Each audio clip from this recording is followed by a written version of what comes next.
I don't believe trade is the main driver of that, but I'll grant that it does happen sometimes.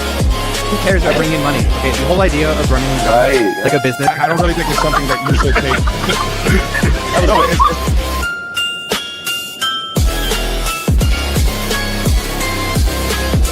the argument against charging people rent? Yeah.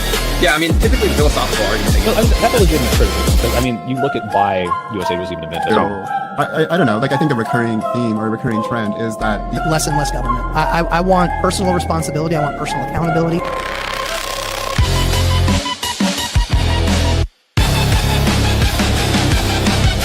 say that I'm like left of liberal. I don't identify like a communist or any of this stuff. Probably like a why would that be revelatory to know that water boils down? About people who are diplomats or ambassadors from other. Did I say that? Did I say that it was theoretically possible to include like it increase? Natural society is a society where it's survival of. You can, what you're describing is you can't do. First of all, not what I'm talking about. Second of all, we can't.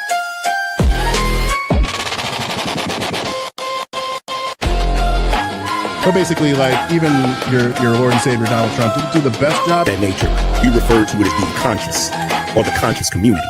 So I think that gay marriage at the Constitution and the Supreme Court level actually... No, but my man just is in the building. And I find it very interesting that fellow believers are... Well, there are examples, but these are minor examples compared to the ones that I'm giving. I'm talking about two. It's unconstitutional, they shouldn't do it. But now they're arguing about, well, if they do it... This video is a little blonde hair. Yeah, that's what your mom said last night, too.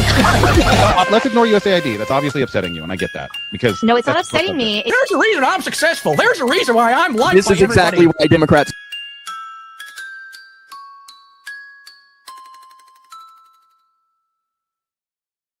Holy king caboodles, technology and people do not mix. But whatever, we made it. We're here. Gibbs is chilling. I'm chilling. We're all chilling. Everybody scream for ice cream. Admiral Gibbs is coming on today to the Raging Tomato to bring forth the claim that National Socialists are socialist and the DSA is just their newest rebrand. He's ready for a throwdown. I have a feeling he's going to be throwing all of the leftists under the bus today. So if you are a leftist, if you know a leftist, you should probably go find them and bring them here right now, because they're going to want to jump on this open panel and come at Gibbs because y'all are being thrown under the bus. Gibbs, tell me, first off, tell them where they can all find you and what you got going on. That's right, folks. My name is Admiral Gibbs. And you can find me everywhere as Admiral Gibbs. And that's what all you need to know to find me. You search me and you'll find me. It's very simple. First of all, she's absolutely right. So we're going to start off by getting all leftists real riled up. And I got to be honest, this recent DSA thing has inspired me.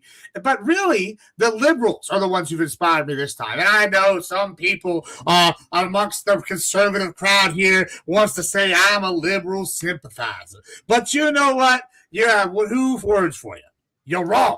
But I will say that a broken clock strikes twice a day, and they're correct twice a day, right? So here's the deal with that. Destiny, everybody's favorite liberal, is the one has been on a crusade. He's been leading them in this charge against the leftists. And I got to say, yeah, I'm so happy you and Witt and all the other libs have figured out that you let the coyote in the hen house. However, I have some doubts that they're going to be able to do it, because one thing socialists are good at is killing the party they rode in on. That's what they did in Nazi Germany, and that's what they're doing now. You know, I can only hope that the libs realize that the new liberal world order that arose after 1945 has been destroyed. And now we're going to talk about why that is and what happened that has caused that. And we're going to talk about maybe the thing that led to the liberal world order in the first place, the rise of the Nazis. And I can't wait to show that the Nazis never left. They just rebranded. So I'm excited. All right. Holy cow. I love you, Gibbs. You're always a wild card. Always a wild card. All right. Ladies and gentlemen, if you are interested in coming on to combat Gibbs, buckle up, sit back. We'll be opening up the panel in about an hour, maybe less. But yeah, we're going to go ahead and let Gibbs. I believe you came ready with PowerPoint, correct? I did. Is this death by PowerPoint? We're doing death by PowerPoint today? Yeah, it is going to be death by PowerPoint. That's okay. Let me just do something here. Yeah, we're going to be death by PowerPoint for Sure, for sure. It's going to be amazing. I'm really excited to do it.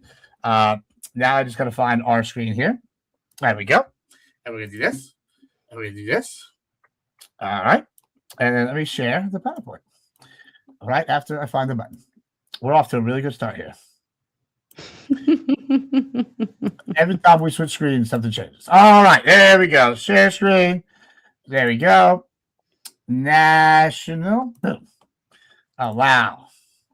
And then we're going to press F5. All right. Can you see the PowerPoint? Yes, we have your lovely, amazing PowerPoint, sir. All right. So the title said PowerPoint and the presentation today. National Socialists are socialists, and the DSA is just the modern version. Also, guys, remember, Sonic, always half price of the app. All right, folks. Anyway, so moving on here. National Socialism social. It seems like it'd be a no-brainer. But, you know, the revisionist history has come since then. And I want to point out another thing. I'm going to say something kind of crazy. 1940s fascism and 30s fascism is inherently much more left-wing than what we think of when we think of fascism today. We can look at those policies. That's a different conversation for a different time. But we're going to focus on National Socialism today. All right, National Socialism arose from the attempts to create a national alternative to Marxist socialism and free market capitalism. Nazism rejected Marxist concepts of class conflict and universal equality, opposed cosmopolitan internationalism, and sought to convince the social class in German society to subordinate their interests in the common good. Why is this important? We're going to find out. A lot of these lefties are going to say crazy things like, oh, they killed the socialists. Oh, they killed the Marxists. But we're going to talk about some of these socialists they killed. One of the first ones being Nazi ideologue George Strasser. George Strasser proclaimed, we are socialists. We are enemies, deadly enemies of today's capitalist economic system with its exploitation of the economically weak, its unfair wage system, its immoral way of judging the worth of human beings in terms of their wealth and their money instead of the responsibility and their performance. We are determined to destroy the system whatever happens. All right, well, this is important because I just said they killed this guy. Yep. Well, you know why they killed this guy? Because, and I quote Joseph Goebbels' diary, he wasn't socialist enough. He was part of the bourgeoisie, the bourgeois class. He was the uppity capitalist in disguise. So the socialist is saying the other socialist is not socialist enough. Wow, you know where that sounds familiar? I don't know if we know anything about the USSR, but what happened when Lenin and Stalin took power? What happened to Trotsky and all these others? They got killed. So the idea that the left is, somehow immune to this and, that because they killed socialists makes them not socialist is utter hogwash. All right. So National Socialism is the determination to create a new man. There will no longer exist any individual arbitrary will, nor realms in which the individual belongs to himself. The time of happiness as a private matter is over. Adolf Hitler, Chapter 11, Nation and Race, Mein Kampf. Now, one thing about socialism that's important to remember is that they want to control all aspects of your life. Here's Hitler saying that exact same thing. You will no longer even be able to be happy by yourself. Sarah, does that sound like something you want? Do you want to be able to be happy on your own time? Probably, yeah. All right. It's reasonable. Okay. Now we're going to go to a video, and I'm not going to play it. Sarah's going to play it. I'm going to play it. This is where our tech issues were coming in. I got you, though. Good. We figured it out. Let me remove yours, put mine up. Okay. Yep. And here we go. The left took fascism from the left-wing column and moved it into the right-wing column. The original fascism was a phenomenon of the political left. It was explicitly socialist, hence the name Nazi. And this wasn't just Hitler using the term. The Nazis have a platform.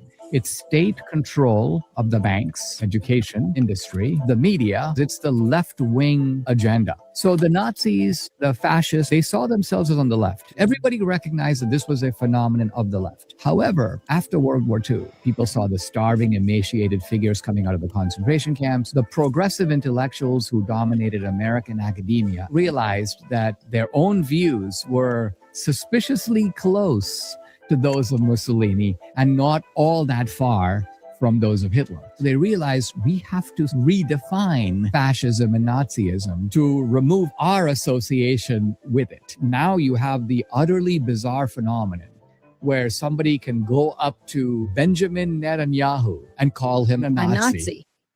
There you go. Yahtzee. Okay. Are you muted? Did you mute? I did mute. I apologize. Let me pull this back up here. Sorry, guys. That should be the only time we have to do that, and then we will have no more tech issues. I know how much y'all love the tech issues. All right, let me just do this.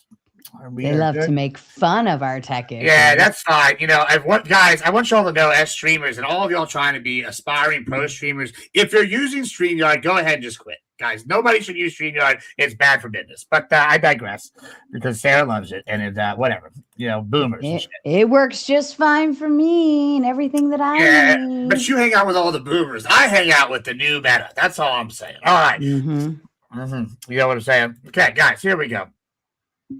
Okay, that's not. Wait. Why is it not moving? Oh, there we go. That works. Okay, perfect. Racism is the next big argument that the lefties like to use, saying, "Oh, Lordy, give it. They are not socialists. They are." Just... Are you moving through?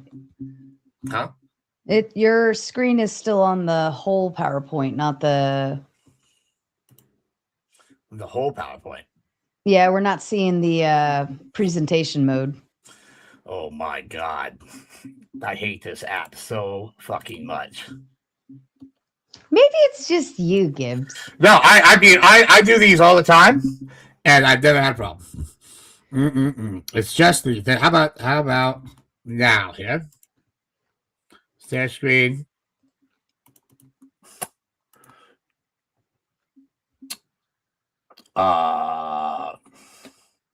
Whatever. We're just gonna go with this fucking screen. I don't care. It's fine. We're gonna use this screen. All right. Didn't you press something like F5 or something earlier that changed it? Yeah, I tried to do that, and now we've got other problems. Here we go. F5. Is that working? Can you see it now? Yep. All right. How about, did it change? Yep, there we go. All right, so we're going to tackle their next gripe, racism. How, oh, Lordy. Leftists can't be racist, and National Socialism's got to be a right-wing ideology, because only the far right is racist. Well, let's talk about Karl Marx. He's the one who really made socialism and communism have its day. Well, I'm going to take a direct quote from him. And remember, this is not we all disavow these views as conservatives. But, you know, our progressive and our liberals might say that Karl Marx might have some good ideas. So just remember that going forward. Many really believe that bigotry is a disqualification for earning the socialist imprimatur when Stalin was planning a program for the Jews in the final years of his rule. And Karl Marx himself was racist. In an 1892 letter to Frederick Engels concerning a political rival, the father of socialism wrote, and I quote, "It is now completely clear to me that he, as is proved by his cranial formation and his hair, descends from the Negroes of Egypt, assuming that his mother or grandmother had not inbred with a inward." That's crazy. That's crazy. That's Marx. Hey, father of socialism. All right, let's just go to National Socialism and see if Hitler agrees. National Socialism is the determination to create a new man. There will no longer exist any individual arbitrary will nor realms which the individual belongs to self. The line habits, private matters. If that has something to do with the other one, we split the nation and race, right? Oh, yeah, here we go. Socialism is the final concept of the ethical duty of work, not just for oneself, but also fellow man's sake, and above all, the principle, common good before own good. A struggle is all parasitism, especially an easy and unearned. When he's talking about parasitism, it's not just some random parasitism. If you go read through his other works for the record, he's talking about a very specific sort of parasitism. It's the bourgeois Jew capitalist. Wow, man, I don't know where I've heard that before, except for maybe recently coming from the left about the Israelis. Crazy work. And we're aware that in this light, we can rely on no one but our own people. We're convinced that socialism in the right sense that we will only be possible in nations and races that are Aryan. And they're the first place we hope for. They're in the first place we hope for our own people and are convinced that socialism is inseparable from nationalism. That's important as well. We're going to be going further into that because a lot of arguments from the left are going to say that nationalism is a defining part of this and it can't be separated and thus makes it right-wing. Do you think that, Sam? Do you think nationalism is inherently right-wing? Nationalism, like the idea of nationalism, not socialist nationalism? No, just nationalism in general. Just national. Yeah, I would take that as like a right-wing ideology. That's too damn bad because you'd be wrong. Wrong again. Racism doesn't. We're gonna get to it. I hope that we can get to it. I pray that this PowerPoint will work and we can get to it. Right. Racism doesn't mean nationalism, socialism, right wing. We're gonna go in here. List of racist, left-wing, socialist nation. Okay. The Ba'ath Party. Y'all know what this is? The Ba'ath. You might have heard of it. George Bush led a fucking coalition against it, and we destroyed it. You know who else led coalitions against it? Obama and Clinton's. Guess what? You know who the Ba'aths were? That was Libya, that was Syria, and that was Iraq with Gaddafi, Assad, and Saddam Hussein. Now, they are Arab socialists, national socialists, which are very proud. And you know what they also hated? What? The Jews! Crazy work! Wow, it's amazing how these socialist countries can also be extremely racist towards the Jews. Whatever. Oh, have you heard of Iran as a country? Mm-hmm. Well, before the Shah, which has been in the news a lot lately because the Shah's son wants to be maybe put back in power. We'll see about that. There was a group called the Iranian National Socialist Party. Or Sakma. I'm just kidding. Sumka or some shit. Created in 1952. You know what their big stances were? And I have them listed. They're pro-Hitler. Basically, Hitler did nothing wrong. They're anti-Arab. And what they mean by Arab is any Arab that's not, a socialist Muslim. And they were anti-Turk. Crazy word. Oh, well, there's North Korea. Man, they're pretty right. They're pretty right-wing, right? No, their fucking government style is called Juche, and it's a left-wing socialism based in Leninism and Stalinism, and has many, many race-based components. I don't know, the Koreans being the master race. Crazy way. Well, let's just talk. What's another point that the left has about socialist, national socialists not being socialist, right? Is authoritarianism.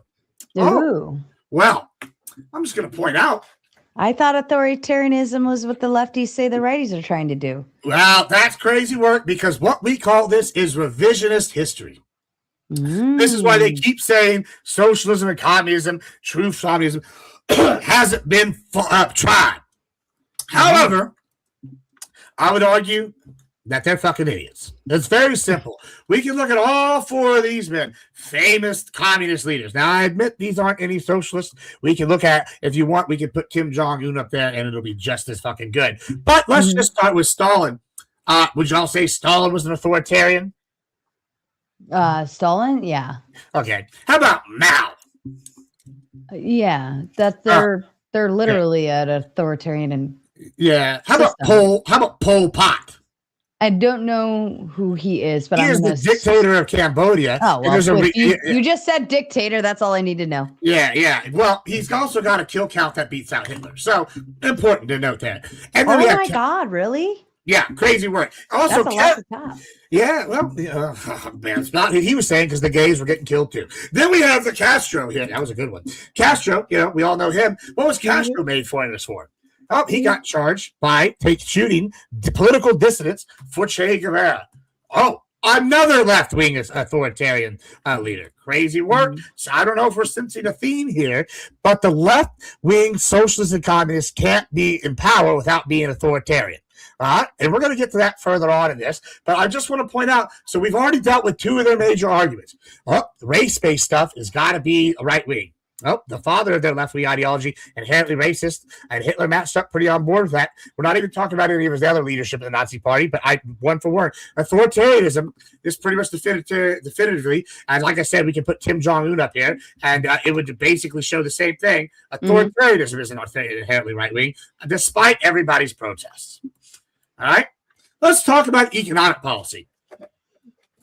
If you previously watched any of my videos of Fabian Liberty covering this subject, We go in depth into the Nazi economic policy, right? And part of this, which is kind of scary, is if you go look at the DSA's current policy, which we'll do later, how much of this maps out onto a National Socialist economic policy. But let's just go through a few of these before the lefties come in here to bitch and moan about how they weren't actually socialist and they were actually hyper-capitalist. We're going to put all this to rest. This is from their 25-point plan, which they implemented.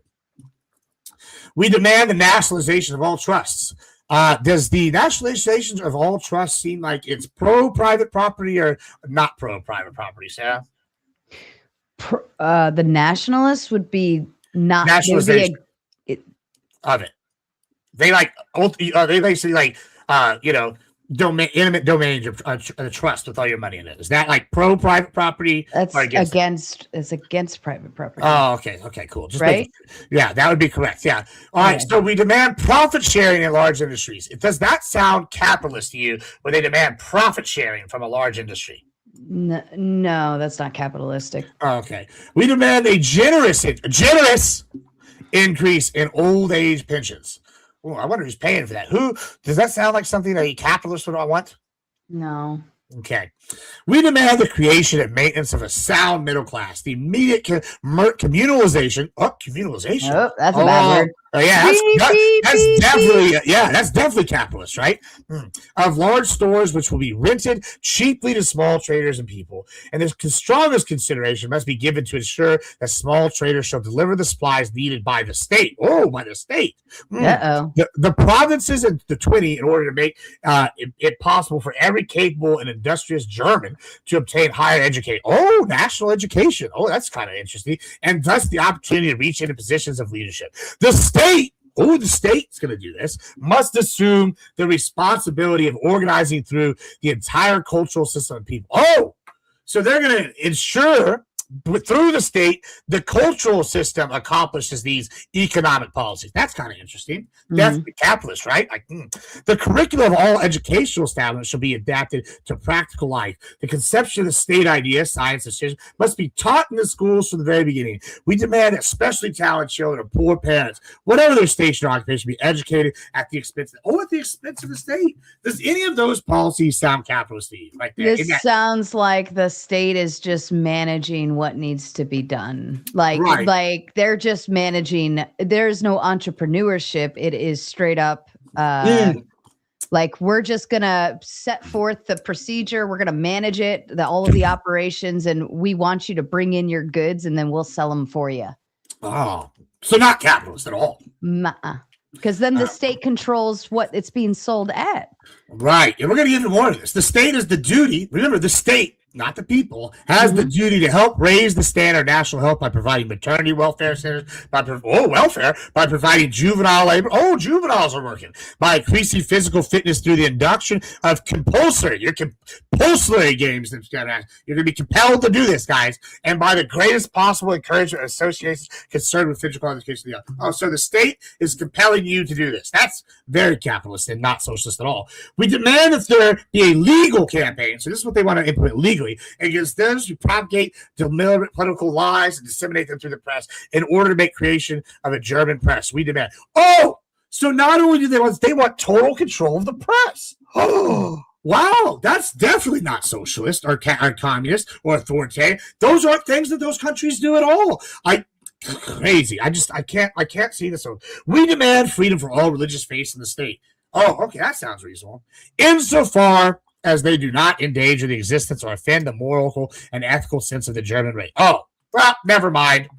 So we believe in all freedom of religion, except for the ones that we don't like. The party as such represents the point of view of a positive Christianity without binding itself to one any particular confession. Oh, so yeah, we like Christians, in name, right? But as long as none of them go against us, you're done. It fights against the Jewish material spirit within and without. And it is convinced that lasting recovery of our folk, which maybe you would use the word volk, the people, can only come from within the principle, common good before individual good.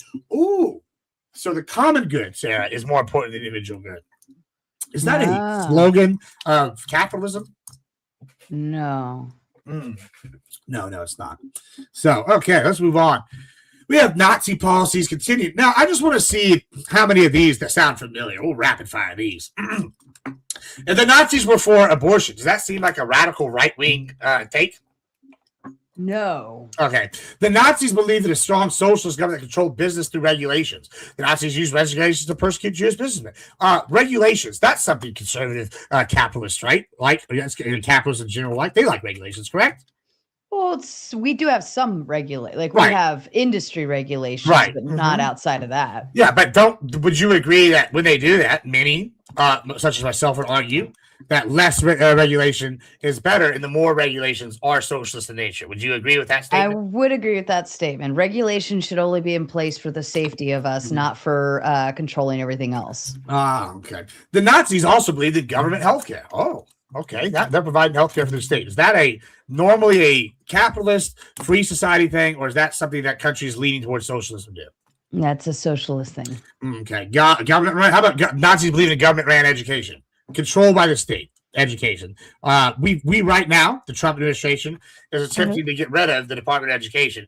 Do we see a parallel here between the two, or is there some kind of discrepancy? Oh, I see. Yeah, government controlled education. It completely removes the entire portion of parents being able to choose like exactly what they can do and so on and so forth. And they control all of the curriculum and everything like that. Your government daddy is telling you what to teach your kids. that's right. All right. So the Nazis believed, we've already kind of talked about this, so we won't really go too far. Believe individualism should be sacrificed to greater good of the community. Oh, wow, that's kind of crazy. We just talked about communalization in the last one. That's not capitalistic or American free spirit or anything right leaning at all. Okay. Let's look at some specific programs. The Nazis Strength Through Joy program. Germans received leisure opportunities such as alpine ski trips, cruises, and theater tickets that were previously available only to the higher classes. In this program, guys, guess who paid for that? Oh, the taxpayers and the state paid for this. Is that something that capitalist societies do? Is the state pay for your vacation? No. Okay. And that means we're all getting the same crappy vacation. Well, it gets worse than that because guess what they did through the Strength Through Joy? What? They used their tax dollars and their appropriations, we'll call it appropriations, or we'll call it gifts from the Jewish community that they managed to take forcefully to provide the income needed to build these vacation homes and vacation centers and resorts. So not only did they say, oh, you can do this and you're going to pay for it, they forcefully killed people to build these things. Oh, my God. Yeah, so definitely capitalist, right? All right, let's just talk about some more totally not socialist policies. Hitler's administration decreed on October 37th a policy that dissolved all corporations with a capital under 40,000 and forbade the establishment of new ones with capital less than 200K, which swiftly affected the collapse of 1/5 of all small corporations. Now, this is an argument that the lefties like to say, Hitler was in cahoots with the big business. He was in cahoots. However, is it hyper-capitalist, as they would argue? Now, you can maybe argue corporatist, but not hyper-capitalist. I've never once heard them argue that the Nazis were corporatists. So let's just get that one out of the way. It's never been an argument they've ever used, at least not anybody credible that I've ever read. And then would you argue, though, that this sounds like a capitalist thing where you were eliminating businesses from being created and shutting down small businesses in general? Does that seem very capitalist to you? No. Okay. Let's talk about Nazi programs, because this is another one that I hear about how they use just the people's goodwill from the left to implement some of this stuff. Nazi programs such as the winter relief of the German people and broader National Social People's Welfare, or the NSV, were organized as quasi-private institutions, officially relying on private donations from Germans to help others of their race. Although in practice, those refused to donate could face severe consequences. Let's give an example of this, right? The winter relief program officially, like I said before, relied on the voluntary donations. But in practice, those donations were often collected by armed members of the Nazi Party going door to door in uniform. This was originally the SA, the brown shirts, led by Rome, who was also killed in the light. And why? Why was he killed? because he was allies with the Strasser brothers and the establishment Nazis, Hitler, Himmler, and Goebbels specifically, and Goering and Bormann were all too willing. And I will admit, Bormann and Goering were more of opportunists than actual socialists, but Himmler, true believer, leader of the SS, saw an opportunity to take out their chief rival, the SA, and got rid of Röhm. And they got rid of the arm for the Strasser brothers. And Goebbels and Hitler went along because they weren't socialist enough. And so we see this when the SA gets taken over and the Hitler Youth starts taking over for the job for collecting this with honor. Would you tell an SS officer, no, I'm not going to give you any money if he comes to your door? Well, I mean, in that moment, I'd probably feel like I have to. Right. Okay. A law was passed in 1934 that allowed the Interior Ministry and the Nazi Party treasurer to suspend any charities that competed with this. I'm not even trying to say that was used to force the other charities to limit their collective drives in the summer. Not only are they controlling individual businesses, they are controlling charities that earn money. So they are trying not to control you culturally throughout your life, as we've gone through and seen multiple times already. They're trying to control you through your economy. They're also trying to control you through your charity. You can't even give charity to organizations you want, because the national charity that they're taking with armed guns and pointing to your head is the one that they want you to give to, because anything other than that is basically treason. Does this sound like a free capitalist society or a hyper-capitalist society to you so far? Sounds like a very controlled, I'm going to tell you every time that you're allowed to take a shit kind of society. And I don't like that. I like to poop on my own time. Thank you. Right. Let's just go through some of this right here. We're going to refute some revisionist history. So a lot of the post history, as Dinesh D'Souza correctly stated in his little clip that we showed, was done by people saying, oh, we got to change laws. And there's a couple of reasons for this. One of these being Operation Paperclip. And the chief among them, and this is going to be, is the Japanese, right? Almost the minute we dropped the bomb on Japan, we agreed to start taking people in for Operation Paperclip from Germany and Japan. Everybody remembers the Germans that we took. Otto von Braun. There's a few others that we came in and we built rockets, got to the moon. That's the famous ones, right? Now, what they don't realize, and I can forget the guy, I'm blanking on the guy's name, but he was the leader of the science division of the Japanese. Evil fucker. Maybe more evil than Mengele, the Doctor of Death, Angel of Death, right? He was one of the most evil people. You can look this up. It's not super. But one of the reasons what they did was because they wanted to start changing propaganda. This is a big reason why we're big friends with Japan today. Now, Japan got it fully on board with American society, so that helps. But this is something that they pushed, and they wanted to start look favorably. And a big reason for that is, guess who some of the original big pharma company founders is? It's the leader of the Japanese science division after he was given amnesty and citizenship within the United States. Holy shit, crazy work. How convenient. Yeah, how convenient. So we already have this start at the Operation Paperclip, which I will admit, that's not as a kind of a pro like American stance. We wanted these people here. Yeah, they were evil, but we're going to use their evil and all their evil notes because they did do human experiments and they were evil, terrible experiments, but they did have some scientific value for our good. Now that's step one on why this happened. Step two is because the socialists and the Democrats got smart and we saw the fleeing with the rat lines to Argentina. Suddenly, during this time period, we see a giant socialist switch all throughout South America. Can't figure out why that would be. Uruguay even had Heydrich, one of the leaders of the SS, the second in command, take over as one of their national security consultants and lead their secret police, right? So this is a problem all throughout South America where we see these kind of people coming in and the socialist change immediately. And then we see this revisionist history. So let's talk about the revisionist history. We're going to refute it somewhat. Okay. Ludwig von Mises, he basically identified very early on in the 50s immediately that this was a socialist thing. We're going to talk about some other people here, specifically the vampire economy coming up, that were actual communists that recognize how they are left-leaning dictatorship as opposed to this idea now that they're right-leaning. Let's go through it. When one remembers the word Nazi was an abbreviation for, whatever. We're not going to say all these German words. In English translation, the National Socialist German Workers' Party. Mrs. Identification might not appear all that noteworthy, for what should one expect the economic system of a rule by a party with socialist name, but to be socialist? Now, I would say that, and then the argument becomes, Oh, well, that's Goebbels. Goebbels did this. He rebranded us, and we're going to get to Goebbels plenty later. But I don't want. But we're not going to do that now. But the idea that socialist is his name and they're not socialist is bullshit, right? It's just like when people say People's Republic. When you say People's Republic, we know that's a communist country or a socialist country. It may be branding, but it's factual, right? You know, that's not. They're not a republic. That's their argument. It's the same thing. No. That's not the same thing. The People's Republic, and you can argue that communist countries are actually a form of People's Republic, you know, that's been corrupted into something else, right? Well, because it's the people, right? It's not like a republic like the ancient Greek city-states or the United States, which is a constitutional, totally different. That's why it has peoples in there. These people are telling you in their name they're socialists, right? But, you know, people dispute that.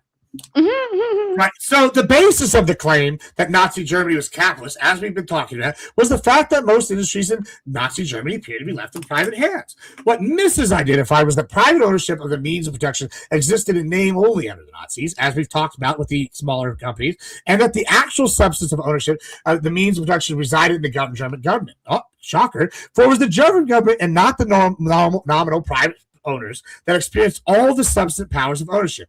It, not the nominal private owners, decided what was to be produced, in what quantity, by what methods, and whom it was to be distributed to, as well as what prices would be charged, what wages would be paid, and what dividends or other income the nominal private owners would be permitted to receive. The position of alleged private owners, Mrs. Show, was reduced essentially to that of government pensioners. So, yeah, they didn't outright own them, but they owned its distinction without a difference.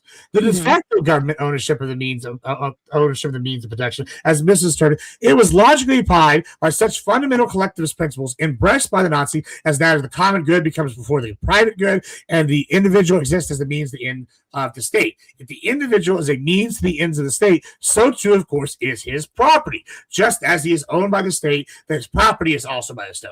So even if you're a private individual of property, doesn't matter because the state owns you. You see the issue here? All right. And so when people that are arguing that private owners do this and big business do it, Hugo Boss and Volkswagen and all these people, well, that may be true, but we'll get to that because once again we're going to see how they use slave labor to fund these people, with the Jews working for them, how they forced people that were like smaller businesses to close so they could shut the resources into specific industries, all sorts of stuff like that. But what specifically established de facto socialism in Nazi Germany was the introduction of price and wage controls in 1936, which is very anti-capitalism. These were imposed in response to the inflation of the money supply carried out by the regime from the time of its coming to power in early 1933.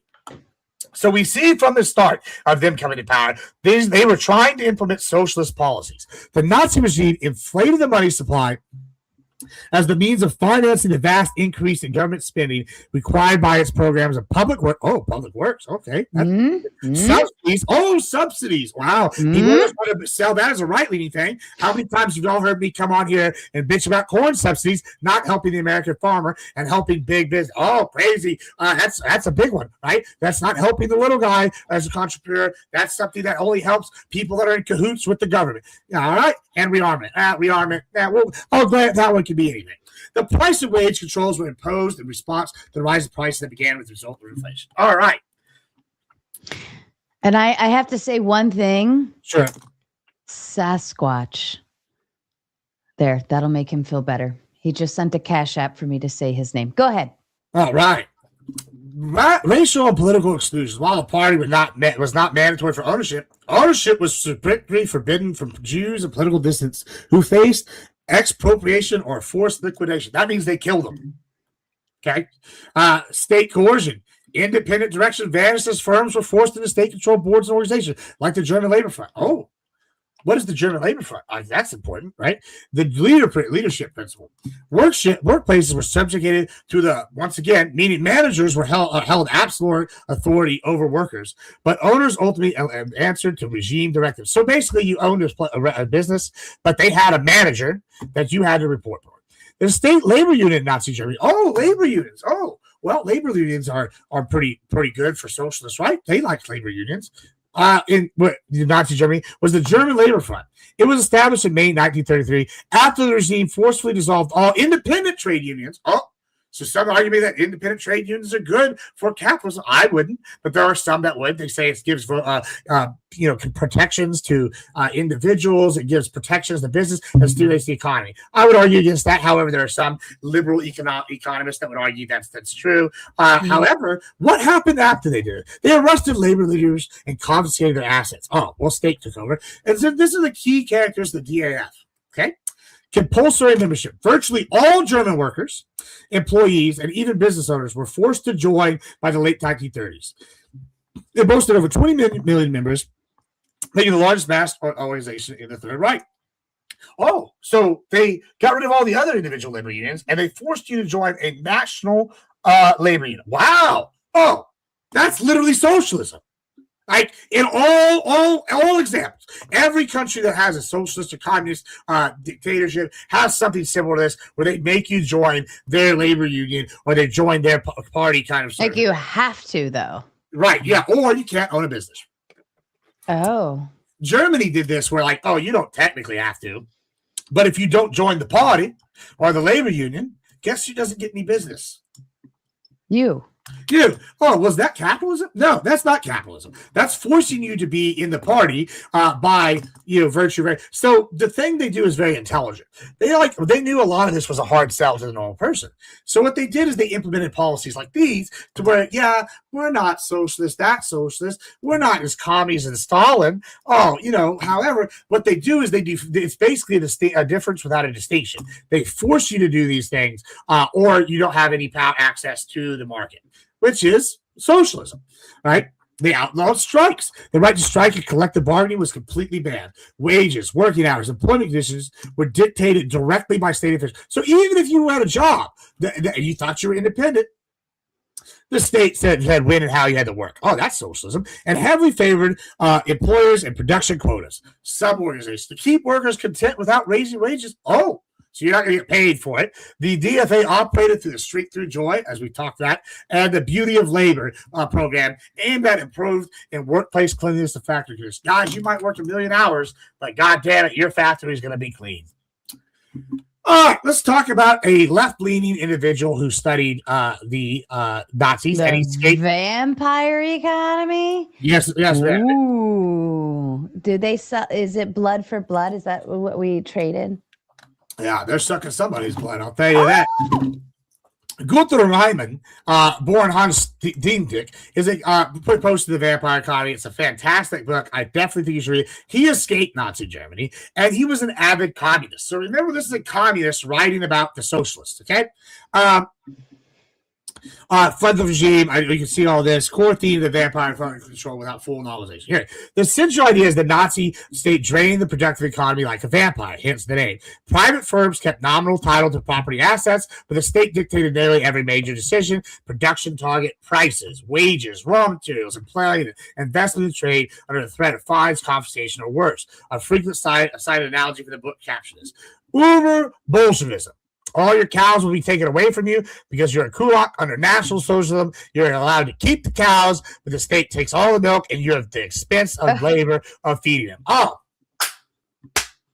How are you paying for the expenses if you don't make any money? The state does. And that's where the investment comes in. You have to do this or the state cuts off the funding to your business. So they're in control of how you So you have your business in name only.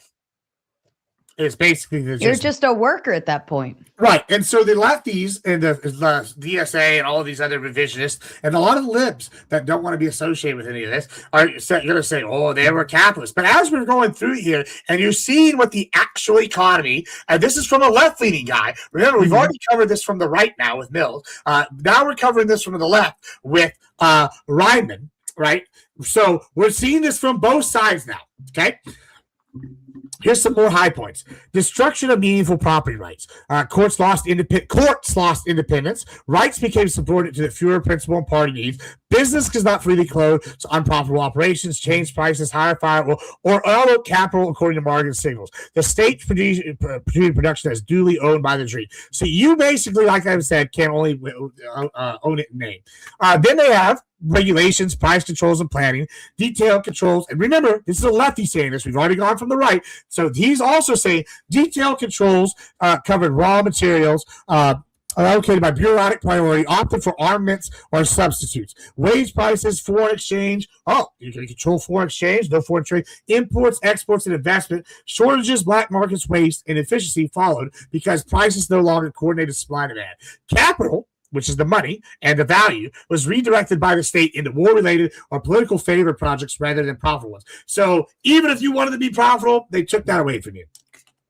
Okay, the rise of the contact man. Traditional sales and purchasing roles decline in importance. Oh, well, if you can't sell anything and you have normal sales of buy and sell or supply and demand, that's capitalism. This doesn't have that. What we have instead is firms needing special intermediaries, essentially lobbyists or fixers, who maintain daily relations with the economic ministry and party officials. That's important. And I don't know if I put this in the notes, but the economic ministry absorbed all the Chamber of Commerce states under one umbrella, and they only have one Chamber of Commerce, the National Socialist Chamber of Commerce. So if you wanted to talk to people, wanted to do things, you had to go through the National Socialist Economic Ministry. Sorry. No, you're good. All this bullshit's making me sneeze. It's true. It's sad. In terms of shifting decrees, sought permits and allocations, and frayed private interests of serving the community or state. So if you have a private interest, it has to serve the community or state. That's not capitalist. Success depended more on political connections and navigation bureaucracy than our market force. Okay. Corruption is an system necessity. With arbitrary power, custodial regulators, they became corrupt. Okay, independent entrepreneurs faded. Those were prospering, were often party lines or politically entrenched. There are a few examples of people that weren't party aligned or basically were just token lip service party line, but they were so entrenched that they were basically in the too big to fail category. And this is going to be some of the examples, I'm sure, in the open that the few lefties that are going to squirm and cry are going to try to point to. But really, if the war continued and those people no longer became too big to fail, they would have been replaced. Business reorganization incentives. Management shifted compliance. Management shifted compliance with political contribution. Firms faced higher taxes, forced contributions, and pressure to invest in state priorities. Larger concerns sometimes gained leverage over local bureaucrats, created a dual power structure of money and party influence. Smaller firms were thoroughly dominated. War preparation, all these continue. We'll go to the next slide here. Oh, Dr. Goebbels. This is the one they all argue is a pure propagandist. Well, interesting. Sorry. Okay. Now, this is important. A lot of these quotes come from his early writings, and a lot of people are going to argue, Goebbels changed after 1933 when he gained power. That's not true. We go through his diaries. Right now, I'm reading through his diaries. It is very clear that he was an absolute avid socialist till the day he dies. And by the way, 32 is after the time when they're over here at the same time. They're taking out Strasser and Rahm and all these people. Once they gain power, they eliminate the people that aren't socialist enough. That's key. So I'm going to leave these up here for a moment. You can just skim through them. But socialism is the ideology of future. The bourgeois has to yield to the working class. Whoever's about to fall should be fall. Whatever we want, a workers' victory. This socialism. You can just see all these over. We are not a charitable institution, but a party of revolutionary socialists. Capitalism assumes unbearable forms at the moment when the personal purpose is run contrary to the interest of the overall folk. And it just goes on and on and on. And it's clear that Goebbels, who was a radical socialist and at many points loved Lenin and loved Stalin and was a big fan, he just didn't think they went far enough. And his idea was that they didn't take care of the Jewish question. And that's why that they were doomed to failure. Oh, that's crazy. It's kind of interesting because I feel like we keep hearing now a lot about the Jewish question in regards to Zionism. It's interesting how that kind of goes over and over and comes over and over again, right? And so I just want to point these things out because not only is Dr. Goebbels an avid socialist, he's also an avid racist who becomes more racist throughout his life to the point that, he's advocating for the Holocaust. He's advocating for the repurposement of their funds into the social state. And he's advocating for these economic policies. In fact, Goebbels once again, he sides with Hitler, but he even thinks Hitler is not doing enough for the socialist economy. And he thinks that part of the reason that they are not doing well in the war in some of his later diary is because, guess what? They aren't being socialist enough. Every single time. The issue is, oh, guys, we killed the not-so-socialists. We can be more. Oh, Crazy. my God. Oh, but hey,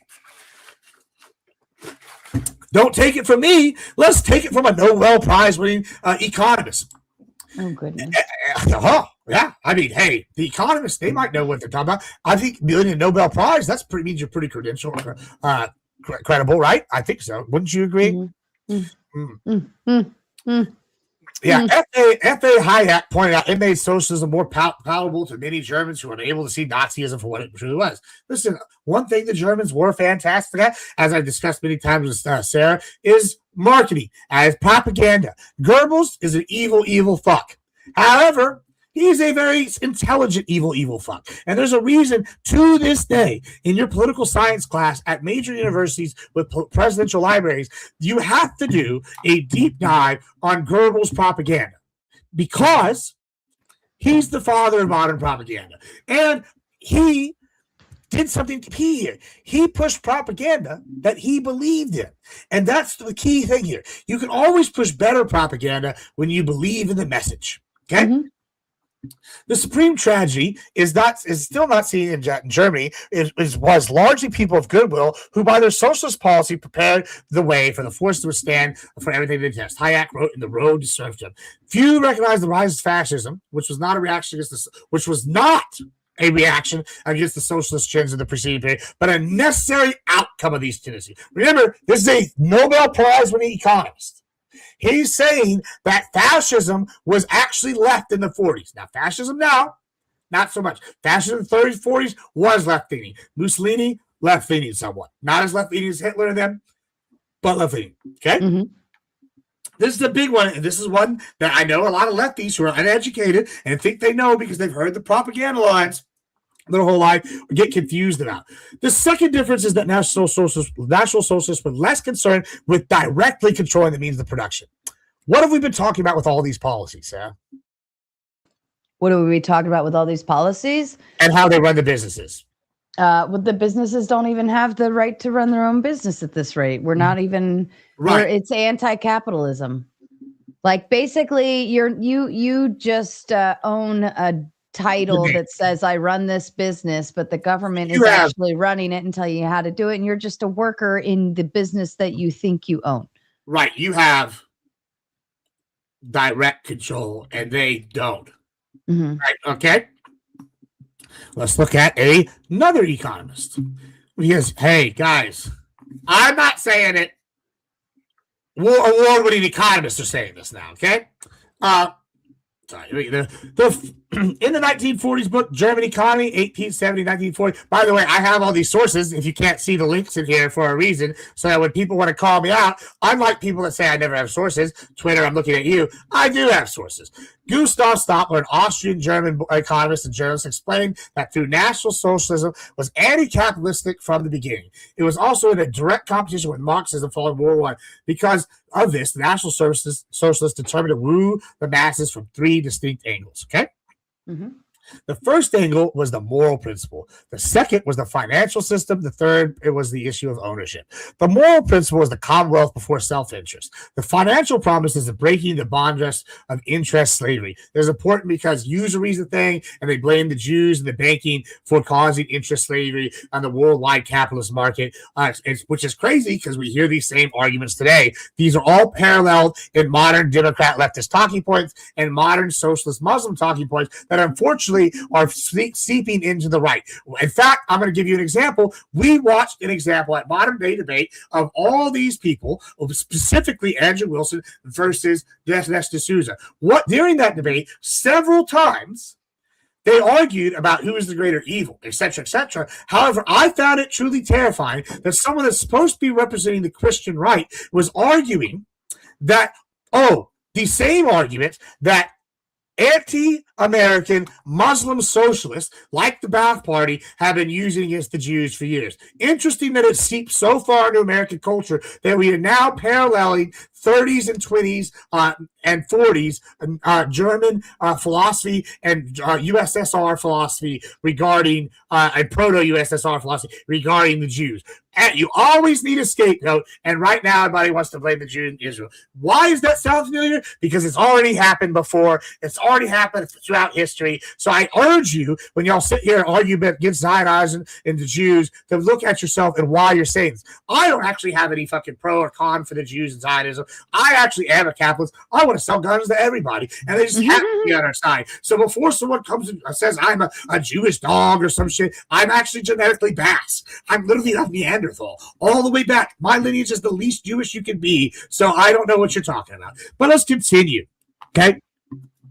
The industrial program was nationalized of all big corporation business trusts. By accepting the principle of the Commonwealth before self-interest, National Socialism simply emphasizes its antagonism to the spirit of competitive society as supposedly represented by democratic capitalism. But to the Nazis, this principle meant also complete subordination of the individual to the exigencies of the state. And in a sense, National Socialism is unquestionably a socialist system.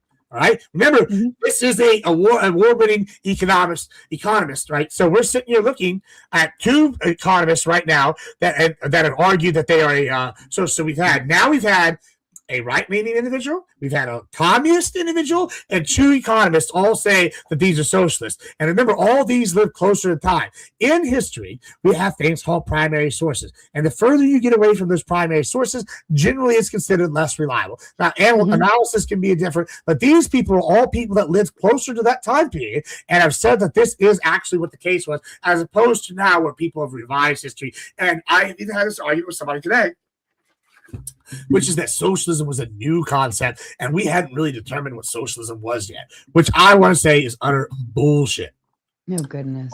Stopler, guess where Stopler comes from? Austria, German, and he fled Germany to the United States after Hitler's power.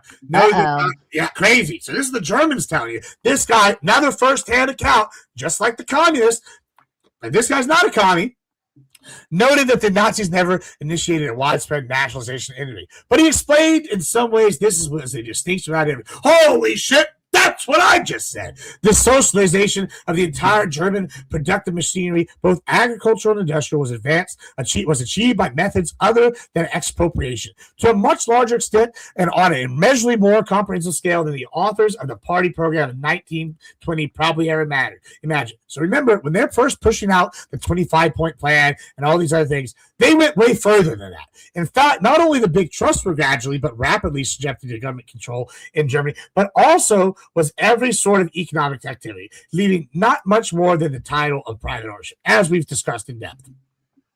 Here we go. 1939 book, The Vampire Economy. We're talking about the vampire economy here. Another famous person that is talking about and the vampire economy. Gunther Reimann reaches similar conclusion. The economic historian. So now we have a fourth person, an economic historian, Richard Ebling. Okay, important here. There's a fourth new person, someone respected. This guy studies economic history. Okay. And he's talking about the vampire period. So this guy, an economic historian, someone who probably is not a fan, I can't speak to this, but I would assume someone that's an economic historian is probably not a fan of communists, where they control the economy completely. But he's quoting Gunther Reimann's fucking book, which, guess what? This is written by a communist. So he's going to give credit to what we just talked about. While most of the means of production had not been nationalized, they had nevertheless been politicized and collectivized under an intricate web of Nazi planning targets, price and wage regulations, production rules and quotas, and strict limits and restraints on action of citizens who remained nominally. The owners of private enterprises throughout the country, every German businessman, knew that his conduct was prescribed and positioned within the primary goals of the National Socialist regime. The historical record is clear. European fascism was simply a different shade of socialism, which explains, as Hayek, who we spoke about before, noted, why so many fascists were former socialists. From Mussolini. Mussolini? He is a fascist. Nobody described this as abuse. That down, including Laval and Quincy, were all left-leaning, in like socialist liberals in nature in some regards. So Crazy. We have multiple people talking about how fascist, 40s fascism, 30s fascism, significantly different from fascism that's generally around today, are left-leaning, and socialism is the clear result of these left-leaning policies. Like Marx fathered socialism, okay?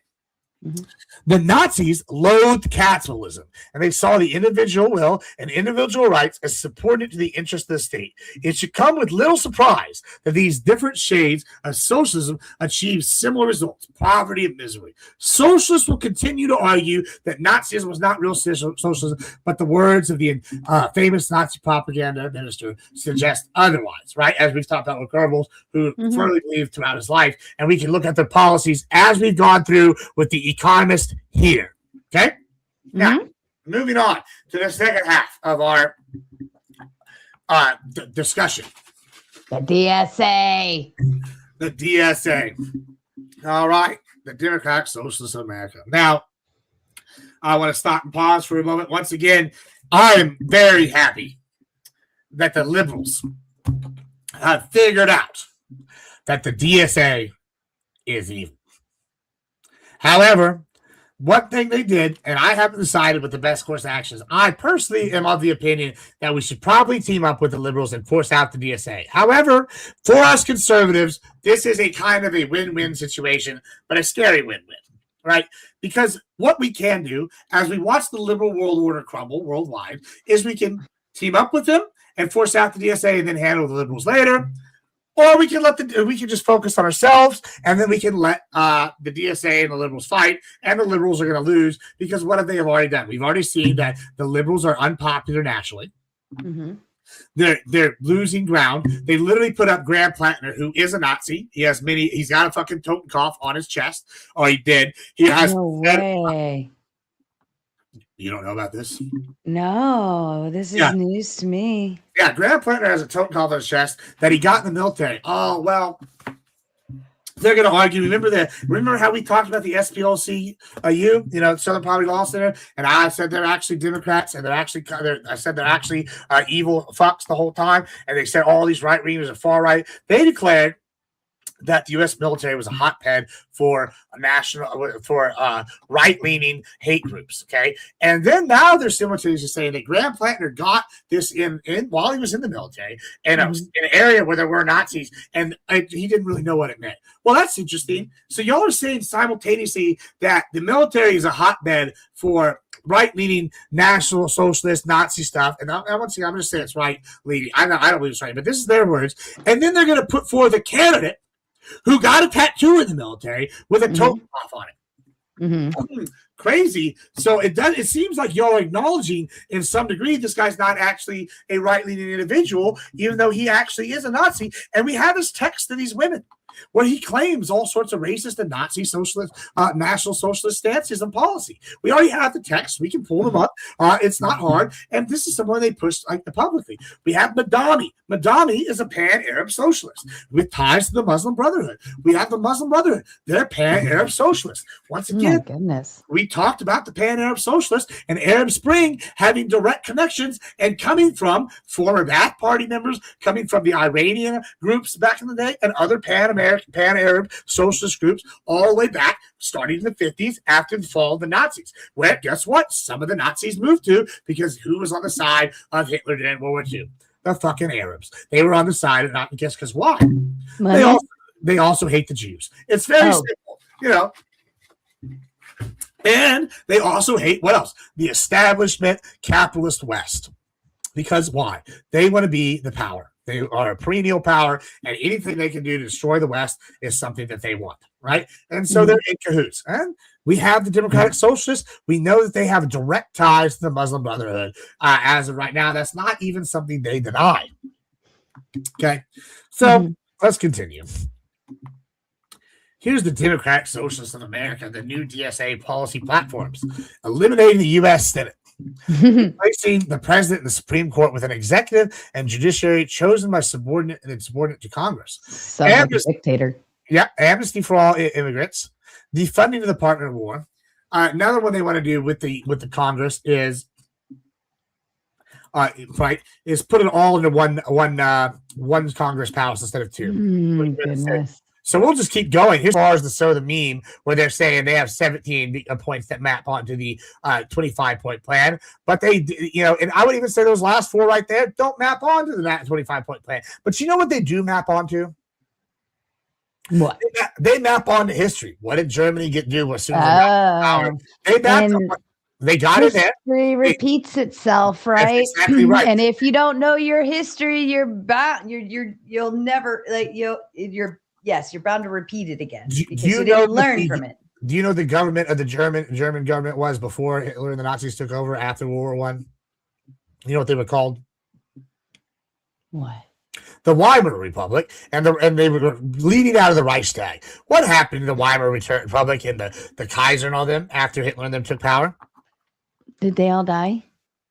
Well, some of them did, but they were disbanded. The Kaiser was kicked out. He stepped down and gave all power to the Führer. So they disbanded their entire government, took over, and ended up in a dictatorship. And now they're trying to disband our entire government, shut it down, and replace it with their dictator. Right. Wow, this has come full circle. Yeah, and what else did we just talk about them wanting to do here? They want to change out the judiciary and the Congress, so they changed out the Reichstag, changed the rules in the Reichstag. They eliminated anybody that wasn't a Nazi party member in the Reichstag. They changed the judiciary, and they started having secret courts and secret police, and that's why the SS was started. In fact, further going forward with that concept, we have 2 groups. Everybody calls the SS the Gestapo. That's not actually accurate. The Gestapo was the organization ran by Goering as his secret police. Goering was the number 2 in Germany, right? However, he was useful to Hitler because he was the lead between the old guard and the new people, right? And he had plenty of power. He was also a war hero, and unironically, he was actually very intelligent militarily-wise. Here's the problem. He had a fucking opium problem. Right? So whenever he got on the drugs, he wasn't such a good leader, and Hitler could shut him to the side and leave him power and name. However, he did have an iron grip on his home state. I believe it's Prussia is where the Gestapo was. I could be right on whichever little home state, because Germany, before they were unified, had several different countries. Prussia was one, and he was in charge of this, and Gestapo was his secret police. Himmler hated that the SS didn't have power where the Gestapo was at. He hated it because the SS was the national secret police. So we see this trend of Hitler playing people against each other continued from back when, the Strasser brothers versus Goebbels, and who's going to lead the socialist charge, whose propaganda arm. The Strasser brothers owned multiple newspapers who were eventually subverted by Goebbels and given to Goebbels, and when Goebbels took over as the propaganda minister in charge of the propaganda for the party before they even became in power. And then when they became in power, the Strassers and Rahm were killed. Now, this, like I said, it shows how he likes to play his subordinates against each other to make sure no one subordinate has too much power. Do you want 2 secret polices? Probably not generally, except if you're worried that Hitler might try to kill you in the night, and you might want somebody with their own secret police that can keep an eye on Himmler. Oh, well, crazy. And vice versa. You don't want Goering, the guy that's basically the liaison to the old guard and the old money and the military, to get too much power. So he's going to have his own secret police, but you're not going to let him have total control over the military. You're going to give him a ceremonial role, only give him the Air Force, and then you're going to give Himmler the control of the secret police nationally. This is, once again, ensuring division of powers where they both have armed military forces to go against each other, while you simultaneously have your most radical person, Goebbels, continuing to push the propaganda and influence economic policy, while you have Bormann, who's basically a gangster, become his general secretary and fight against all of them for only giving and become the ultimate gatekeeper of Hitler. So you had to go to Bormann to get there. So he always is and you can look through this. We can go through more examples, Hess and all these other people that have fallen in and out of power throughout the history. And this is a policy he does throughout his time. So it does not indicate in any real sense that, the Germans weren't socialists. This is a policy, it seems like the DSA wants to continue, where they're going to eliminate the Senate, eliminate the Supreme Court, eliminate the judiciary, the Congress, and have one Congress, and they put all the people in. That way they can play people against each other while they control all these things. This is a continuation of the same style of tactics. But let's just go into some of these exact ones. Remember how the Germans had, and I talked about the economist and how he described how the Germans getting complete control through a 3-pronged attack. Yes. Okay, this is the DSA socialist platform. Okay, their platform is divided into 3 core pillars. Let's see if there's any comparison. The thriving working class community. Oh, that's a 1-to-1. The working class foreign. Oh, that's a 2 for 2. Working class democracy. Well, what the fuck does that mean? That sounds like People's Republic. Well, let's find out what those mean. Working class democracy and government form. The program calls for a complete overhaul of the U.S. political system, which, as we talked about, might not have been an open policy of the Germans, but it's or German Nazis, but it's an exact same map on history, which goes fundamentally as so. Drafting a new U.S. Constitution to match modern socialist and democratic goals. Man, that sounds familiar. Goebbels wanted to get rid of the establishment of the world, a Jewish bourgeois state of capitalism, and he wants to implement and wanted to implement then a modern socialist goal for the Volk. Wow, that's almost a 1-to-1 word for word. Let's see what else they want to do. Abolish the U.S. Senate Electoral College. Replace the presidency and Supreme Court with an executive and judicial branch chosen by subordinate to a single expanded House of Congress, or a people's house, i.e., guess what? The Volk, a Volk house. Interesting. 1-to-1 mapping again. Expanding voting rights to all U.S. permanent residents, including non-citizens, people with criminal convictions. Well, Germans, they were okay with you being Germans. I guess this is maybe not a 1-to-1 map, but guess what? They seem to not like the Jews and the Christians very much. So don't be surprised if this is a lie and they swap that out from under you. Let's go to thriving working class communities and economy. The platform targets capitalism and corporate power by proposing a direct shift of economic resources to the working class. Public ownership of major industries, massive wealth tax, and a mandatory 32-hour work week with no loss. Mandatory 32-hour work week. Didn't we just talk about how they subsumed and absorbed all the individual labor unions into one and then basically said, you have to do this?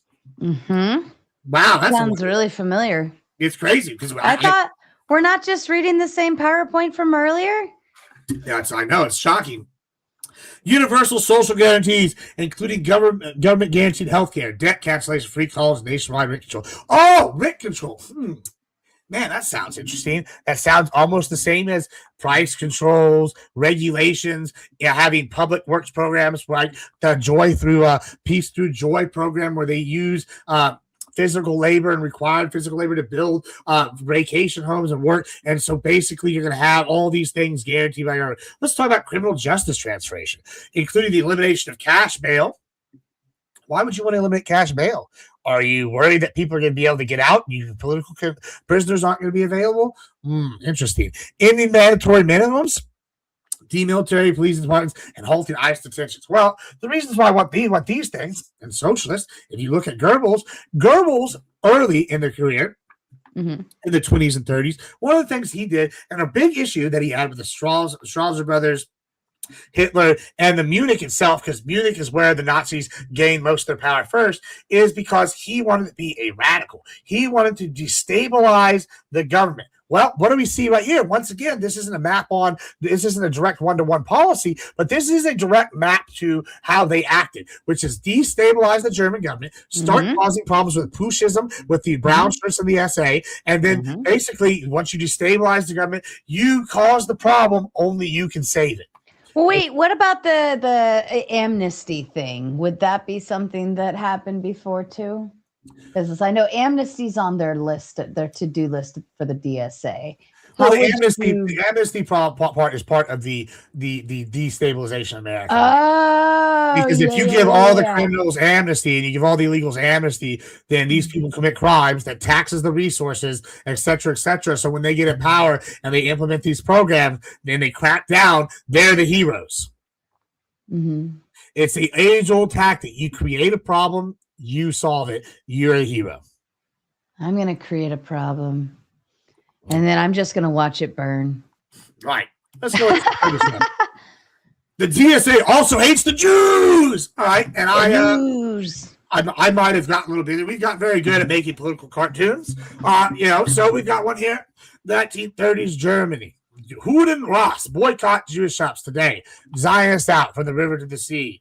different decades, same demand. Interesting how to say both treat Jewish national self-determination. These are direct comparisons for policy. So these are policies that exactly map out as well that are whatever. Both treat Jewish national Well, hold on, because I thought a lot of righties were like anti-Zionist. That's true. That's true. And it's very disgusting and sad. You know why? And I want to talk to all the righties for a moment. You boys have failed for pan-Arab socialist talking points. They got you. Every time they sit here and say this, they got, now, I'm not a pro-Zionist. I'm not a Jew, pro-Israel guy. I don't give a shit. But I will say this. The argument the left makes all the time, and this is, y'all all hear this, look, Gibbs, we need to support our allies. We need to support look what we did in Ukraine. We're not supporting our allies. We need to support NATO. How dare we try to take Greenland? That's the Denmark. That's our ally. Well, okay. You know what country is also our ally? Israel. Right? And they fought for us. People are like, they don't get involved in wars. Sure. They do provide us tons and tons of intelligence on all sorts of people. We work with them on spec ops all the time. For people to say that they don't get involved in that shit is idiotic, right? We also use them as a power play against other people. And the reason they're a proxy state, we use them to offset Saudi Arabia's influence. We use them to offset Iraq's influence in the Ba'ath Party back in the day, which they don't really need to do anymore because they dominate those people. And you've used them many, many times to offset Iran, which is part of the new BRICS, I think it's SEEK now, alliance. So Israel is our ally. Whether they're a good ally is a whole different debate, but this is our ally. So when righties sit here and tell you, Zionism bad, all this, they are parodying the exact arguments made famous by the Muslim Brotherhood. Why are y'all such big cucks for the Muslim Brotherhood? Mm-hmm. Why are y'all sitting here bending over and spread it for the Muslims? Y'all need to let your balls drop. You don't have to like the Jews and the Zionists. You can argue America first, we should cut all these people off. I'd argue you're wrong. However, don't sit here and make the same arguments they make, because that's what you're doing. You're allowing the socialist agenda to infiltrate and just separate us from an ally that we actually use in order to push this further through. The Jews are avid capitalists. They're avid, individuals who are big fans of the military-industrial complex. These are all things that are pro-America. We had people. Remember, we did a panel on your show. Mm-hmm. Talking about how America has cucked themselves to the Jewish military and how we're giving. Then I fucking did a little research today after. If you go scroll up 2 points up, it was something, whatever, 20. If you went to whatever, 18, in the literal words, it says, we will not be giving any of our domestic tech to them. The only things that will be are happening with this bill is, which Congress signed. Oh, I do remember that. Yeah. It was like the fine print that everybody was missing. Yeah, that nobody read, is that we are going to appoint an administrator to take the jointly hybrid created tech from these people, and then we are going to get that from them, and not the other way. We got all of their domestically created tech. So not only did it say did it not say what they said? It said the opposite. It said Israel's our baby back bitch. That's what it said. And all you little Muslim socialist cucks on the right that have got bamboozled need to learn how to fucking read, because you're embarrassing yourselves, and it makes us conservatives look like fucking retards. And it's terrible and pathetic.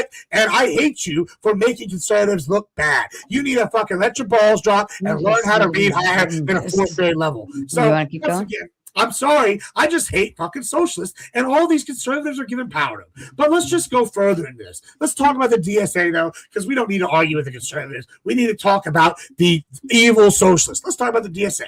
They hate the Jews. Both treat Jewish national self-determination as illegitimate. Nazis reject the Jewish existence as a people with rights in Germany in Europe. The DSA's current platform rejects Zionism as a racist, imperial, settler, colonial project and supports outcomes. Full right of return from the River Sea that would end Israel's Jewish restorative state. Dinesh talked about this, and it's ridiculous that people can call fucking Netanyahu a Nazi. Crazy work. Y'all are fucking idiots every time you say that. Both use economic and social pressure campaigns against the targeted group. Nazis organize boycotts of Jewish businesses. The DSA endorses BDS and works to cut off all U.S. aid and ties to Israel. Both frame the targeted group. This is something y'all can all vouch for, and we hear talking points from all y'all that all is a unique source of oppression or evil that must be reviewed for justice to be achieved. Brothers and sisters in Christ, Hamas is an evil piece of shit backed by an evil Ayatollah in Iran who's a prophet for a religion that hates America, and y'all want to sit here and say, it's so sad what's happening to these people. These people flew on hang gliders and essayed women to death, and we have the videos of it, and y'all are going to sit here and deny that ever happened, and oh, woe was me. If Hamas, let's just say the Zetas, a Mexican cartel, flew over to Brownsville, Texas during spring break and flew to South Padre Island and started essaying women to death and killing people, what do you think the U.S. response would be to that? Do you think we would be playing nicely and sitting here targeting shit? No, we would carpet bomb the fuck out of Mexico. Every person there would be glassed. So when y'all sit here and talk about the stupidity of what's going on in that region, I want you to apply that logic. What happened to the Japanese when they attacked us? We fucking opened up the sun on their ass twice, and that was the nice solution. You know what the solution was if we didn't nuke them?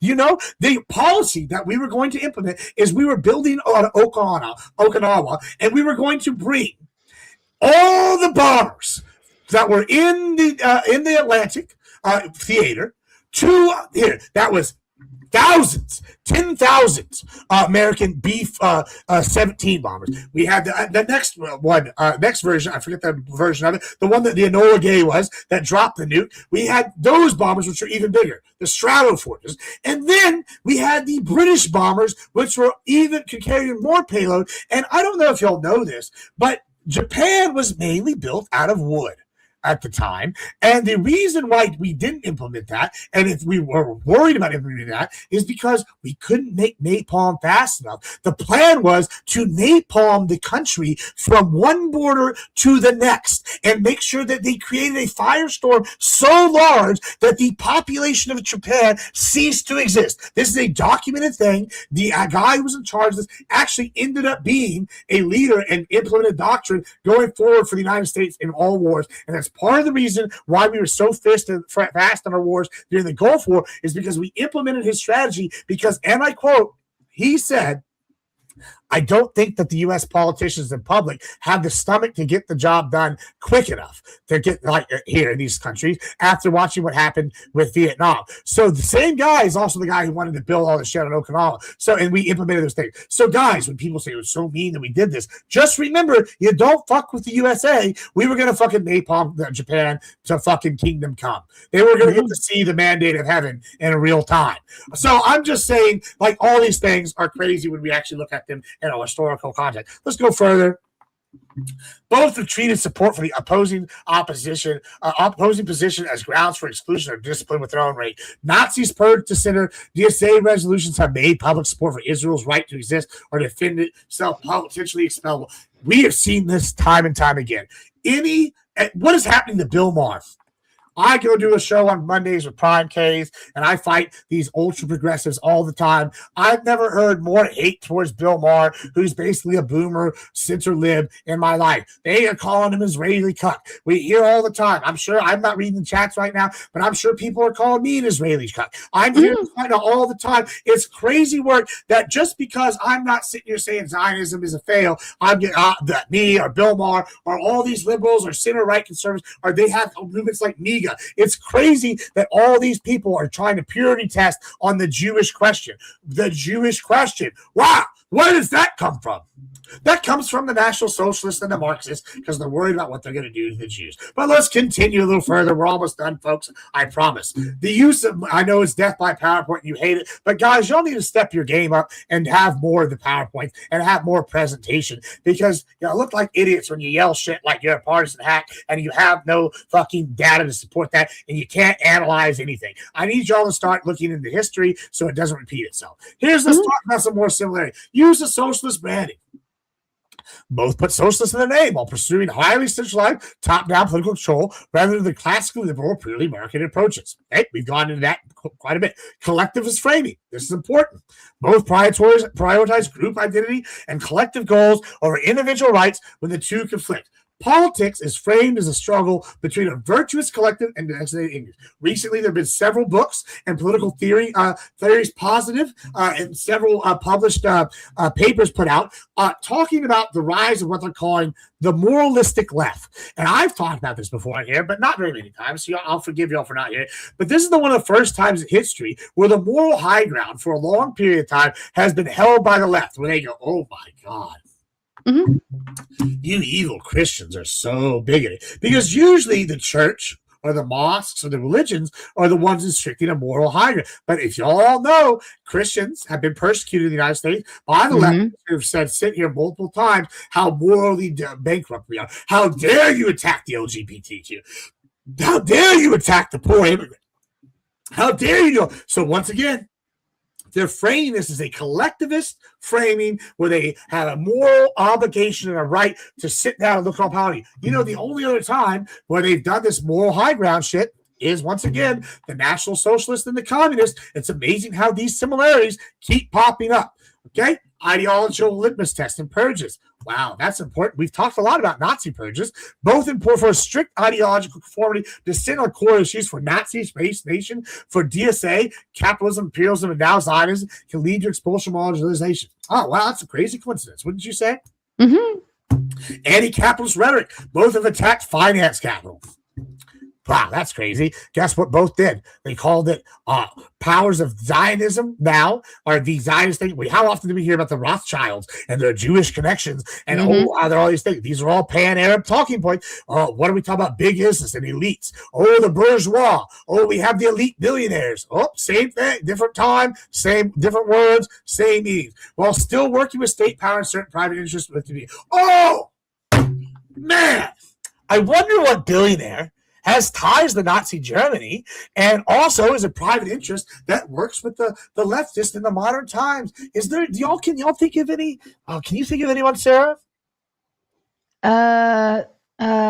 Oh, my brain farted. I got you. George Soros. I'm not saying that he's behind all of it, but he's got ties to Nazi Germany. And oh, lordy, crazy how this guy, they're going to say he's a Jew. Yeah, but there's always the few that worked with the enemy, as they're all in every company. You know, every country, you have some of them work with the enemy to stay alive and benefit. George Soros is one of those. It's crazy how he's pushed this agenda, continued to this day, and how it matches up almost 1-to-1. We're seeing this over and over. We're seeing socialists like people like Bill Gates, where they push all this crazy stuff in Africa. I'm not saying that the alpha-gal ticks are a thing, but it's pretty creepy that all the alpha-gal ticks got released, and all of a sudden people are getting, all these problems with meat. And guess who was testing that? Bill Gates. Guess who funds a lot of social liberal programs? Bill Gates. All these state finance-backed people, not state finance, all these private groups that are working for a state of socialism. It's really interesting how this 1-to-1 compares. Let's talk about propaganda style. Heavy reliance on moral absolutism, slogans, symbols portraying opponents as uniquely evil or legitimate rather than merely wrong. We just talked about this. How often do we talk to libs and they give you a sense of smugness? Not only are you a dumb conservative, you're just an immoral, bankrupt, dumb conservative. This is what we hear all the time. We hear, how dare you say it? Oh, you don't care about all these people dying in Africa because USAID was cut? You know, all this shit. We hear these all the time. The similarities continue. Let's talk about one of these last ones before we get to our last slide. Authoritarian organizational instincts. Strong emphasis on party organizational discipline and viewing politics as a zero-sum battle that requires unity against internal and external enemies. This is the problem the lefties keep making. The liberals thought that they could win with these people, and they needed them on their side. And what happens? Right. The liberals, just yesterday, Chuck Schumer said we're a big tent party and refused to disown them. Did you say big tit or big tent? Tent. Tit? Tent. T-E-N-T. Tent. Big tent. Tent. Okay. I was like, what? What's a big tit party? Yeah, I wish we was a big tit party. I wouldn't be allowed to join that party. Yeah, that's unfortunate. Neither would a lot of the people under a lot of these doctrines, but that's okay. Here's the point. They call Chuck Schumer said they're a big tent party and can't disown the socialists just recently. I know if any libs are listening, they'll know that happened. They're pretty pissed about it. Here's the thing. He thought that they were going to help him. We're seeing Hassan sit here. What did Hassan do with Destiny and them showed up? There was a question and answer period that was going to be open. Hassan had someone dressed as Mao, and guess what? He went to the organizers of that event and said, kick him out. We don't want any libs here. here because they're going to sit here and chop. So the libs are being forced to accept the socialists as they are or get booted. They're losing power within their own party quickly because they fucking let the snake in and now it's eating the fucking eggs. It's crazy how this has happened over and over. We look at history. The Nazis made alliances all throughout their time with different socialist groups, absorbed the ones that were absorbable, killed the ones that didn't. Then when they got in power, what did they do? They did the same thing, said join us or die, and they eliminated the current government. The DSA is not even hiding that anymore. They're openly saying this is what they want to do, and we need to listen. When the evil people tell you they want to do evil shit, believe them. Speaking of believing them and doing evil shit, if you are a lefty and you want to start coming on backstage to come tear Admiral Gibbs a new asshole if you think you can do it, now's the time to hit that button. It is in the live chat. I've dropped the link there. You can start heading back now because Gibbs is working on his last slide, right? I am, and it's a very short slide. And brothers and sisters, come ready because I have about 300 pages of notes and quotes and all sorts of shit.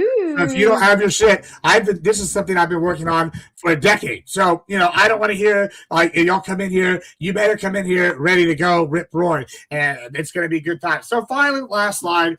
I just want to point out it's very interesting. I made this here to shaking hands across time, but I want to make one last point. Okay.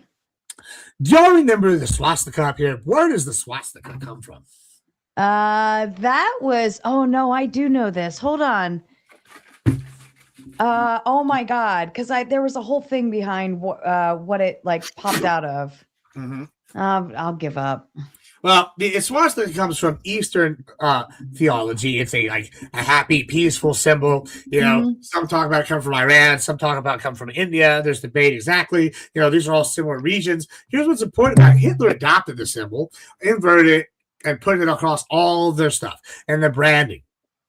Right, this is supposed to be a symbol of peace and unity and all these good things, right? And he twisted it and made it you. What has the DSA done? What is their symbol? Oh, it's the rose and people shaking hands. How calm and clean. This is the thing that they do all the time.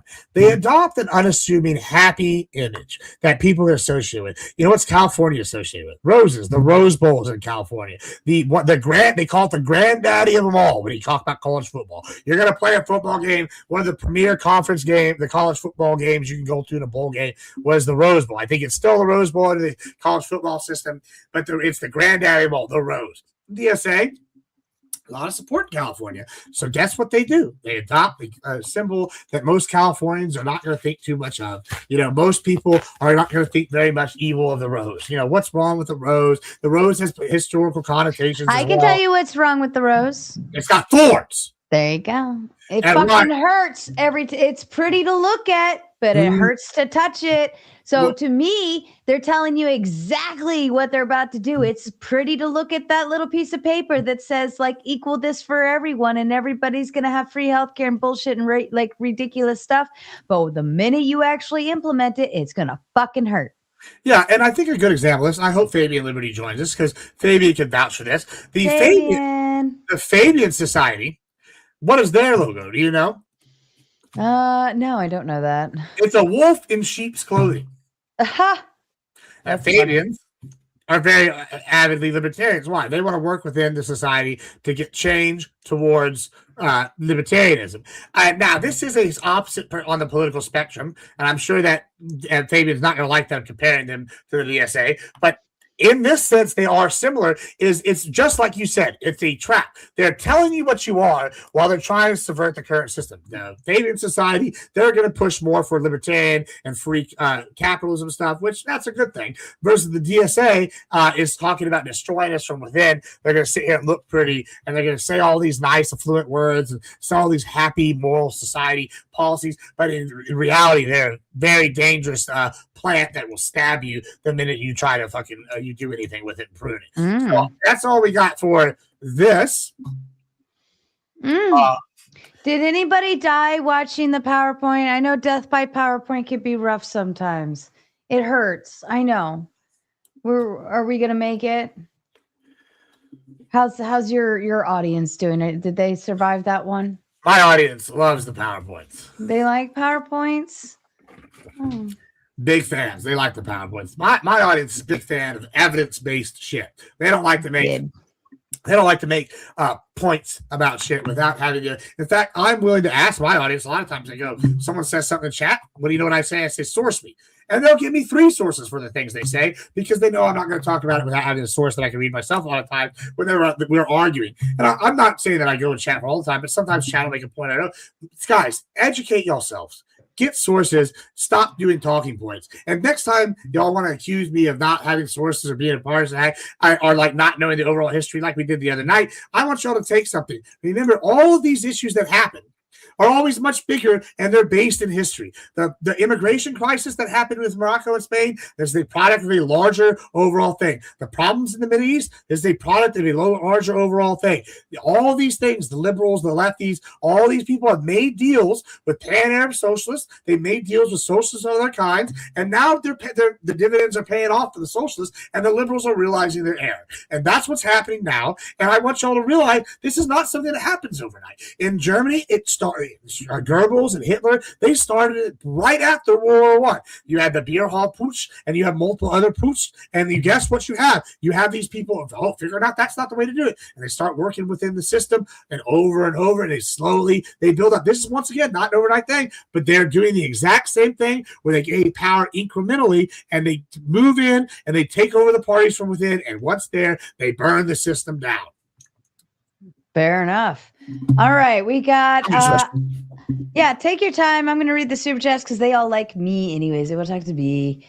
But if you're in the crowd, and especially if you're a lefty liberal loser, according to Gibbs, then I want you backstage. Rate meow. All y'all righties that are backstage might need to sit this one out for a hot minute and let the lefties come up first. Let the lefties come, do their thing. That's what Gibbs wants. Gibbs wants blood.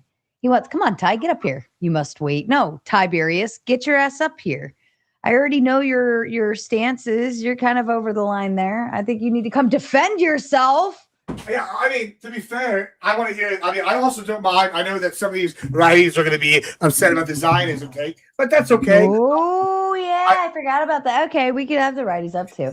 But really, the problem is these people, the righties that are upset about this, are parroting socialist talking points. So I guess they like socialism. It's just whatever.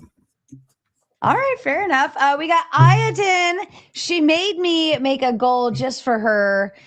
Because she wanted to make sure it counted. So if you check the goal, it's just because of Ayatin. She reminded me in the chat to make one. Thank you, Ayatin. She said, Tomato Tag, win Gibbs, win Sarah, and win Mater Nation. Yes, Mater Nation is the best thing since sliced bread. Calvin, why are you not backstage, actually? Come on, I know you want to play with this one. Gibbs debates need to come with closed captions. I agree. I 110% agree.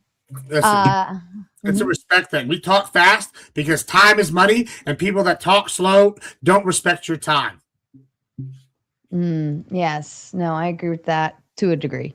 Tom Carpenter says the Big 20 says Gibbs talks slow. Need to watch on 2X. Now you talk too slow, Gibbs. No way. There's no winning. There's no winning. I talk too fast or I talk too slow. And for the record, to those in the chat, your dono goal, you're running out of time. You better unfuck yourselves for, James, since the Big 10 says you can thank Ayatin for this. Yes, absolutely we can. Absolutely we can. She's our darling baby buggy bugaboo who kindly reminds me in the chat to set my own goals because I forget sometimes. Nunny says DSA must stand for dumb, silly ass seems to fit. What do you think? Yes? No? Maybe so? Dumb, silly. And Lobster sending in the 1,000 jewels. I have no idea what that translates to in money terms, but goat trophy, I'm all about that. So I guess y'all got to see a goat trophy on the screen. That sounds kind of cool. All right, Mr. Admiral Gibbs, would you like to get a panel up here? Yeah, bring them on in. Ask them if they're ready for the whoopings. Are they ready for the whoopings? Or are you ready for the whoopings? Which way is this going down, Gibbs? Oh, I mean, listen, I don't know when the last time I lost on your panel, one of your open panels was, but it's never. So I'm pretty confident. I love you so much. Fucking bring him on. Here we go.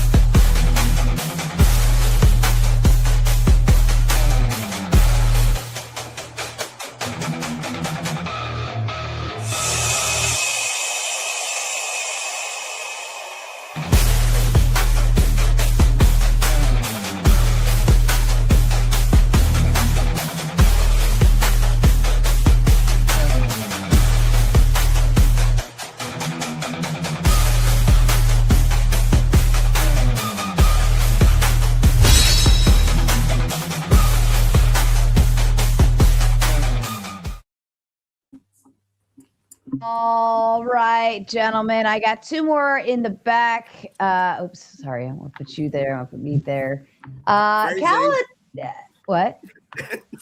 Also, real quick for the super chat, listen, the frogs are turning the socialists gay. I'm sorry. We have to do that. They really are. Gays are turning the socialist frogs. We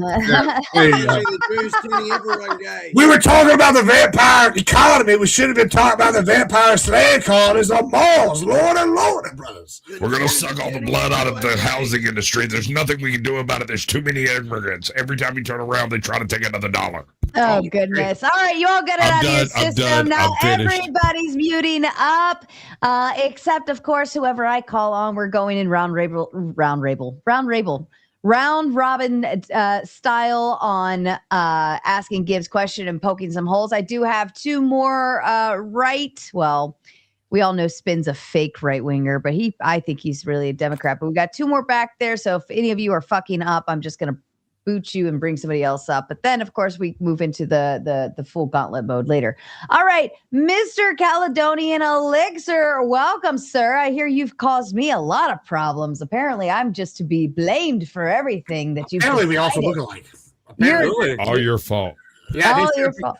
Apparently, AI images of us are the same. A grown-ass man making decisions on his own, and somehow there's a woman behind it. Amazing. But Caledonian, go ahead, start grilling Gibbs. What you got for him? Questions, comments, fuck yous, whatever you want. Okay, so the way I see it is the Third Reich didn't operate solely as a socialized economy. It also operated in a financial nexus that included Deutsche Bank, the Reichsbank, President Hjalmar Schacht, coordinating with, for example, the BIS, which is the Bank of International Settlements, US Chase Bank, US Standard Oil. And when most people think about the Third Reich, they overlook what happened previous to it, the Weimar Republic, when Germany existed in a broken economy, massive inflation. So think about this, how did Germany go from a nation broken in ruins to a nation with the largest military in Europe, a military juggernaut that was essentially built on world domination, right?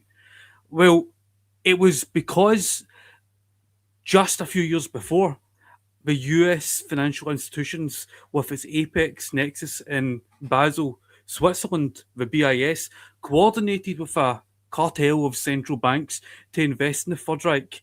And then you had the corporate connection, IG Farben, with American IG, US Standard Oil, Ford.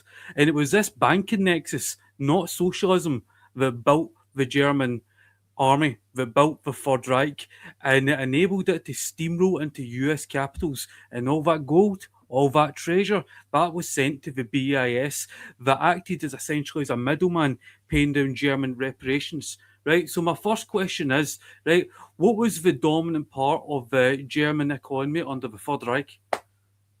That's real simple. If we actually look at history, we can see once again, all of what you're saying is semi-true, but it's really a mask. Because once again, as we looked at throughout the demonstration, the PowerPoint I made, they cover all these different economic policies. But the biggest one that gained in money is twofold. One, Germany is one of the only socialist countries that we argue would have worked with an economy. Why is that? Because they do a total war economy. And one thing about the Nazis is if they put a gun to your head and say work, you're going to probably go work, right? So they go out and you do this. And you have, remember, these people are not getting paid more. You have wage control, so they're working basically as slaves, very underpaid. Then you have a large group of people who, I don't know if you remember, what was the reason why the Jews got kicked out of how many countries? Oh, it was the banking system, which is what you were just talking about, and usury. And so what did they do in Germany and Austria and all the countries where they had Jews? They killed them. They took the resources, not just in Germany, but in Austria, in Denmark, in Norway, in France. They did this over and over, and by the end of the Third Reich, part of the reason why their industry was failing and they couldn't produce the higher-end Tiger tanks, they couldn't produce the Navy ships anymore, is not because they didn't have the production means, it's because they didn't have the money, because they started contracting, and like most empires built on total war, you have to always be expanding to gain. And after you've killed all the Jews, and you've killed all these other immigrant groups that were not as wealthy, but you still took their money, guess what? You suddenly don't have any more money, and that's why they started failing failing, and part of the reason why many average soldiers threw down their arms. Because guess what? If the SS can't kill you, Okay, then you're not can I gonna come fight for back? them. Can I Sure. come back? You were right. It was the German military-industrial sector, right? So how did German commercial banks with the BIS finance that rearmament and that cross-border capital? How did they do it? Once again, Yeah, how they did they do it? they renegotiated these terms all over the place. They fought the globalist elite. We see this over and over. They rebelled. No, against the international they literally were Nope. the globalist elite.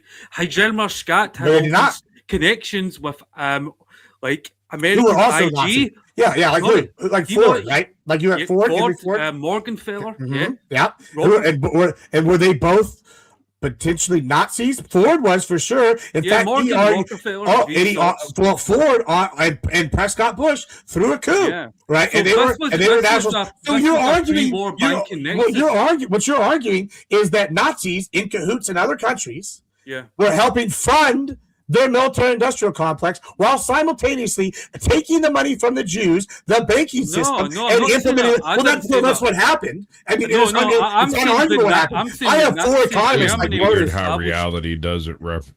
I mean, I quoted four. One at a time, gentlemen. It is the Q&A. Right, Down I'm to saying just that- a notch. I'm saying Yeah, that Nazi Germany was established through military-industrial rearmament Okay. financed by central banks in order for Germany to pay down World War I reparations and investment done Sure. at the start of the Third Reich's Mhm. emergence. So Mhm. that was what it was all about. Right. That's why, for example, you had the Hashemite Kingdom fall Oh. because the BIS and the central banks wanted to move into there, and then they wanted to move into Germany, and that's how the Third Reich emerged. So And then you're they wanted disputing- to move into Soviet Russia, and that's why Oh. they got Germany to attack Russia. And you Right. see pre-war, during war, and after the war, that central bank nexus that included Britain, the BIS in Basel, Switzerland, and America existed before the war and still exists today. Well, hold on. The central banking system worked against the Germans once the Germans started getting. No, they didn't. The into central it. banking They system absolutely did. made. They absolutely did. Hold on. This is really funny. You're actually confusing two conspiracy theories. There's a No, major conspiracy conspiracy. There theory. absolutely is. The major conspiracy theory is the reasons why we fought the war with Germany. Once again, is because the Rothschilds weren't in cahoots with them anymore, and they were I taking never mentioned the Rothschilds. Hold on. I'm sure, but that's part of it. Is once again the Jewish banking system, which the Germans were fighting against, and once again, you still haven't refuted the fact that I have four. One being an economic historian, one being a Nobel Prize winning economist, and two other economists all basically say the exact reason they're able to accomplish all these things is while going against the central banking system controlled by the Jews is by expanding through wartime aggression and simultaneously centralizing control of power with the economic system and putting all these people in power, taking away the rights of these people, and simultaneously taking the money and the income and the property away from anybody that fought against them, specifically the Jewish banking class You're the and only the one world mentioning Jewish the one. Jews. You've Well, mentioned I mean, the Jews about yeah, because this is important to the conversation. No, it's I not. mean, They're not it's important to absolutely the conversation. I'm well, then talking you're about just the Bank denying of history. International Settlements. No, Oh, I'm okay. talking about Reichsbank. But you're saying I can't find any quotes or any policy talking about the worldwide Jewish I'm talking cabal. about Reichsbank Okay. President Staat, the Bank of International Settlements, IG Farben. What role did these people and organizations play in the creation of the Third Reich and financing German rearmament? Yeah, I mean, once again, actually, I just looked this up real simple. The exact thing you're talking about right now is referred to in economic theory, specifically May's Business School is publishing this. So once again, here's a source. Is saying this is called what Calderion, Mr. Elixir over here is spouting. This is what they call, and I quote, the dual finance myth of centralized banking worldwide. So what you're talking about is literally a myth in economic theory, while I'm sitting here talking about hard, verifiable fact. So the Bank of International Settlements, that isn't a central bank that serves to coordinate with other central banks around the world. And they sure it didn't is. finance Germany in the 1930s. All sorts of people financed them. You know the Pope. The Pope also backed Hitler. You think you said all Catholics? Hold on, let's go one at a time. You said all Catholics backed Hitler because one bank went along with him that might have been centralized and terrified for their lives? Oh, well, that seems to be what you're saying. You're trying to apply one example and make it a whole story when I'm giving you different, various supporting evidence and facts that dispute what you're saying on a max level. I can give you tons of quotes and policies that go against. Who was the Reichsbank president in the 1930s? I don't have that name off the top of my head. I mean, I can tell you in a second if I pull up my notes here. Okay, yeah, pull up your notes. I mean, there's multiple, I believe, because they changed who's in charge. It was Jonas Stadt, right? And what connection did Stadt have with the BIS? First, I have from 1924 and 32. I have it looks like Paul Loeb, and then we have. No, I said during the Third Reich. Okay, and then we had Hindenburg, who was removed. I said during the Reichstag president. It was Stadt. Okay, and so then who was after that? Who was after that Hindenburg was removed? I said the Reichsbank president. The Reichsbank. Oh, not the Reichstag. Okay, let me look that up here. I don't know. But I don't know what your point is. Okay, sure. But what's your point? My point is Stadt operated in Germany and worked with the banks pre-war, during the war, and after the war to work with American banks and corporations to invest in Germany. I'm like pulling my numbers up. Right. So once again, reading Goebbels' diaries, this just once again proves you wrong. I'm looking at Hermann Schmidt, first term during 23 to 1930, so not during your point. But the Reichstag Bank, once again, he resigned because guess what? They didn't like the Young Plan, which is something the Nazis were avidly against. Oh, surprise! Then we have Hans Luther to 33.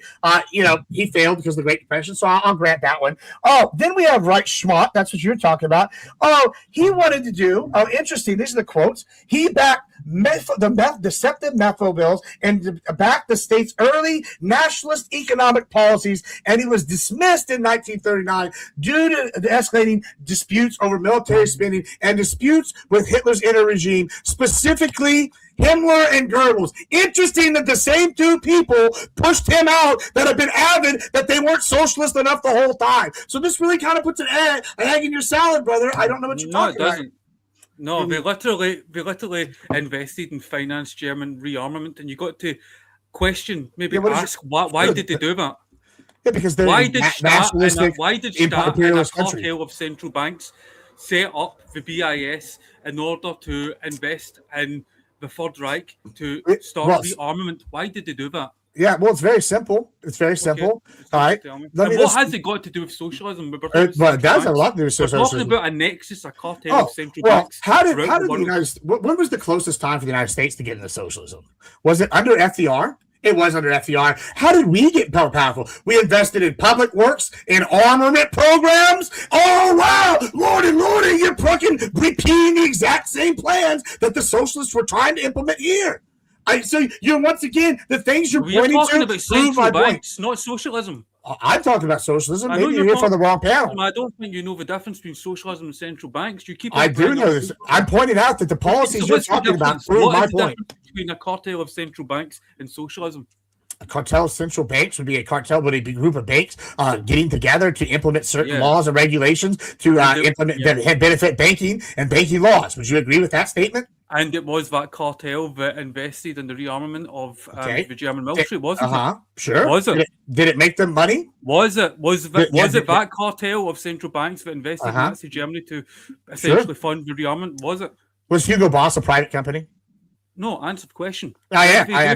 Yeah, this is my point. Is once again, no, I don't think the point. Answer the question. They absolutely did that because they did make money and take advantage of a volatile situation, and then they got bamboozled. This happens all the time. I don't know why you're shocked about that. And how would they make back that money? Well, did they make back that money? Yes. Oh, did they? That's interesting because they didn't make back that money because they fell apart to rapid inflation after the war. So you don't know what you're talking about. They did make back that money through the BIS. How did the BIS serve as an institution that basically sent back? What happened? What happened to the Reichsbank in 1945?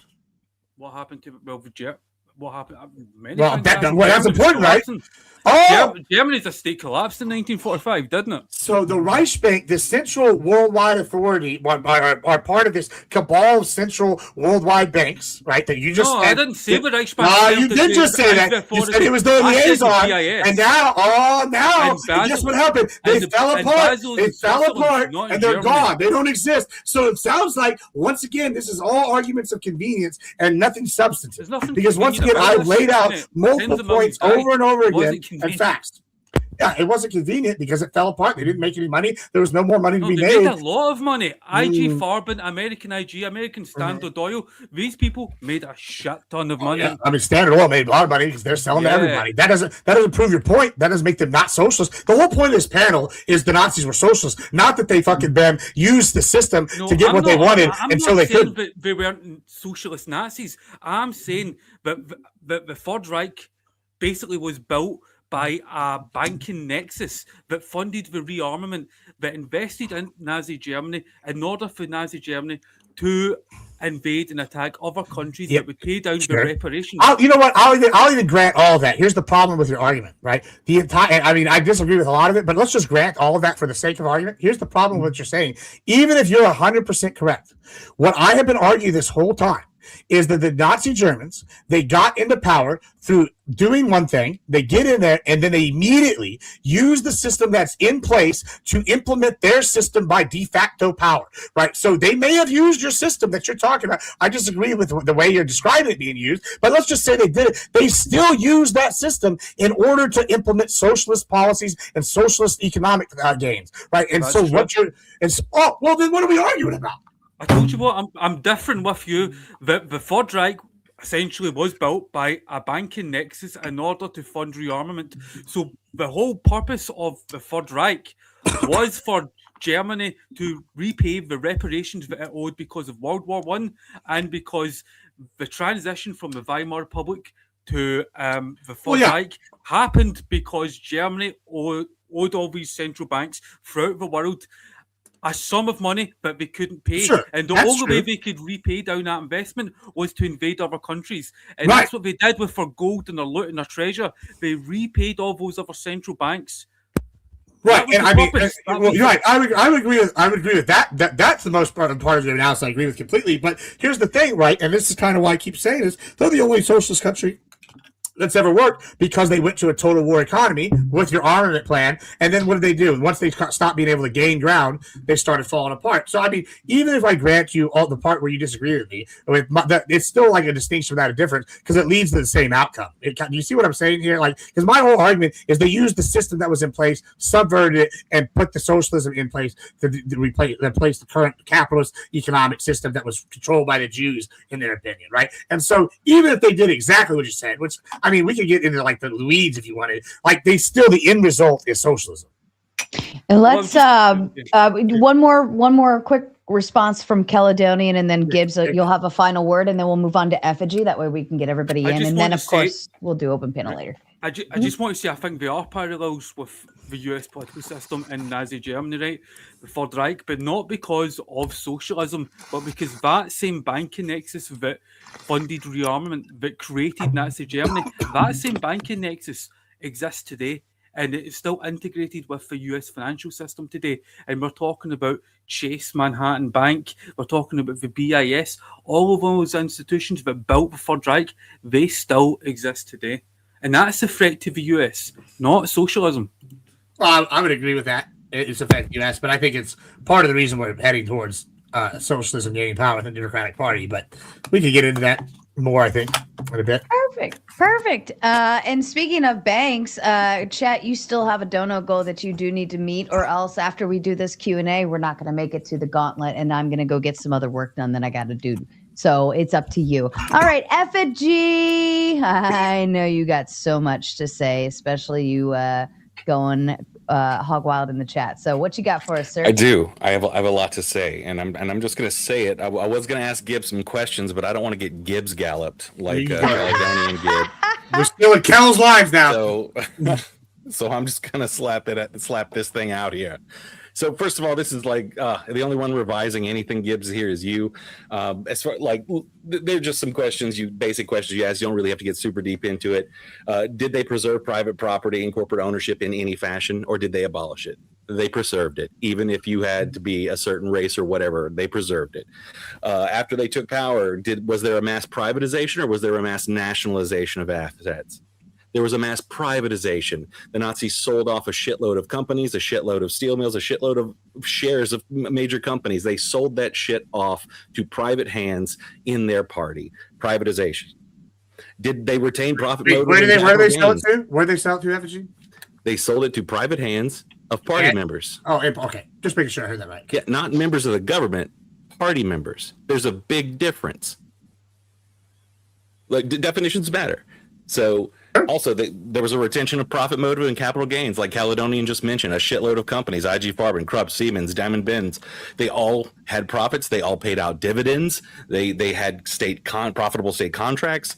All this shit still happened. None of this would happen under a socialist thing. You mentioned the destruction of the trade unions. The German labor front that they forced all the workers into was not a fucking union, dude. It was a control mechanism that froze their wages and then stripped them of labor bargaining power, basically ensuring profits of their employers. Next, the easiest one, they fucking killed all the lefties. They fucking killed them. Just real quick, Energy. What happened on the night of the long knives? Sure, I agree. Killed on the night of the long knives. Yeah, anybody that was not socialist enough. So not just like no. Real quick. Goebbels' definition of socialist at that point had changed because he switched to Hitler in 1926. Just a real quick question, because since you're bringing this up, can you tell me what happened to anybody that wasn't a Stalinist after Lenin died in Russia? And your point? Well, because we don't not call Stalin a communist, right? He's a communist. You would agree, correct? Sure. All right. So what about all the fucking communists he killed. At this point in the party, there were left-wingers and there were more right-wingers. So Stalin can kill all the other communists and still be a communist, but the socialists, Goebbels and Hess and them can kill all the other socialists that weren't social enough and not be socialists. That's called because they didn't believe the same things. So there's different kinds of socialism. In National Socialism, they were faking out a bunch of fucking people. And they were getting people to believe diametrically opposed opinions, which is why they had to purge the fucking party in 1934 and kill everyone who believed in anti-capitalism and socialism. No, they didn't kill anybody that was anti-capitalist. They killed the people that weren't socialist. They killed a shitload of anti-capitalists. Here's the point. Let me give you a hypothetical here, because you did this really interesting thing a little bit ago. Right, where you said they sold it to party members. All right, so let's say right here, we're a country. How many of us? Eight of us, okay? And Mr. Elixir, he's he's part of the Bob Saget party, and Duck over here, he's part of the Gibbs party, and I take over, okay? And you own a business, okay? And I say, all right, I'm going to take your business unless you join the Gibbs party, Mr. Elixir. Would you say that is a government way of government control? When I send Duck in there with the guns to take the business from Elixir and say, if you don't join the party, we're going to privatize it and sell it to a different party member, would you say that's government control or not government control? There is a form of controlled capitalism. That's not okay, Gibbs. Real quick, said that Gibbs. controlled capitalism it's not okay to use socialism. me as an example. Well, Gibbs. No, shut up, Duck. Shut up, Duck. I don't understand this. Shut up, Duck. You know it's the drill. Not okay to use Robin. Yeah. Go ahead, Effigy. All right, moving on. So also, what did these people espouse? What did the Nazis espouse? They espoused reactionary conservatism. They espoused traditional gender roles. They were aggressively promoting traditional patriarchal family structures. They one of their favorite phrases was "children, kitchen, church" because they wanted to increase national birth rate. Sound fucking familiar? They suppressed modern art. They called it degenerate art. They attacked jazz, progressive literature, liberal academic institutions. They burned down the first transgender surgery clinic. They persecuted minorities. They were about racial purity. Like, come the fuck on. Does any of this sound left wing? They all of this sounds extremely left wing. In concentration camps. Did you watch the the PowerPoint, I don't know if you did, but there was a whole segment, and we can pull it up again, about how being racist doesn't make you all right wing. I know that y'all try to push this as right wingers are the only ones who can be racist. Let's look at Juche, for example. Their idea is that North Korean race is the superior race, and as part of their Juche, and they actively persecute minorities that aren't North Korean. So when you say that left wing, that right wing, that racism is inherently right wing in the manner that you're trying to do, you're just fundamentally incorrect. So I'm sitting here hearing these things. Yeah, and this kind of goes with the other thing where I'm talking about they gave lip service to Christianity, but then simultaneously depowered any Christian organization that went against them. And they even fundamentally held the Pope. They had God as witness on their fucking uniforms. Where's the Pope? Where's the Pope located? What city? I don't know. Did he move? The Vatican, right? Mm-hmm. Who controlled the Vatican and Italy at the time? Was it Mussolini, who was famous for killing people? The entire German army. Oh, well, that's interesting. Were they all Catholic? They were Lutheran and Catholic. They were Lutheran and Catholic, correct? Okay. And so would it behoove them initially in the first wave of socialism while they're fighting out in a war to really fight the war? Or would it behoove them and say go against Catholics? Socialism doesn't have any of the things I just listed. Or would it behoove them to put a gun to the Pope's head and have him sign a treaty, which is what happened, and say this, and then have the Catholics not fight against any of the socialist policy and give lip service so the average German went along with it, which is more likely what happened, considering we know what actually happened, and it's the second thing, not the first thing that you're describing. Are you disputing they held a gun to the Pope's head and made him sign the treaty? Did they literally hold a gun to the Pope's head? There's been discussions that might have been actually what happened. Yeah, Mussolini. Are you gonna tell Mussolini that you're not gonna do whatever him and Hitler want while he's got two of the biggest armies in the world around you? I guess it would depend on whether or not the Pope believes his religion or not, right? Well, if he's willing to die for his beliefs. Yeah, I mean, because we know that the popes have never been corrupt in an entire time in history, and the Catholics have never done anything ever. Maybe I've got a higher ideal of what a Christian is than you do. Sure. You might. I have a very low ideal for what Christians are. So, as a Christian, so yeah, I suspect that the Pope was a baby back bitch and bent over for him. Fair enough. All right, let's go ahead and move on. And to my chat, you had better unfuck yourselves before we get to Mr. Balderson, who can and will very much be the last person to speak here this evening, and no gauntlet. I'm going to leave it up to you to decide what you would like to do. Duck, go ahead. What you got for us, sir? All right. So just the point I'm not understanding from Gibbs is that Adolf Hitler literally turned Hamburg, Dresden, Berlin, and Cologne into civilian cities defended by generals, right? So this is not something unaware to Adolf Hitler. He turned cities into places that had to have generals that he was executing, actively executing and imprisoning them, defending these cities that ended up getting firebombed. And so what I'm wondering is, are you okay? And what the fuck did you drink before you came on panel today, Gibbs? You're drawing economic conclusions about someone who is psychopathic. Many people who are psychopathic and idiots and morons, Gibbs. Yeah, I am drawing economic conclusions based off the policies they implemented. I mean, I'm not going to disagree they're psychopathic and evil, but they implemented policy as a ruling government body, and their policy is unequivocally socialist. Do you disagree with that? No, but you don't. But no, you don't disagree with that. Okay, good. I don't what I don't understand is if you had a city that you cut out. Yeah, was literally served, and then you're suddenly getting firebombed, and yeah. What is the firebombing? Yeah, so I mean it's the same argument I said the first time. Yeah, but what is the argument? Is that the firebombing? The link to firebombing and socialism? I don't know. That's your job, right? You know, I'm just watching. You know, if I'm watching history, I'm watching Nazis be Nazis, not really be that good at the things they did. I don't understand the link between socialism and firebombing, but you're asking me to draw that conclusion. I don't understand it. Are you talking about what I'm talking about, the firebombing of Japan?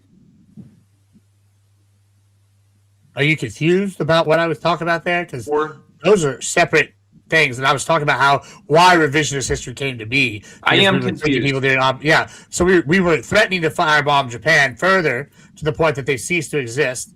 And part of what we did instead is we started, once they surrendered, is we took Operation Paperclip and took people from both Japan and Germany to implement our science and our economic divisions, right? And what we did was then, okay, we have these evil people. Okay. What do? You go on a public reform program, PR, right? And so what do they go? And what do? They put out public relations, they put out good slime, and that's part of the revisionist history that I was talking about. That would be, I guess, the link to the firebombing portion that you're talking about.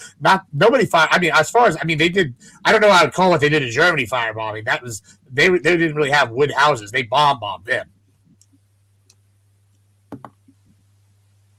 Are you understanding? So, and I don't mean to sound sarcastic, but do you think? Yeah, I don't mean to sound sarcastic, but this might clarify it. So, do you see the socialists that got firebombed while Hitler was assassinating generals in Germany as victims? Or do you see Japan, maybe Japan or Operation Paperclip, like you were saying, do you see those guys as victims? I'm still trying to hone in on what you're trying to say here. Well, I would say arguably Operation Paperclip, none of those guys are victims. They got the fucking free pass out of jail. That's what they got, right? But as far as the people that got bombed, yeah, they were victims of being in a evil country with an evil leadership that they empowered. And whenever you empower the devil, just like what the libs are doing to the DSA, don't be surprised when the devil cashes in that deal and takes your soul.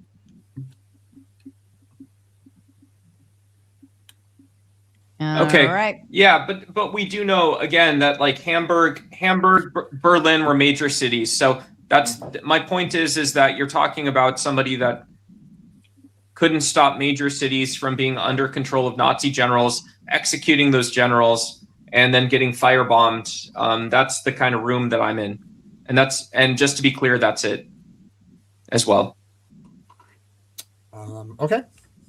All right. Sounds good. Thank you, Doc. Let's move it on to DK Dickspiracy. That's what we called him last time, I think, right? Did we call you that last time?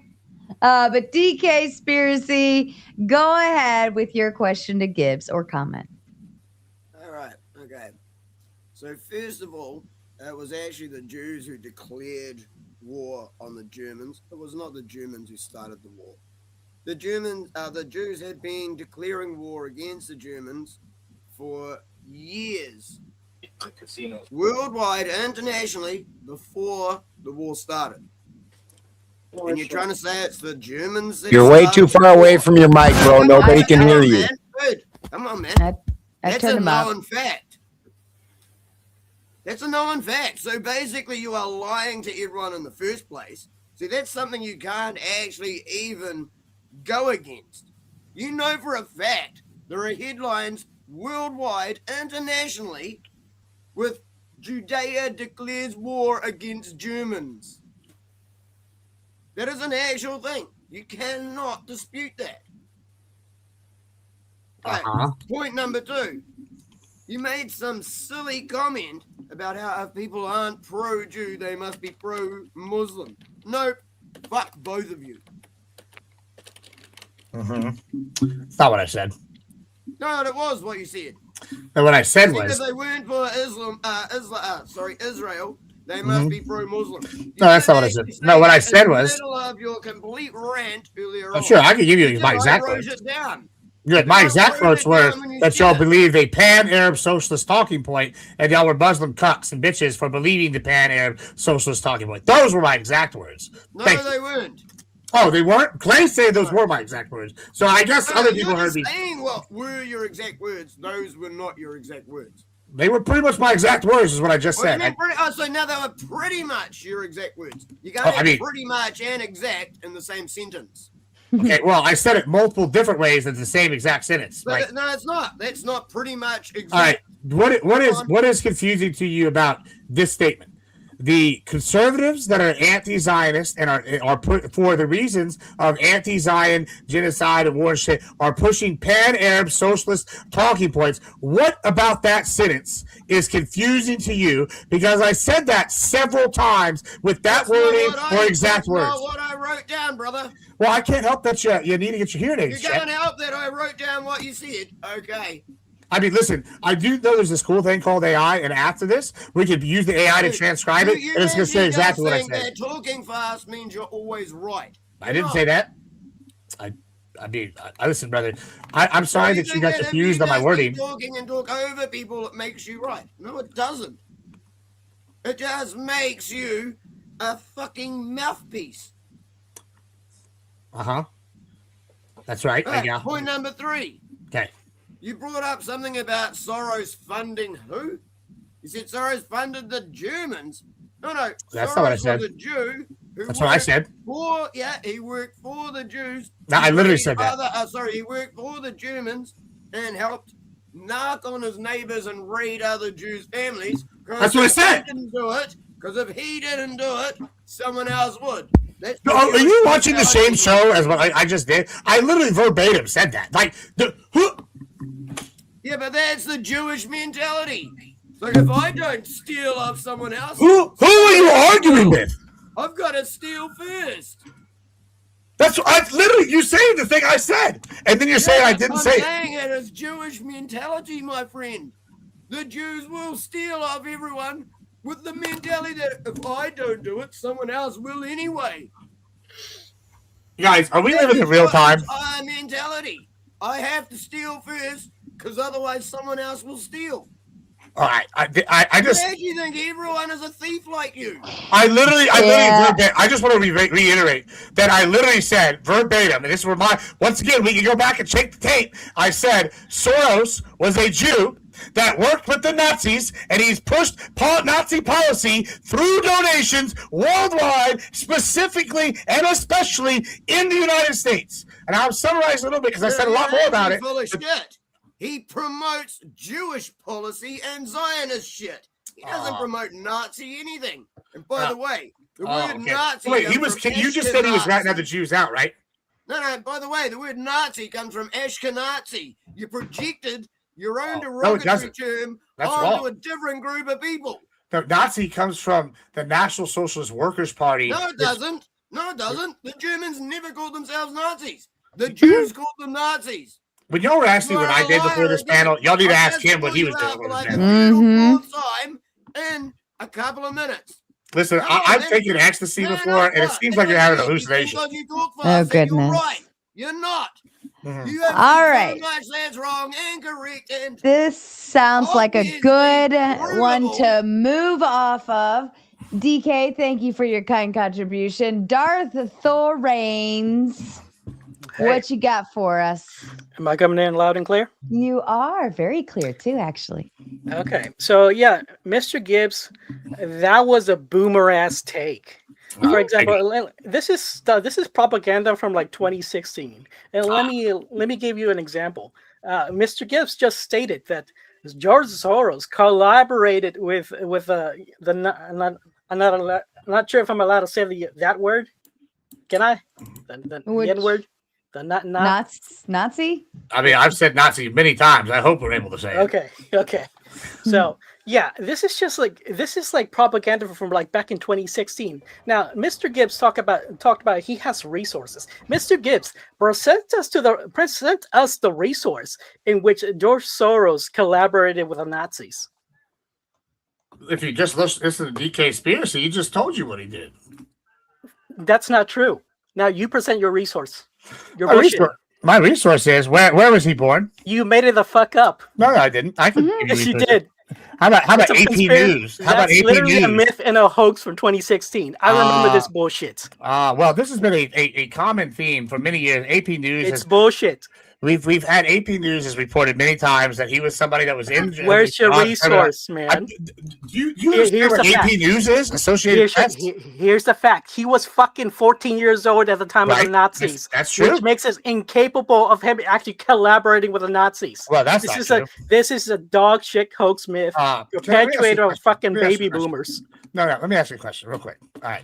What's the Hitler? No. First, admit you were wrong there. And admit that you were wrong. Okay, you're not willing to admit you're wrong. Got it. No, because I'm not wrong. Let me ask you. Take the L, Mr. Gibbs. Take the L. Did I earlier, when I was in my speech, in fact, I can even go to the slide if I need to, talk about how the Hitler Youth, along with armed guards, was going around and they would report. Gish Gallop Gibbons. No, I did say this, right? Is this correct? Did I say Gish Galloping? No, hold on. You just said this is Gish Gallop. Just let him talk. Well, it's okay. He's the guest. He can Gish Gallop. He can Gibbs Gallop.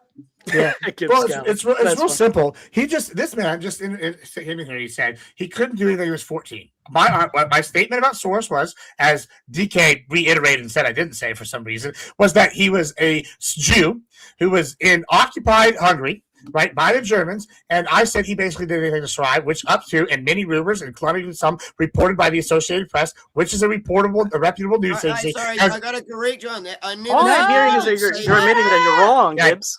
What part of mute yourself do you not understand? The Associated Press is a reputable source, and they have stories out where they have said that it's been reported that he may have collaborated in order to stay alive during that time period with giving away other Jewish locations. Now, what adds further fuel to this fucking truth is, guess what? The Hitler Youth is well documented for even reporting their parents if they weren't up to Nazi standards. So not only do we have evidence that the youth was a weapon used and then militarized by the Fuhrer with that for this purpose, is we know this is a definitive fact. So what you're doing is you're denying that they did this over. It's not the claim was that George Soros collaborated with the Nazis. You don't have a source for that. I just gave you what the Associated Press. And no, you have a myth. Once again, the Associated Press is a reputable news source. And once again, you don't have any supporting evidence. While I have circumstantial evidence as well with the Hitler Youth being a prime arm of the Nazi power machine. Do you dispute that the Hitler Youth informed on all sorts of people? Is that a thing that occurred? Yes or no? Gibbs, Google. Did Soros collaborate with the Nazis? The answer is no. Cool. Take the L, if you Google, take the L, stop trying to get Gallop. If you Google if the Nazis, I don't care about the Nazi youth collaborating with the Nazis. You don't care about facts, though. That's the problem. You don't care about facts. This is just copium. You don't want to admit that you're wrong. I gave you a source. This is copium. Anyways, yeah, let's move on. Let's move on from this L. Let's give you another L. This guy probably believes Snopes is a good fact. Bro, this is just boomer takes. It's not a boomer take. I actually have sources. You have zero. So hold on. I just want to point out once again his source, and he's not willing to engage. You don't have a source. No, I just gave you one. Associated Press. Once again, I said multiple times. Source. The Associated Press is not a source. Are you retarded? All they're saying is it is possible that maybe George Soros collaborated, but we're making this shit up. We're literally making it up. That the Associated Press not a source. The Associated Press is considered one of the most reputable news sources worldwide by both the Secondly, you have not been able to review an actual historical fact, which is that the Hitler Youth and the National Youth in Germany, red herring. That's not red herring. It's a direct correlation. Red herring. What we're talking about. You just said a 14-year-old. I know you don't care because you hate facts. No, because you don't have a source for George Soros collaborating with the Nazis. The Associated Press. Once again, the Associated Press. I've said this. How many times have I said this now? I'm gonna start turning this to a drinking game. Every time I have to give a source that he denies. You don't have a source. That's the problem. Associated Press. Once again, that's not a source, man. Bro, everybody thinks the Associated Press. Who here thinks the Associated Press? Fox News saying something doesn't make it true. Do you understand that? You boomer brained. You got a boomer brain. News. Did you say Fox News? Oh, sorry. That's the equivalent of saying boomer. That's the equivalent of saying Fox News said something, therefore it's true. That's Nobody's saying that. The Associated Press is a reputable source. Once again, they have reported on it. Who cares if it's quote unquote a reputable source? Secondly, people that care about how sources. We need actual historical evidence. Once again, okay, we do have historical evidence to the Hitler Youth, which what's the historical evidence that George Soros collaborated with the Nazis? We have of the age age group that you've described, people in that age group, That's not evidence that George Soros collaborated with the Nazis. So we have an age group and an organization there's that plenty does of exactly people what I within said, that age and group then who we didn't have collaborate with the Nazis. George So is Soros that being evidence that George reported on Soros by the didn't collaborate with the Associated Press Nazis? that did this. I'm sorry, but I can't hear a fuck all of any of what either of you are saying because you're talking over each other. Yeah. I'm trying to eat my taco while I'm enjoying this. I'm sure you are. But I'd like to be able to enjoy it I'm trying to eat your more. taco. Nice. Oh, come on, man. Yeah. Listen, I just got to say, whenever we get to the point where we're denying historical fact that 14-year-olds... You don't have any historical facts. Listen, you can That's keep the saying problem. that. You can keep saying that. It's well documented by many, many sources. It's that literally the Hitler facts, man. Hold on. All right, so you're disputing that your argument earlier, before you changed it now, and moved the goalpost, was that he was 14 and he couldn't have informed because he was a child. And I've given you, and you can look up this is well documented, that the Hitler Youth, which is full of 14-year-olds, was one of the major reasons the Nazis stayed in power because they acted as informants for the National Party. Then we have... That's fallacious reasoning. No. Well, he was 14, the same age as the Nazis. He must have collaborated with the Nazis. No, this just disproves your Do I point. have to repeat myself? Take turns. It's not that fucking hard. Well, I mean, but the problem with what's happening today is I'm giving a circumstantial evidence backed up by a direct source, which is the Associated Press. So the circumstantial evidence, which refutes your claim that people at the age of 14 couldn't inform, and then we have the Associated Press articles, of which there are several, that have differing reports. Some say this didn't happen, some say it did, have reports of him being in occupied Hungary, being a 14-year-old Jew who is reported to might have survived there by giving up other Jews. These are reports that we have from several different sources, other than the press, if you really want to dive into it. And so we have two pieces of evidence that support that this could have happened. Then we follow through with what Soros has pushed, which is socialist policies, and the picture kind of comes together. Now you're disputing. Okay, now let me get this straight. Gibbs, let me get this straight. Your argument, the fact you're presenting that George Soros collaborated with the Nazis is that he was 14 years old. That's your entire evidence. Get the fuck out of here with that. That was my entire evidence. Is that what you just took from the last? That's literally what all you said. He was 14 years old, the same age as the Nazi youth, which means he must have been a Nazi. I'm glad that you think you're getting the dunk, but you actually look like you. Take the L, Gibbs. Take the L. I mean, the only L I'm taking is the one that you've got right now, and I'm taking the dub. That's kind of gay. Yeah, I mean, I guess. I mean, I don't know what you're talking about with gay. I'm talking about dubs, winning, and being correct, which I am fundamentally correct in this, and you're fundamentally wrong, and you don't know what a source is. The fact you don't know what the AP is a reputable source, and you're denying that, and calling that boomer, and stop peddling this boomer garbage, man. This might have worked back in 2016. It's not going to work on the youth of today. I mean, nobody's trying to work on the youth today except for the socialists because they want to corrupt and revise history. I'm sorry that you don't know how to tell what a primary source is, but that's something you maybe need to learn about. It's important. Admiral, I'm an anti-Semite, but I'm not going to make bullshit about my enemy.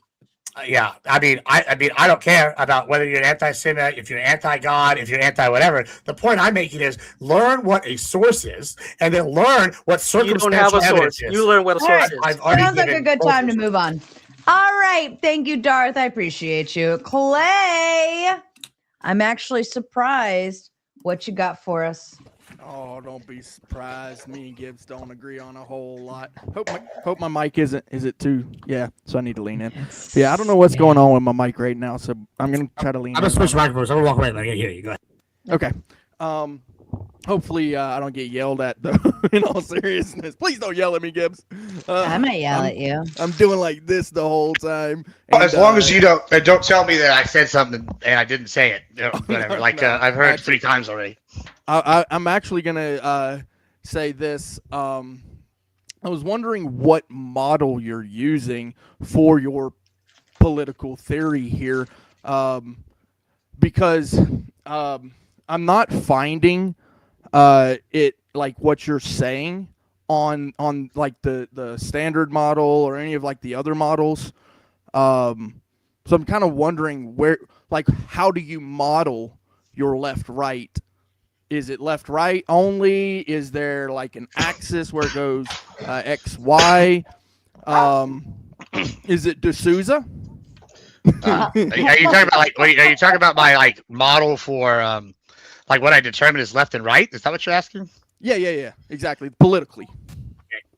Well, I mean, first of all, I would say that the left-right dichotomy is a circle more so than a straight line, because if you get too far to the left, eventually you start sounding like a libertarian and vice versa, and it's kind of like this thing. Like, for example, like if you look at weed, libertarians want weed legalized because of individual liberty. We don't want it. And then you have socialists like in North Korea that want weed legalized for different reasons, but they're socialist reasons. So you have this kind of dichotomy goes together. You also have the top down, which you have the class dichotomy. So like when we talk about Trump being a populist, that's an up down. Just the left right page. You also have like you can also graph it where you have the giant graphs. You have this authoritarian and right-leaning streak, and then you have economic policies. So those are two different ways you can graph it. I would argue as far as political.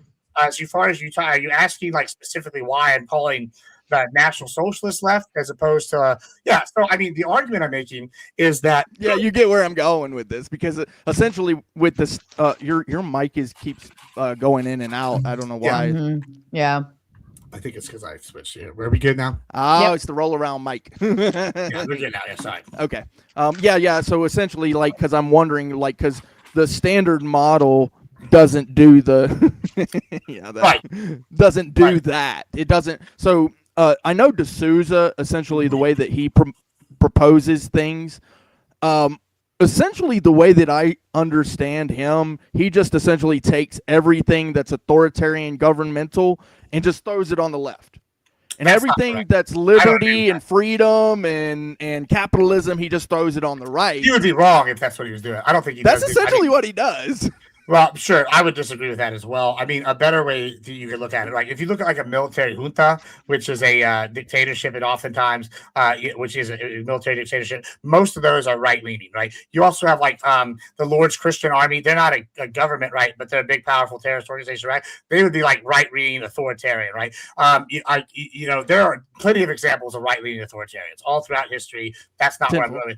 The reason I'm saying that these are leftists and the reason why the lefties are able to argue that Hitler and Mussolini and fascism is right-leaning is because fascism, unfortunately, left-wing fascism in the 40s and 30s was left-wing, right? However, fascism has this tendency that once you get in power, you lead through the military, and then it becomes authoritarian, and it starts to lean right-wing. Now, the difference is, though, with Hitler's socialism is that they actually pushed the socialist economic policies. What they did that was smart, right, is that they did it through the party, right? This is why the people over here, like Evangee and them, are arguing that he privatized things. Yeah, he did privatize, but when I went through the policies earlier, what he did was he got rid of small entrepreneurships. He made deals with businesses too big to fail. He backed those, and then he implemented state control. So although they might be in control privately, they actually had no power, which is state leftist control, and he implemented price controls, et cetera, et cetera. This is all things I fucking went over in my PowerPoint. This is all things the several economists went over. This is the same thing the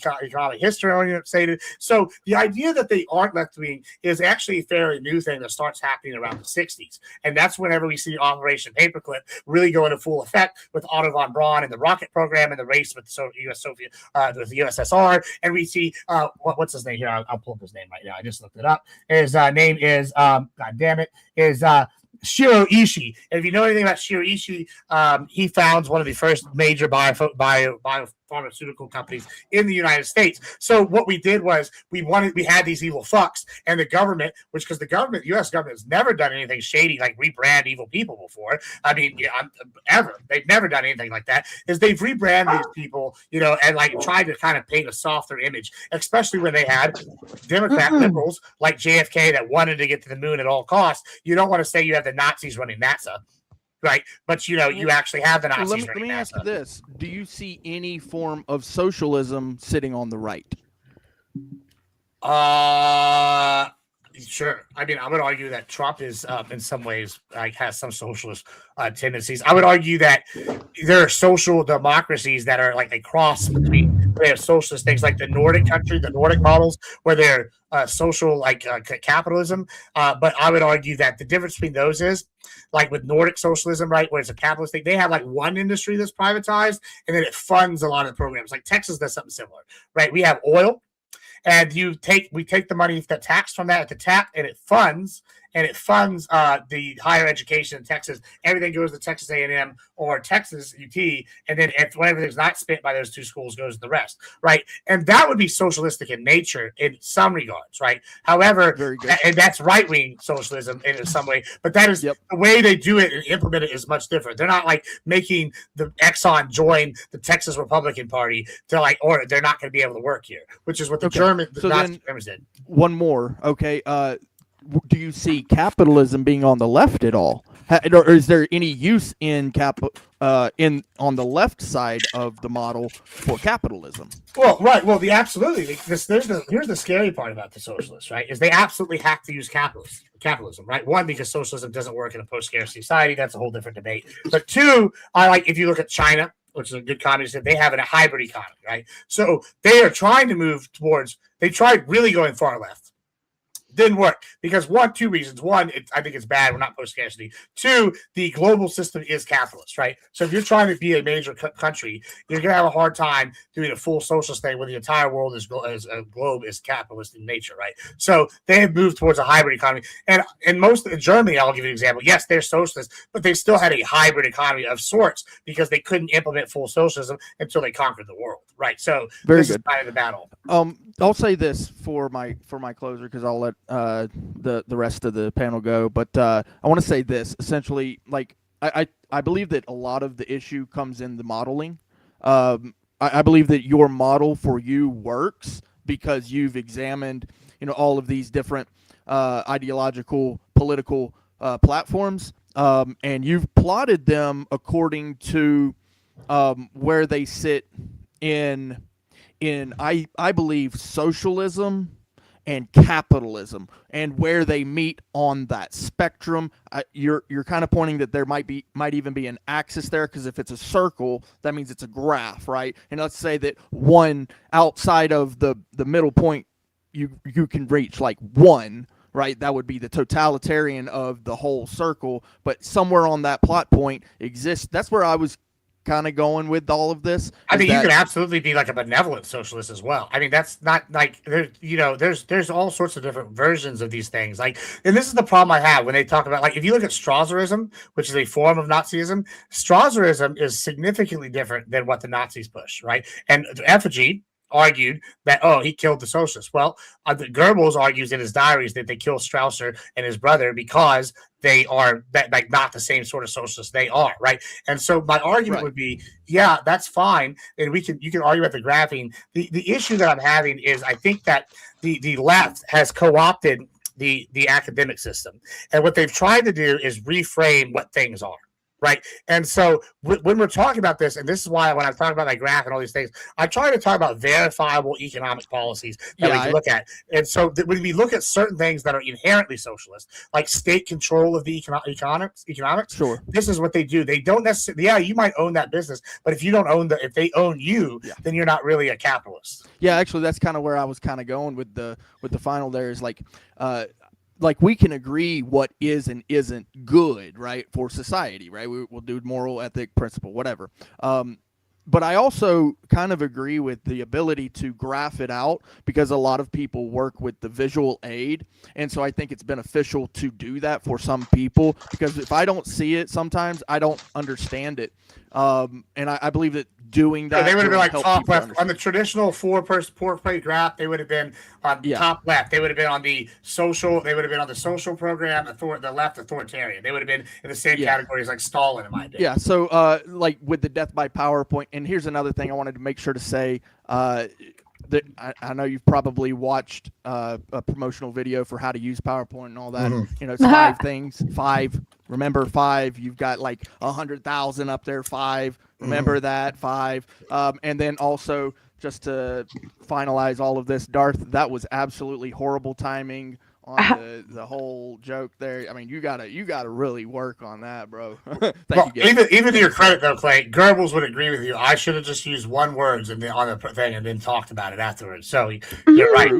True, yeah, but you know what that is? That's propaganda, right? And I people rest don't my wanna do- case. People don't And want to right- read. They don't want to do the deep dive. Well, and yes, and you've accused me of being a propagandist, and what I'm doing right now is Well, showing you I'm kinda not. are. I'm You're a little showing bit that of a I'm partisan not. hack. I'm showing that I'm not a propagandist by posting these in a manner so that everybody can see the sources and the whole Well, I'll thought tell you- instead of just the one word. I'll tell you, we disagree on a lot of things. That's fine.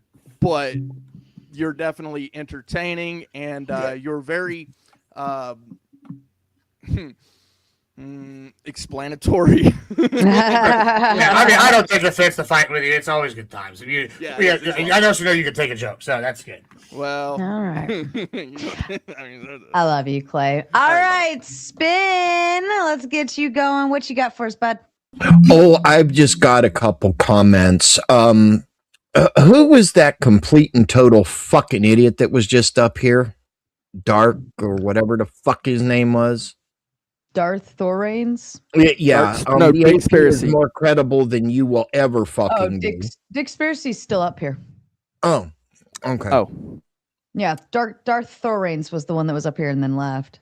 Oh, But yeah. so was The AP Doc. is more credible than you will ever fucking be. Hi, Gibbs. Second of all, I want to go back to your PowerPoint for just a second. Sarah, if that would be okay. It was the slide. I absolutely do not want to fucking bring that thing back up on this screen. I just sat through an hour and a half of a PowerPoint and you want me to get it back up here? Fuck no, he can read it to you. That's fake news. It was an hour on the dot. I finished the PowerPoint at exactly an hour. It was the slide where the DSA wants to defund the Department of War. Yeah, that's from Fox News. That guy, he's right. I did get that one from Fox News. Yeah, But that was from their interview. Yeah, right. Well, let's think about how bad that would be. It's more of a comment than a It'd be bad. question. It'd be very bad. And then we get rid of the Senate. How fucking bad would that be? Well, that's the whole point. Is that what was the middle one? I apologize, Gibbs. The judiciary. Yeah. Let's just get rid of everything. Let's throw trillions and trillions of dollars to the migrants or the immigrants or the illegal invaders and whatever else. Let's just bankrupt the country and get rid of the prisons. Oh, yes, get rid of prisons. Let's think how stupid. Oh, amnesty, cashless bail. Let's think. We're going to let I want to be careful how I say this, Sarah, obviously. Let's give a PDF file cashless bail. Let's give a murderer cashless bail. Oh, they don't have to pay anything. Well, you know what? Lindsay Clancy trial is going on right now, and that bitch is still in jail. Oh, she unalived 3 children. Oh, guess what? Let's just let her out. That's the stupidest fucking thing that I've ever heard in my life. Well, Spin, this is the problem with it. It's actually very intelligent what they're doing. This is why, guys, I want y'all never to underestimate the enemy. They're doing something very intelligent. They know these are bad policies. This is the same thing that Goebbels pushed. It is a radical, a progressive thing, and this is why he was friends with the SA up until the moment he wasn't. Which is why they wanted this to throw all these different pushes, where they were basically like the beer hall push before. Then they did a numerous amount of small in order to destabilize the government. They purposely picked fights with communists. They purposely picked fights with Christians and right wingers, and they had all sorts of battles with the police and all these things in order to destabilize the region, which made people want peace and fucking stability, which led to them turning to the socialists, which is what they do. They create the problem and that themselves so they can be the solution. That's what is. I mean, okay, we hand everything out, right? We just forget about laws. Where's Clay? We forget about the judicial system because we don't think it's fair.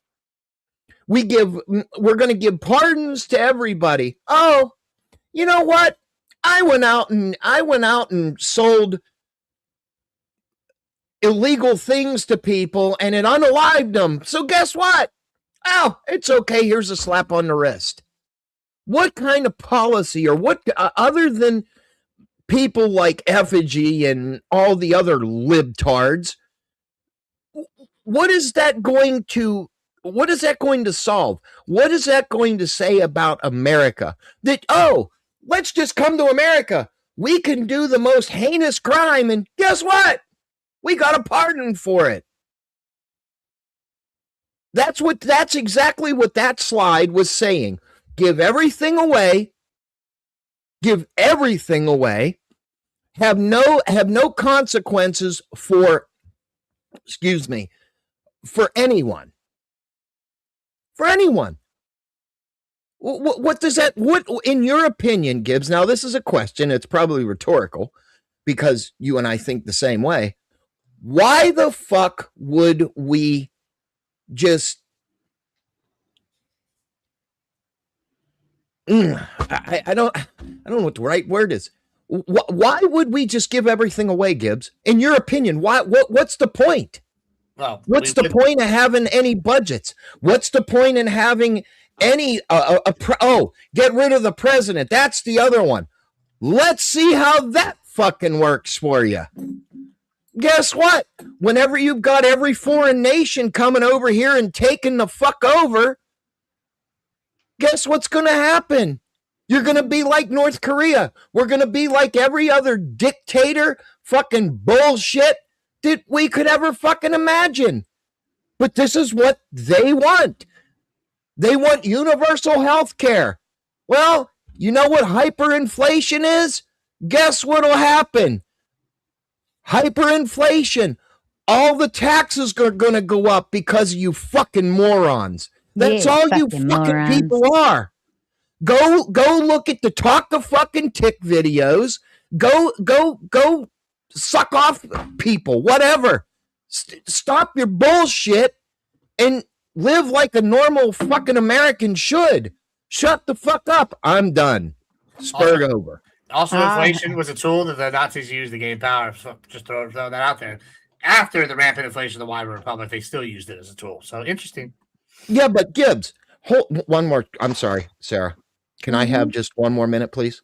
I mean, at this point, why not? But Gibbs, make it fast. What do you? This is an honest question. What are your thoughts on universal health care? Oh, I don't want to pay for it. I mean, I don't want to pay for it, but I've gotten to the point now. Hold on, you ready for this? This is a hot take that maybe we should figure out all this fraud shit. Because, hey, I think all these welfare programs haven't been getting a fair shake because there's been so much fraud that they haven't been working. Maybe if we reevaluate and we try them out for, I don't know, a period of 5 years or something and to see what happens when they're cleaned up, if they work. And then if they don't work, we cut them. I'd be amenable to check it out. But on the surface, I don't want universal health care because I don't want to pay for your grandma, or I don't want to pay for Bob, the fucking stoner that started doing meth and then died. I don't want to pay for that guy. I'm not, if you know what I like to do some blow every now and then, off some kitties every once in a while. You shouldn't have to pay for me if I get in the hospital because I railed some fentanyl. That's ridiculous. That should be on me to pay for it, not y'all. I'm just saying. Well, the point I'm trying to make is there are people out there, middle class people, that are struggling. We have hyperinflation because of some dumbass left-wing libtard socialist motherfucker. They're going to be bitching even more. Then you got the high, or I don't know what the high class. They're going to be bitching. But you got the ultra rich that aren't even going to fucking care because all they do is sit behind a desk for 10, 15 minutes a day and go and drive their fucking Lamborghinis around all fucking day and Rolls Royces. They don't fucking care. If it cost them, it cost them. But what about the little guy? What the libtards and the fucking DSA and the Democrats aren't thinking about is the people that are working 2 and 3 fucking jobs to just have to fucking survive. It's bullshit, man.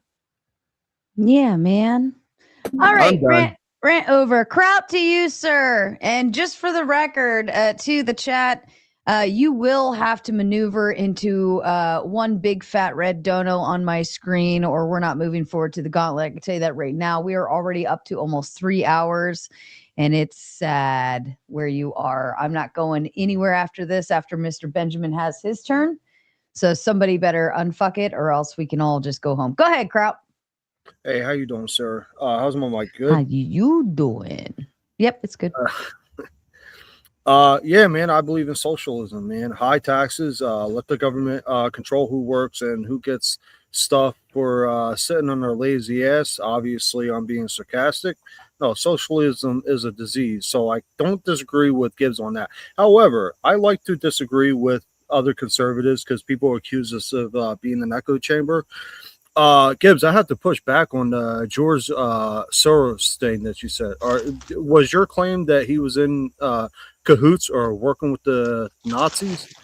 The claim is, once again, as reported by several different sources, primary and otherwise, the Associated Press has reported us several times. Some they've reported as a hoax, some they've reported. So it's controversial. However, we do have evidence, once again, that the Nazis during the time period used the Hitler Youth as well as other youth at that time period to inform on people, and they gave benefits to people that informed. And it's interesting that in occupied Hungary, Soros, who many Jews around him all went down, but somehow he didn't, and somehow he came out smelling like a petunia. Then he suddenly started pushing socialist policies with the money that he's made. This seems like a very interesting coincidence, and so once again, circumstantial evidence and some reporting stating that this may have been a thing. That is what I have stated about Soros. Right, yeah, and it was a while since he got brought up, so I just wanted to make sure. I didn't mean for you to repeat yourself. I just wanted to get the claim. So I actually read about it when he got brought it up. So Soros or his father claimed Soros wasn't even his son. It was his grandson. He gave him a fake name, even got fake papers for him. And I think what you're trying to say is the Nazis, a certain person, I forget who he was, he forced certain youths, individuals to hand out papers to like the Jewish community to let them know that all their crap is being confiscated. When Soros's father found out about it, he put a stop to it. And then there was another incident where he had to go with his father for inventory for a Jewish facility.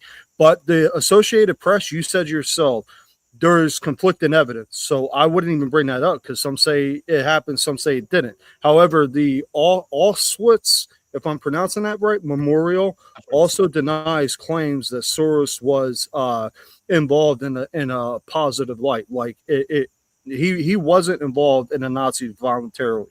What he did to survive. And the papers he was given out when his father, who he was posing as his godson, he put a stop to that real quick. So there's no concrete evidence to suggest. You would agree that the famous quote that is like, all it takes for good men or evil to succeed is good men to do nothing. You would agree like that the idea that Soros, even his father put it down, Soros at some point did work for these these people that were making him sell the paper. It is strange that other people around him went down while him and his dad, or him specifically when they went to go and review the estate, he somehow escaped like a petunia. Maybe he was a good German. Maybe, but it's also coincident that German made a bunch of money off like that shit. So when I'm sitting here hearing what you're saying, it seems like, once again, I don't have enough proof to convict him in a court of law. That's not what I'm saying. I'm just saying it's very strange that we have documented evidence of people in this age group doing this thing. We have several documents that put him in the area for some of these things. Now, like I said, there's conflicting sources, but during this time period and also after the war, there's a lot of the Germans, their documents got burned and destroyed. So what do we actually know? Some of it's going to be so. Like, yeah, sure. I'm not saying that we can definitively prove he was doing this, but it is pretty interesting that all this occurs, and then all the policies he pushed line up almost 1-to-1 with National Socialist agenda. If he wasn't a Nazi then, maybe he took something from him later. Right. So I'll say one more point. So you said you have a lot of circumstantial evidence, right, to support what you're saying? Yeah, that would be what I'm saying. Yeah. Would circumstantial evidence lead to speculations or proof? It would probably lead to both. It could lead to both. No, not really. Not really. Well, hold on. If say I let's walk through a thought exercise. Say I shot Bob, okay, and my phone happens to be in my truck, and my truck's at Taco Bell, and I shot Bob at La Michoacana, 100 feet away. Okay, now there's nobody sees me shoot him. However, Bob is dead, and there's circumstantial evidence of my phone being in the vicinity. Would you say that could lead potentially to finding other evidence or a conviction, or would that just lead to speculation? Well, it would lead to other evidence, and it would cause the police to look more into if you were responsible. But speculation evidence in and of itself cannot prove anything. Would that be used in a court of law? Speculation evidence alone, no. No, with the timestamp for the GPS of my phone, if they try to pursue it, would that be evidence they would use? Well, there's a lot of things when you talk about law in general. I'm not a lawyer. I'm not smart enough to be one. But like I don't know if this is a good example, what you're doing right now. I'll just say it is. I don't know how to answer that. But you yourself said you had speculation that leads you to your conclusion. I mean, I don't have any hard evidence that Genghis Khan actually SA'd all these women, but he does. Yeah, he got like 1,000 children or something like that. So like I guess they were all consensual then. Like, I mean, I don't have direct evidence that he was out here doing the dirty deed against their will, but I mean, I can speculate and probably be correct. I mean, and this seems like that circumstance where the circumstantial evidence points to a story, and then we see the continuing evidence of the policies he's pushed, and they kind of line up 1-to-1. Would you disagree with that? Well, I mean, I don't know. Like, I kind of yielded my time. I just don't think, people should base their argument entirely on speculation claims or I don't even know if that's a word, but I yielded my time. Speculation. Speculation. Yeah. I yielded my time. But yeah, capitalism rocks. I'm for capitalism. Lying motherfucker. I think Crowd is trying to play the other side for purposes of having a good debate conversation. Jody, go ahead. Capitalism. It rocks. So you said socialism rocks. Oh, I did? Oh, no, I meant capitalism. Yeah. It's okay. All right, go ahead, Jody. So first and foremost, thank you, Sarah, for letting me up. Chat, everybody that's watching on all your channels, please dono if you want this dumpster fire to keep burning. Like, subscribe. But I got a problem with Mr. Cribbs. He's spreading bad rumors about my great grandpapa.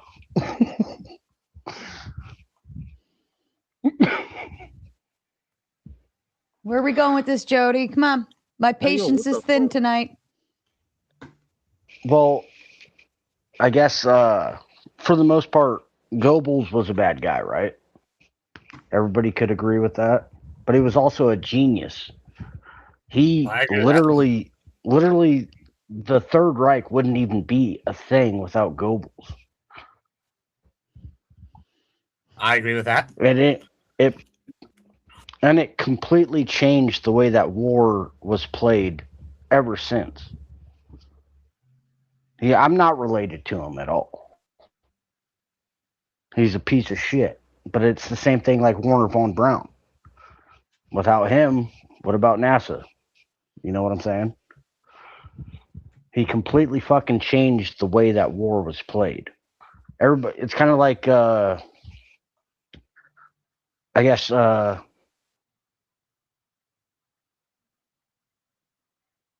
No, we lost him. Right? Is he still here? No. He's buffering, right? It's not just he's me. buffering on my side. All right, Jody, get some better Wi-Fi, bud. Klansman to you, sir. Yeah, I want to say hello. I want to correct the panel and congratulate all my fellow Klansmen and compatriots here. Because we know that after 1865, after that civil war of the northern invasion of the South, we formed the Klan. And at that point was when the Democrats came forth and started talking about this civil rights nonsense, nincompoop information. But the They've Democrats been formed the coming. Klan, though. And then the Democrat, I just Not told you. working, dude. I just told you. And then they continue on with this homosexual propaganda. And they coming forward. And we expand over there. And them Germans over there, they saw us. And they realized that we got it all figured out over here in the real America. Then they copied us. You spitting. And then after all that, so I just want to say I'm happy to see that the Admiral's on our team. Oh.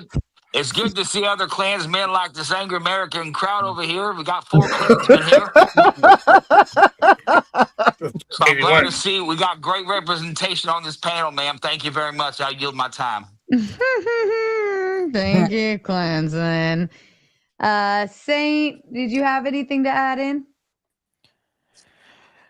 Oh, first thing I wanted to say was, Sarah, thank you for bringing me back. I want to say that. Thank you for making me a mod again, and I want to say thank you to everybody that welcomed me back.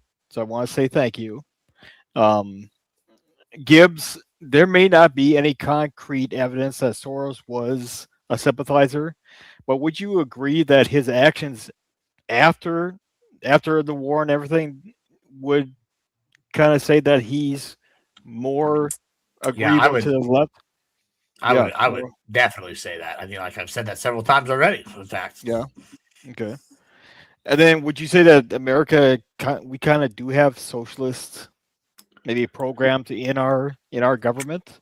Yeah, unfortunately, absolutely. Now, I do want to preface it. I'm not a libertarian. I do want the government to control and involvement in some shit, right? But yeah, we absolutely have gone too far with some things. Yeah, and it's become socialist in many respects.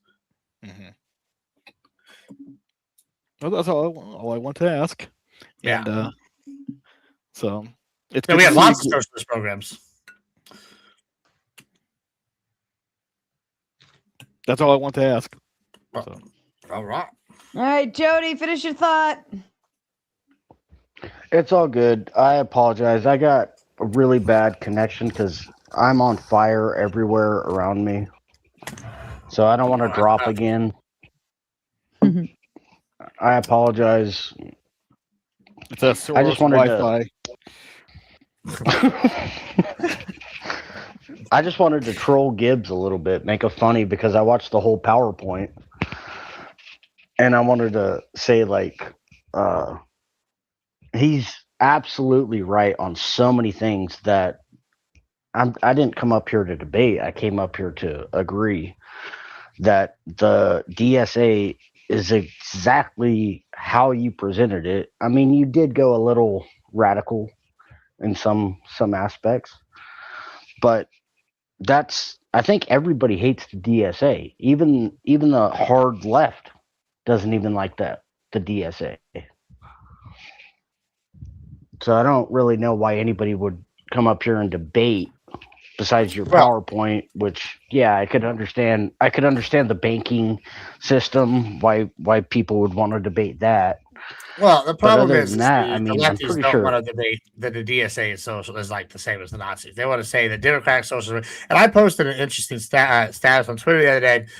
If you go back and if you go read Goebbels' diaries, one of the debates they're having is what they call themselves, how far to go socialist, what that means. And it's interesting that we're seeing Democratic Socialists or Socialist Democrats, and we have the DSA, and we have variations of this thought where they're arguing about what the future is of the Democratic Party. They're talking like, progressive. These are the same kind of debates that they had in the 20s and early 30s before they gained full power.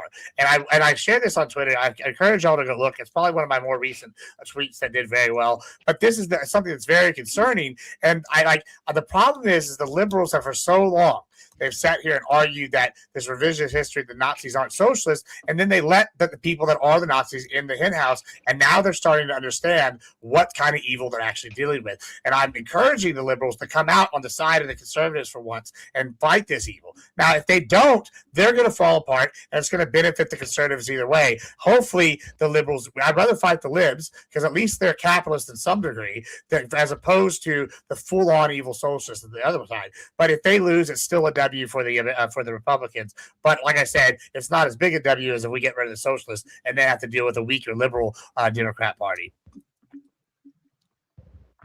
I'm not red or blue. I'm kind of in the middle. Sure, that was the way that I see it is the ironic thing is they are calling us the hard right fascists, and then we are calling them, I guess you keep calling them liberals, but they're really just far right. I don't know, whatever the fuck you want to call them. But at the end of the day, why are we all just fighting over the same fucking shit? I mean, this has been going on time and time again, kind of like how you pointed out in your PowerPoint. What's the common denominator? It's a power grab. I apologize. I negate. Yeah, I mean, to your point, though, a lot of things have changed since the Industrial Revolution. Once the Industrial Revolution occurred, that led to World War I, right? Then we restructured the great powers. That led to World War II, and arguably World War II led to the Great War, Cold War between the United. Yeah. Everybody good? That Iranians became, well, Yeah, that's debatable. That's something that Omar talks about with the blood types. Sure. There's a lot of debate on which direction that went. There's a whole nother group of thought that says that it derives from Ireland and moved south. And there's quite a few different eras of monolithic things that they can point to in order to say that. I mean, nonetheless, the German part of the move with Germany is the German young, especially the young men, were very disempowered, disenfranchised from the system. And so there was a real desire for a resurgence of national pride in their homeland, pride in their culture. And so this was part of what was implemented in the system that was used to drum up the support for them. Now, in saying that, I noticed that all of your comparisons were entirely on the financial functions of things. But when I look at the system that we're seeing today, when I'm overlaying it, I see a lot of those same tropes being used on the right wing. And the right wing being the one that carries those tropes. I also see things like the transsexual, the agenda, the books that were burned by the party, especially at first, were mostly about that kind of thing. It was a very, in all other aspects outside of the financial. And we've got to understand that the financial, after the Treaty of Versailles, Germany was put under horrible restrictions.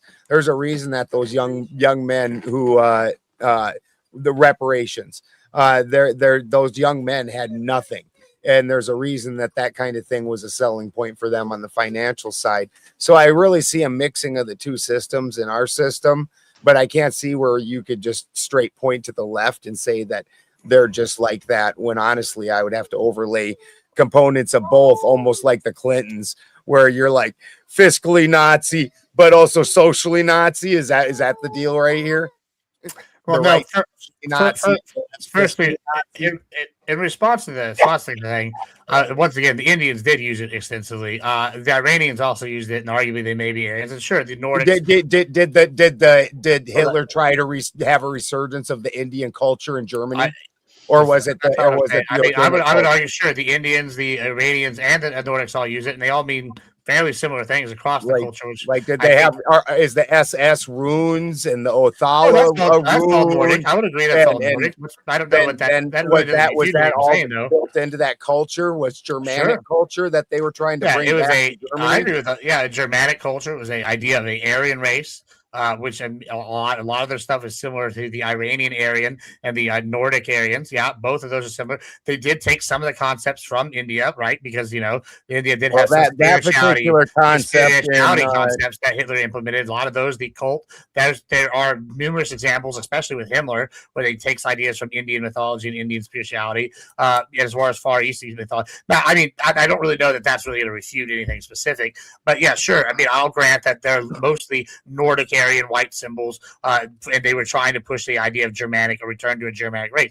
Absolutely. I also did talk about actual policy, and I talked about this in the opening pretty heavily about how it's not just an economic thing, how they wanted to control your life to the point where you may be a citizen, have private ownership or something, but the state owns you culturally, right? They want abortions. They want to be able to eliminate undesirables in your society, like the people with Down syndrome. They're going to kill those people. This is something we know that they implemented welfare, but for socialist control reasons, right? When they have a medical system, one of the things they do, if they find out you're going to have Down syndrome, they find out you're disabled, they killed you. Right. This is the point on purpose, because what they're doing with this, that's not an economic policy, although it does have some economic benefits to it if you're just looking at it from a purely standpoint. However, they did that purposely for the culture change and the societal changes, which is a socialistic change. Right. So they're doing this from a social politically, and they're doing it as social economic policies. And so that was a fundamental part. Maybe I guess you missed that, but those are two key aspects of this, and why I'm saying as a whole they're socialist,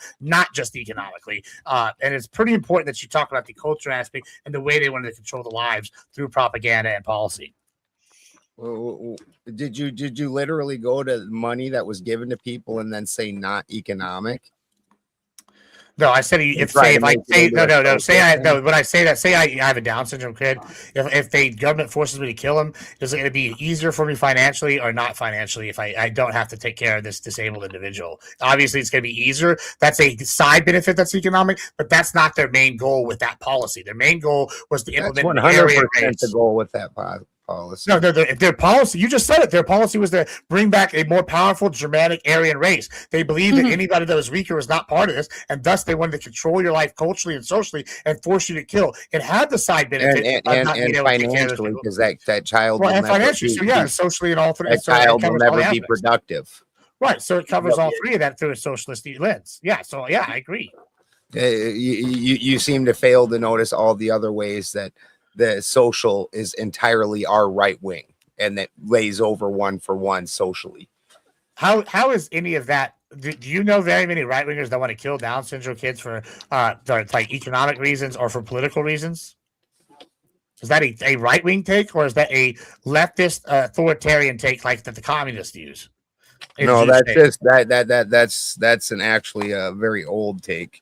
But it is a left-wing authoritarian, especially in countries that were just recently extraordinarily broke. They tend to not be real heavy on wanting to have extra loads put onto their economy. Especially, like I said, you can't underplay the Treaty of Versailles and the fact that they broke the entire German people for the entire duration between World War I and World War II. Yeah, that absolutely. I'm not bringing that. That absolutely is the whole reason the Germans were able to take power. But just because, hold on, do you disagree with the statement that because I do something politically for a social or cultural change, there might be effects that happen economically because of that? No. So if I wanted to say I think weed smoking is degenerate and I wanted to ban it just for the degeneracy factor, would there be economic outcomes from that arose from me banning it for religious and cultural reasons or something like that along those lines? Very, very, very mild ones, not ones that are going to affect the general populace. Well, that's interesting because Dan Patrick in Texas just eliminated a several billion-dollar industry with getting rid of the hemp and weed farms because he did it for religious and cultural reasons, and it happens to have massive effects, crashing Texas businesses all over the state. So I disagree with you vehemently when you say something like that. We can absolutely affect the economy and this is from the right wing right here, talking about how they do something socially and crash something because they economically. Are you really pretending like fucking crashing smoke shops that are hawking kratom is somehow like some giant effect on the fucking economy? Because that's what you just pretended. No, like you like to play these word games, but don't that's play not what them I'm with talking me, about. bro. So clearly you don't understand why it's crashing the economy, because hemp is the big gain. The hemp farm bills were destroyed, and hemp by itself, because the byproducts from hemp, not just the weed ones you can buy in the smoke shop, but the things like you can make synthetics out of it, you can make paper out of it, all this other, that being gone is a major part of the problem. Right, but The no, I'm not talking about synthetics is synthetic part of the weed. I'm problem. talking about the hemp industry as a whole. Yes, that portion of the smoke shops, that's probably several $1 million. That's a drop in the bucket. The industrial uses for hemp being annihilated because the hemp farm bill is gone is a major economic blow to Texas and the economy as a whole. And that is a direct result of the war against the smoke shops. That was a side effect that these hemp industry people that weren't doing the smoke shops people got hit with. Do you disagree with that? Oh, they definitely, well, whether they intended to have that collateral damage or not, I guess we could argue about that, but definitely they're collateral damage without a doubt. Right, and you would agree that it's because of a cultural social reason, right? He doesn't like weed. He doesn't like weed smoke. He doesn't like that. Yeah, okay. So if he's eliminated it for that reason, and then these other businesses take a hit financially because they're in associated industry, even if they're not with it like that. That's a financial devastation. In no way, shape, or form is that gonna affect Texas's overall economy. I mean, you just removed several $1 billion from the market. Yeah, it's going to affect it. The cash not in a good way.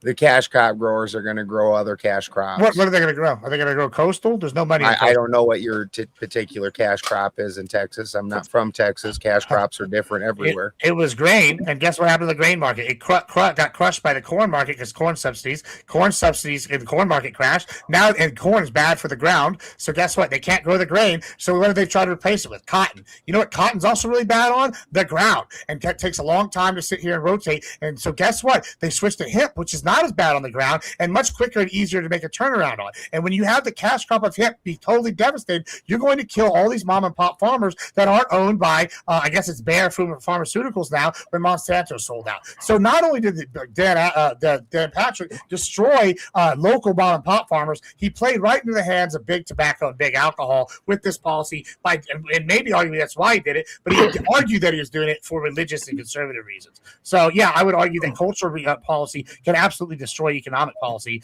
and this is a product of where the welfare was destroying economics for the purpose of culture as opposed to for the economic reason in that case.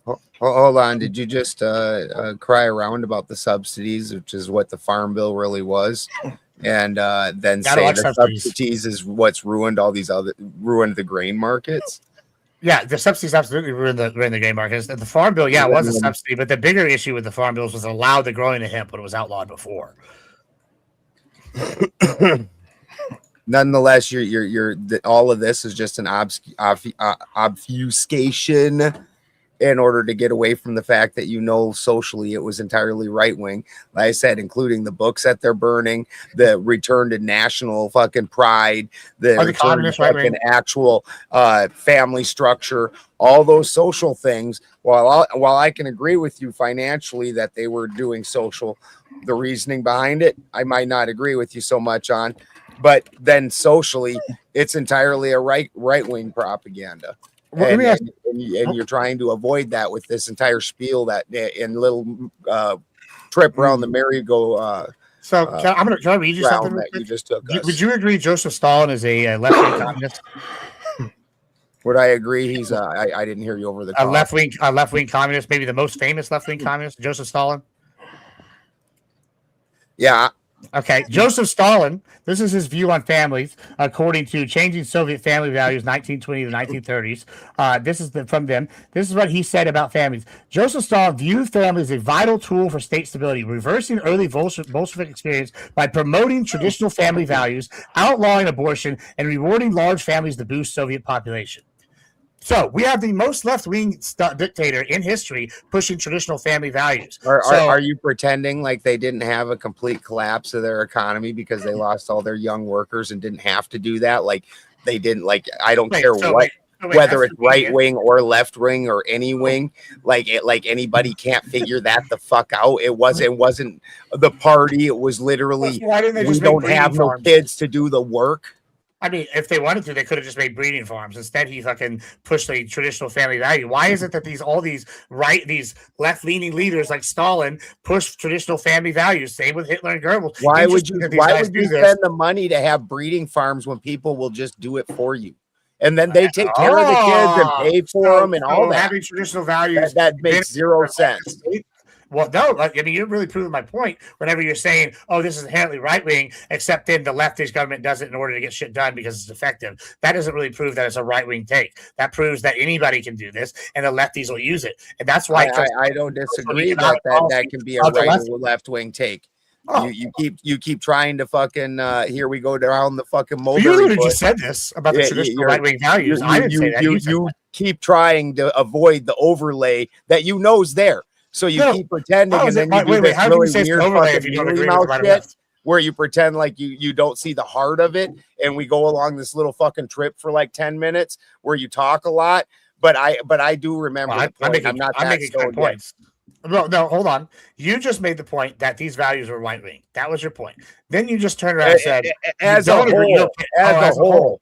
So you're trying to take each one and make these little play games, and each play game is different. No, I'm just without recognizing that as a whole, you can overlay it. Sure, but here's my point. And that's not as a whole the left wing agenda, is it? But here's the deal. You're using supposition. Everything I'm using hard, concrete historical. We all know that. Everything after but don't mean shit. Well, what? I mean, I'm using hardcore, verifiable fact, historical fact. We know Stalin did this. You admitted yourself, Stalin's a leftist dictator, communist. Why would the leftist dictator, communist implement these values through state control if he didn't think they were effective? That inherently means that these values don't necessarily have to be right wing. Because they suffered a fucking collapse through not having kids. It's not because it's a typical fucking left-wing fucking value. They kind of learned after a collapse. How about the idea that they changed in 1936 against divorce? Is that something that's traditionally right wing? Would you agree with that? They again realized that there was a collapse and decided, oh shit, all these other values, things that were getting pushed, maybe we ought to have them back because we lost our society, we lost our population without it. I just want to say one last thing. I find it interesting that every time I use historical facts, there's like whataboutism or buts. I'm actually stating facts also, and you're trying to dance around it and take me around the mulberry bush. I was just tired of going around it. I've had a long day. Sure. I just agree that these if you're going to use government control to implement these things, that is socialism or communism in Stalin's case. But either way, they're both left-leaning. Tiberius, you're here. Are you done? Were you done, Ballerson? Yeah, no. Well, you guys, I'm actually surprised about this. Okay, number one, we got some super chats, I believe, over on Mr. Balderson's side. Stapio says with the Big Ten, you are a soul tomato. Thank you. And Howard sends some love to Ben as well. He says, "Hail Odin!" I fucking love Howard. And Saint says, "Okay, I'm going to do this for Gibbs to take stress off himself." I mean, we don't apply the boots until gauntlet mode, but they sat here. DK Spiracy, you get to have two choices: sing a love song to Clay or get booted for 10 minutes. And yes, this is real. Enjoy. Is DK Spiracy still on here? I think he left anyways. All right, fair enough. Saint, I'll give you back that credit. Darth, I'm giving you the same chance. You can sing a love song to Gibbs or get booted for 10 minutes. This is your choice, one or the other. Choose wisely because I do this to everyone. Haha, enjoy. Now, Darth left as well. So, Saint, you can have those credits back. Stapio with the Big 10 says, thanks, Ben, for introducing me to the tomato panel. Thanks, We love you, Endeavor. Endeavor. We love you, brother, and we hope that you and your daughter are doing well. We're all with you. Aw, yeah, I know. I remember that announcement. Was it last week? That was terrible. And of course, Duck sends a big 20. Sarah, here's your $20 back. Thank you, Duck. Still no kazoo from you. Gibbs, you're still arguing about a country which couldn't afford its own wartime effort and were insane racist. Spook Ben. Seriously? You want to boot Ben? Crazy. Crazy. Random Australian backstage. I think you've been here before, but I'm not 100% sure. But if you can just give me a slight wave. Oh, yep, I got you. You're good. You can go back into Avatar if you want. Interesting fact I just learned about the Judea calling credit for Clay for $100. Judea calling declaring Did war. Duck get a job or something, or inherit money? I don't Did you know. figure out how to work, Duck? Did you drop your nuts? He dropped his nuts. Nice. Very good. Thank you, Duck. Man, he's a supporter of socialism. He got that money from the government. Quick fact check, though. I looked up the Judea declares war thing while Ben and I were arguing because I was wondering about that because I didn't remember Judea actually declaring war. This comes from a Daily Express article which used the metaphor Judea declares war to describe an economic and financial boycott.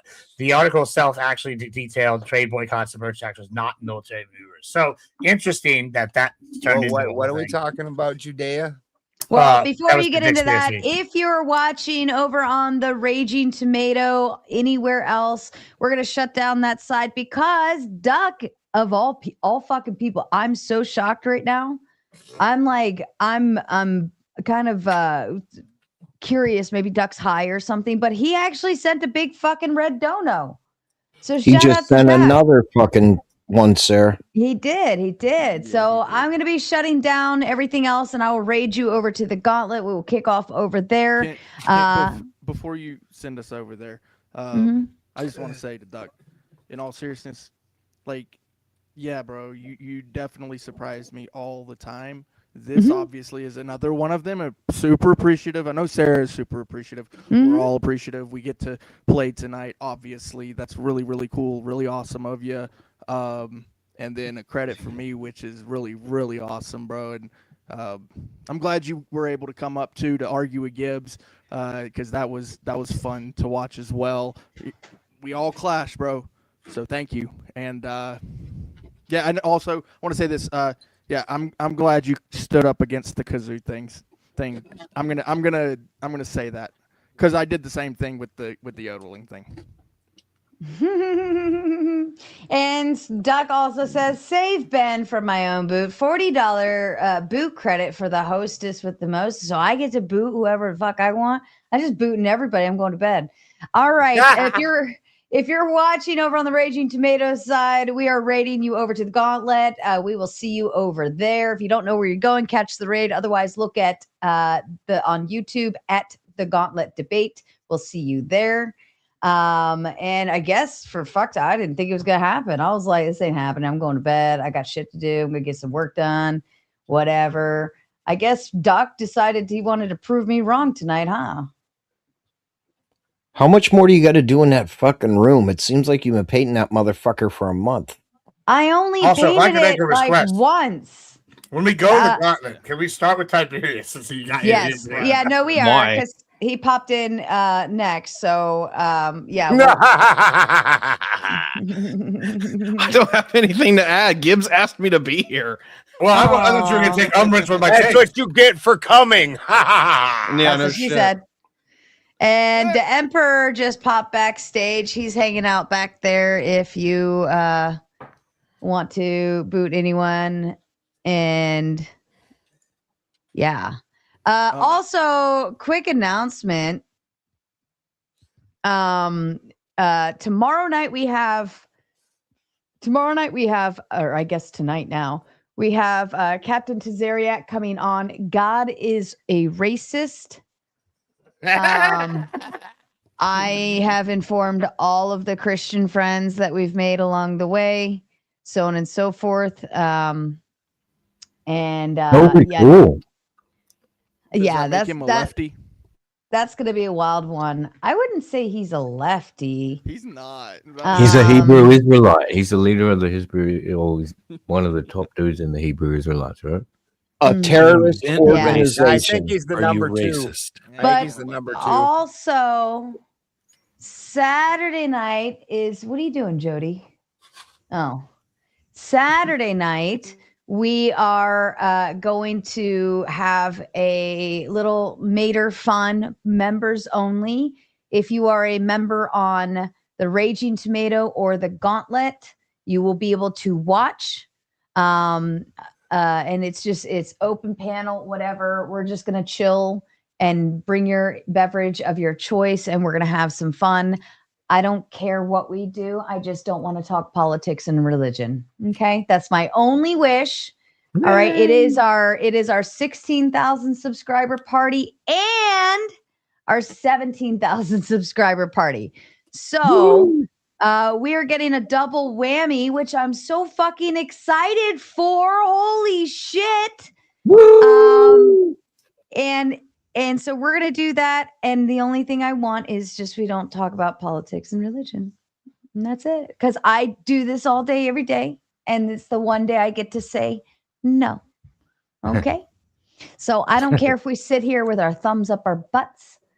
But we're not doing politics. All right. Okay. Sounds good.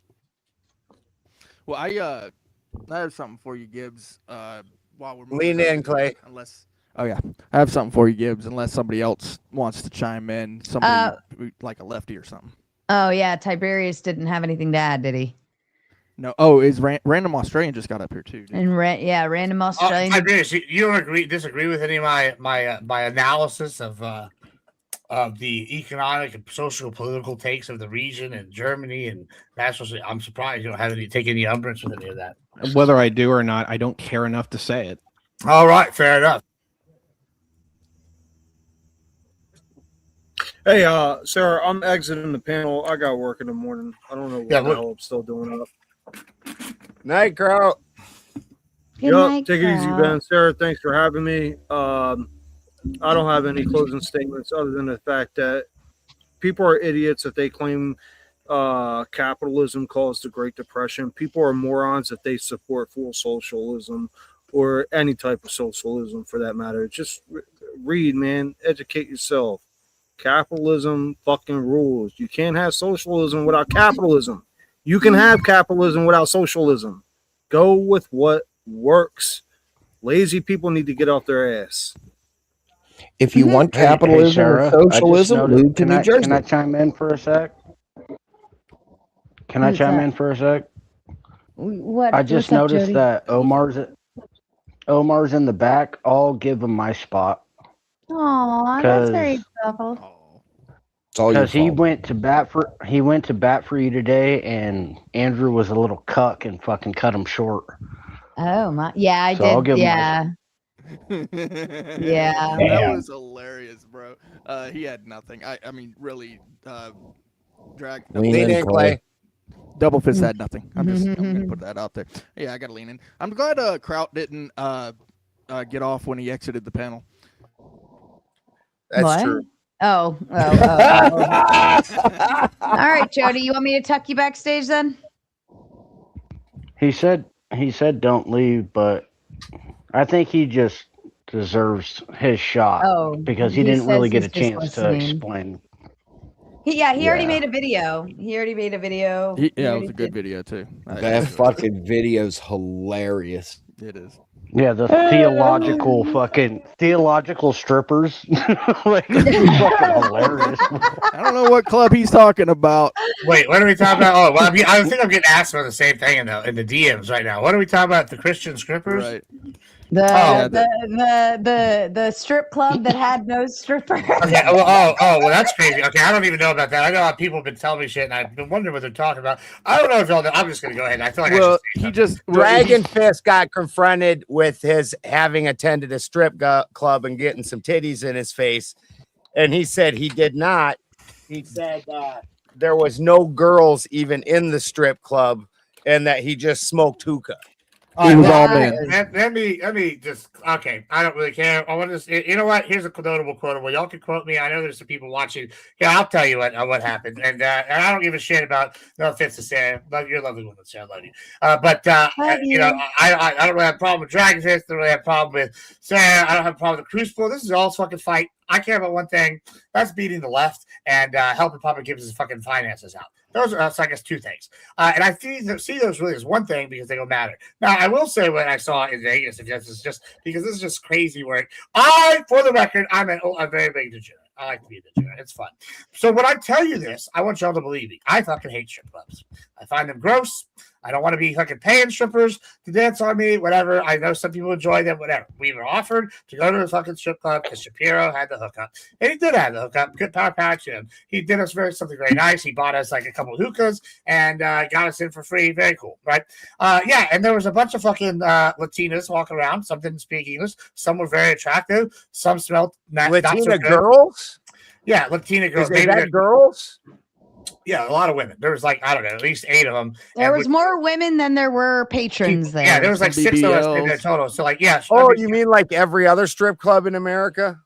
Well, listen, I don't know if you know this about Vegas, but you know, even the shitty strip club in Vegas is not known for not having women. I don't know what y'all are talking about with no women, but there are definitely women. There's only 6 of us there. There's probably like 8 to 12 girls working. So I mean, at least there was that many women.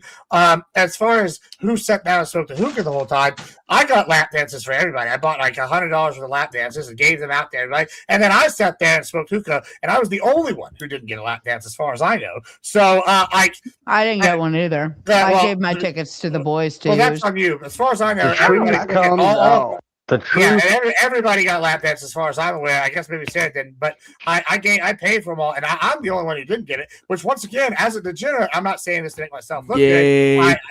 You know, well, you're gonna hear why you want to do it, because I was trying to save my energy to go to Omnia and fucking hang out with a bunch of fucking models and shit. So I got overruled. He didn't want to blow his load. Yeah, I didn't want to. He's an old man. Come on, man. You're right. Well, I didn't want to blow my load at the strip club. I wanted to blow my load in a bitch, and so when we got too tired from that shit, and I went to bed, I was very disappointed. So I can tell you unequivocally, there were many, many strippers there of varying quality. Most of them were attractive, and they were giving out lap dances, I guess, to all the dudes for sure, because I for sure saw every guy get one. I guess I didn't really pay attention to Sarah. I just assumed she got one because, you know, they're all sitting by the stage at some point or talking to fucking the host, except for me. And because I was smoking the hookah and just fucking enjoying myself, getting ready to leave because I wanted to go see. I feel like it does a disservice to essentially not advertise good service, right?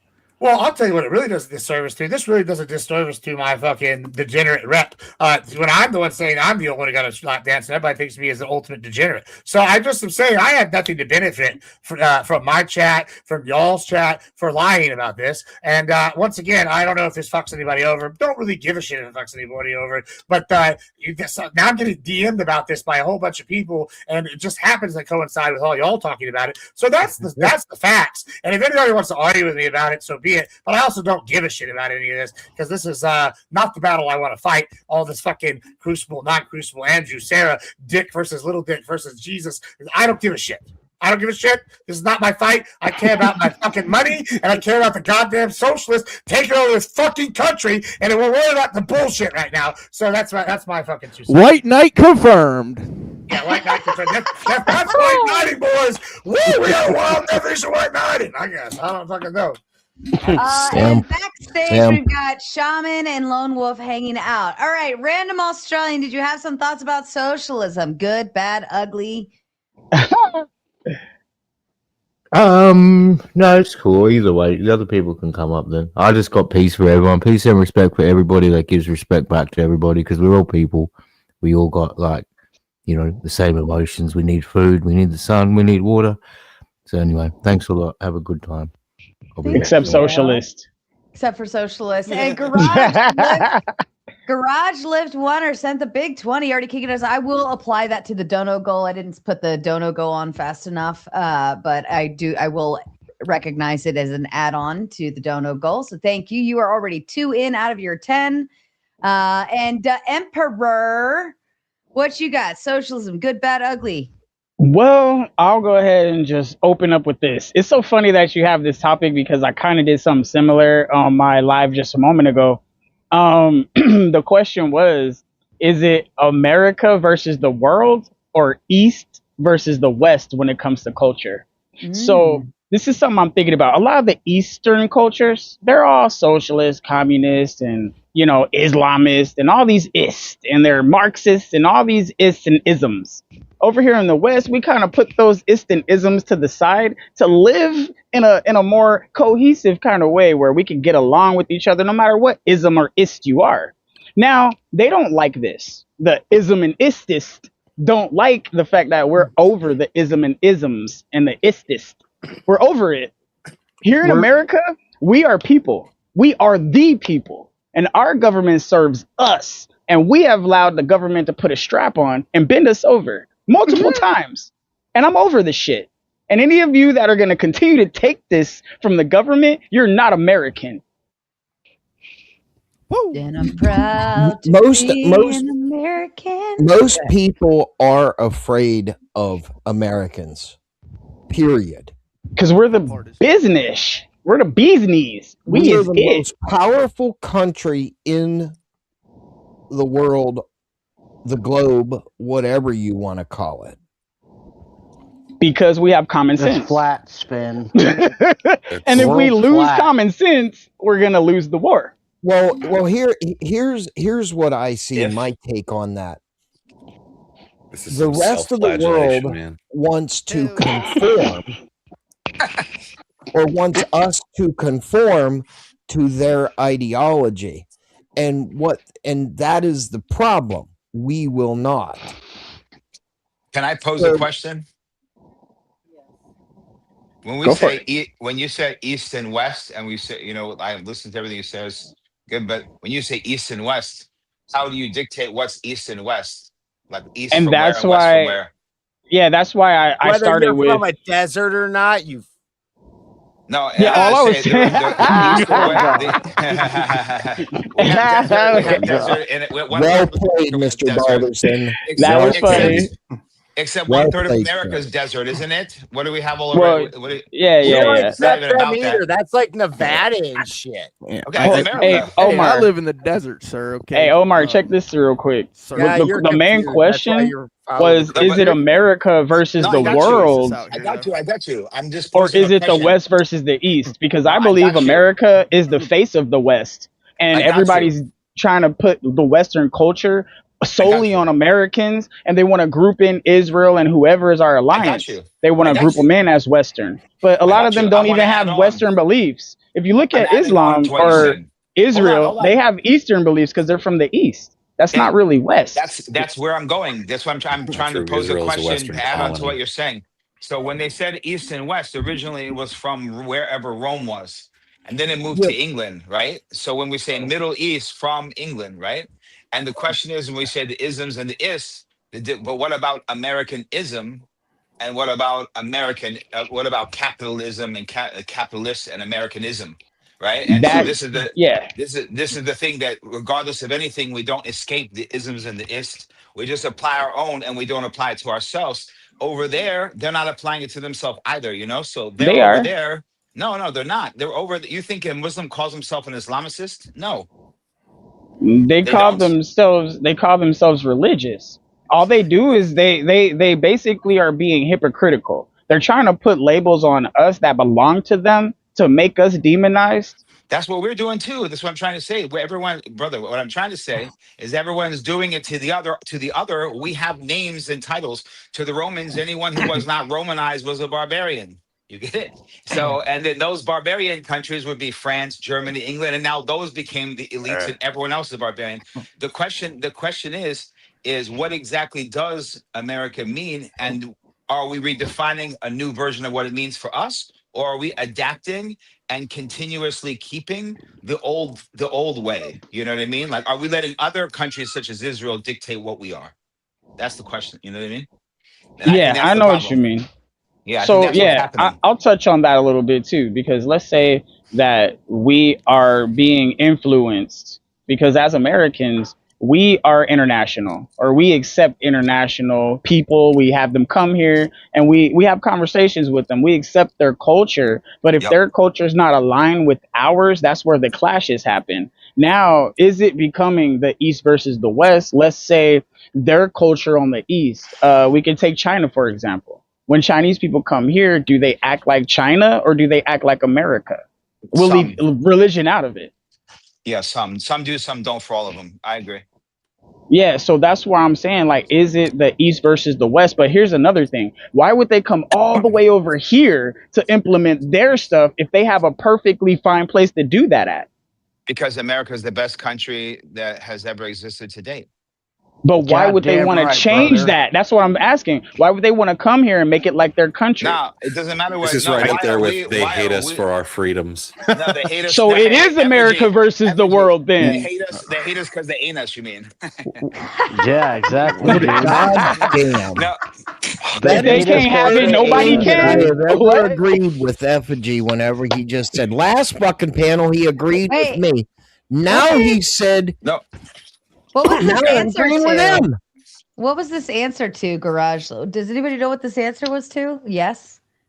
No. America versus the world. No, maybe. This is the thing, though. Effigy, it's a false Effigy, dichotomy. Effigy was on my mind. The Emperor came in and like totally made the prompt into this. He's like, that's just like the thing I was just talking about, and then started talking about the thing he was talking about and totally switched the prompt. Yeah, it's a good question. Well, I mean, socialism. He's right. It's nothing Isn't like what that you were an just Eastern talking thing, about though? at all. What Gibbs is talking about is you mean nothing Karl like Marx, what you're that talking famous about. Eastern philosopher? It kind of ties into it because Has the nothing to do with- ideologies, when we say, like, for example, when we say socialism, communism, fascism, those are all old How things does that the have nothing to how do does with the America. DSA have anything? How does the Well, DSA have anything to do with any of this? They want to give everything the fuck away, Jody. It is a political Eastern party culture in the to United America. States, That's so wrong. it's U.S. See, here's where you're mistaking Yeah, I guess something. so. Here's what you're mistaking something, right? China, although they have a long 5,000 year history and they have collectivist principles throughout their stuff, unfortunately, communism is a Western creation. Marx is one of the originators of it. Socialism is a Western creation. These things spread from the West to the East, and then they morph. Communism under China is different, is Maoist, and they have a hybrid economy. They maybe add Chinese elements to it. Juche is even further. They've adapted it, turned it more Eastern. However, the principal thing we're talking about, if you're talking about the DSA, I'm arguing not that they're Eastern. And I'm arguing in the Middle East, yeah, they might be Mid-East, but they're heavily influenced by Western. Effigy is correct when we talk about Israel being a colony of the West, right? These principles, they're being pushed by Western philosophy. It just so happens it's evil Western philosophy in the socialism, right? That's the issue. The DSA is a Western creation, and China, since socialists want to subvert the American system, like you're talking about, they are using the DSA, and the DSA knows this, and they're openly okay with that because the DSA are actually socialists, and they want to disrupt and destroy the American economy and the political system as outlined in their plan that they put out forward. So yeah. Okay, let me ask a question.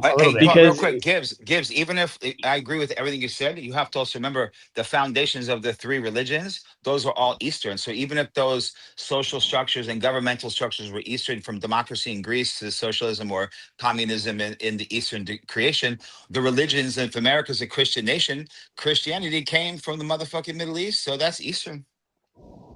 Sure, I'll grab that. I mean, there's definitely That's a crossover between foundational. the two. That's what I mean. We're gonna keep getting in this East-West paradigm, and then we Thank forget you. the only thing to talk about is what America should be and should not be. That's the And that's why I keep saying America versus the world, because it's not about East or Western. It's not about ideology. It's about, are we going to allow America to not be the place it is?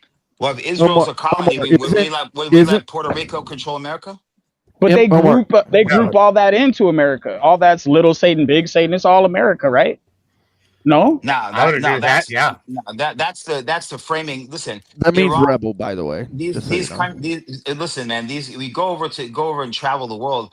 People in fucking Jordan aren't walking around thinking about, like, I wonder how we can become American or how we can take over America. The majority of the world is just trying. Too weak. I just use Jordan as an example. I don't think if Iran was trying to like take over America, you know what I mean? It's like, let's get over ourselves a little bit. Like the whole world's not trying to fight America. We have a real enemy in China. You don't think so? Nah, bro. But if we got China enemy, Russia enemy, Iran enemy, African enemies, Islamic enemies. No. Emperor, no, because they're not interested in the land, right? It's socioeconomic. It's not land. Like they're not trying to take over. They just want our stuff. They envy us. Envy for now is different. No, for always. Well, no, it starts with our stuff, but then how do you like once you get here? You have to get here to take our stuff. Like, and then once you're here, like, not if they can, not if they can dupe you into a stupid deal. Yeah, like Socialists of America. Isn't envy one of the 7 deadly sins? So worldly, world domination, socioeconomic policies, things like that. Which obviously American means very independent, right? Hand over our military.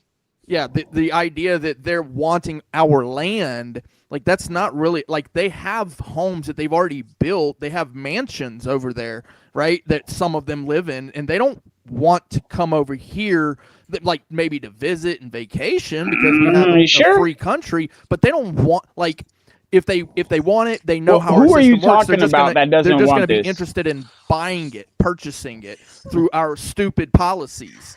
Our socioeconomic policies. But who are you talking about when you're saying this, though, Clay? Who are you talking about? Anybody in all of those foreign nations, whether it's China, Iran.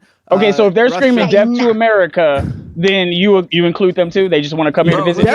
Who's screaming "Death to America"? There's fucking 5 people screaming "Death to America." Listen. It's real simple. Like this: before the '67, when we financed both sides of the Iran-Iraq war, did we ever have a problem with Iran or Iraq? No, we and England created that situation, Hegelian dialectic. And by the way, Israel was financing Iran. We and England were the ones pushing Iraq. Now we have a problem with Iran and Iraq, death to America. Let's grant that, right? When we go over and fuck around with these different countries, we end up creating people who hate us.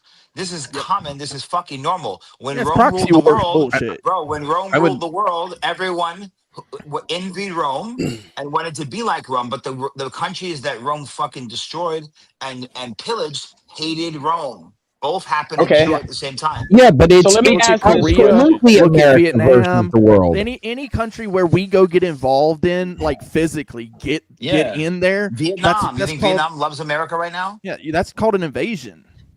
This is exactly why I said earlier that it's just like people hating us for our freedom because it was used as an excuse rather than listening to what Al-Qaeda actually said they did 9/11. They were asking.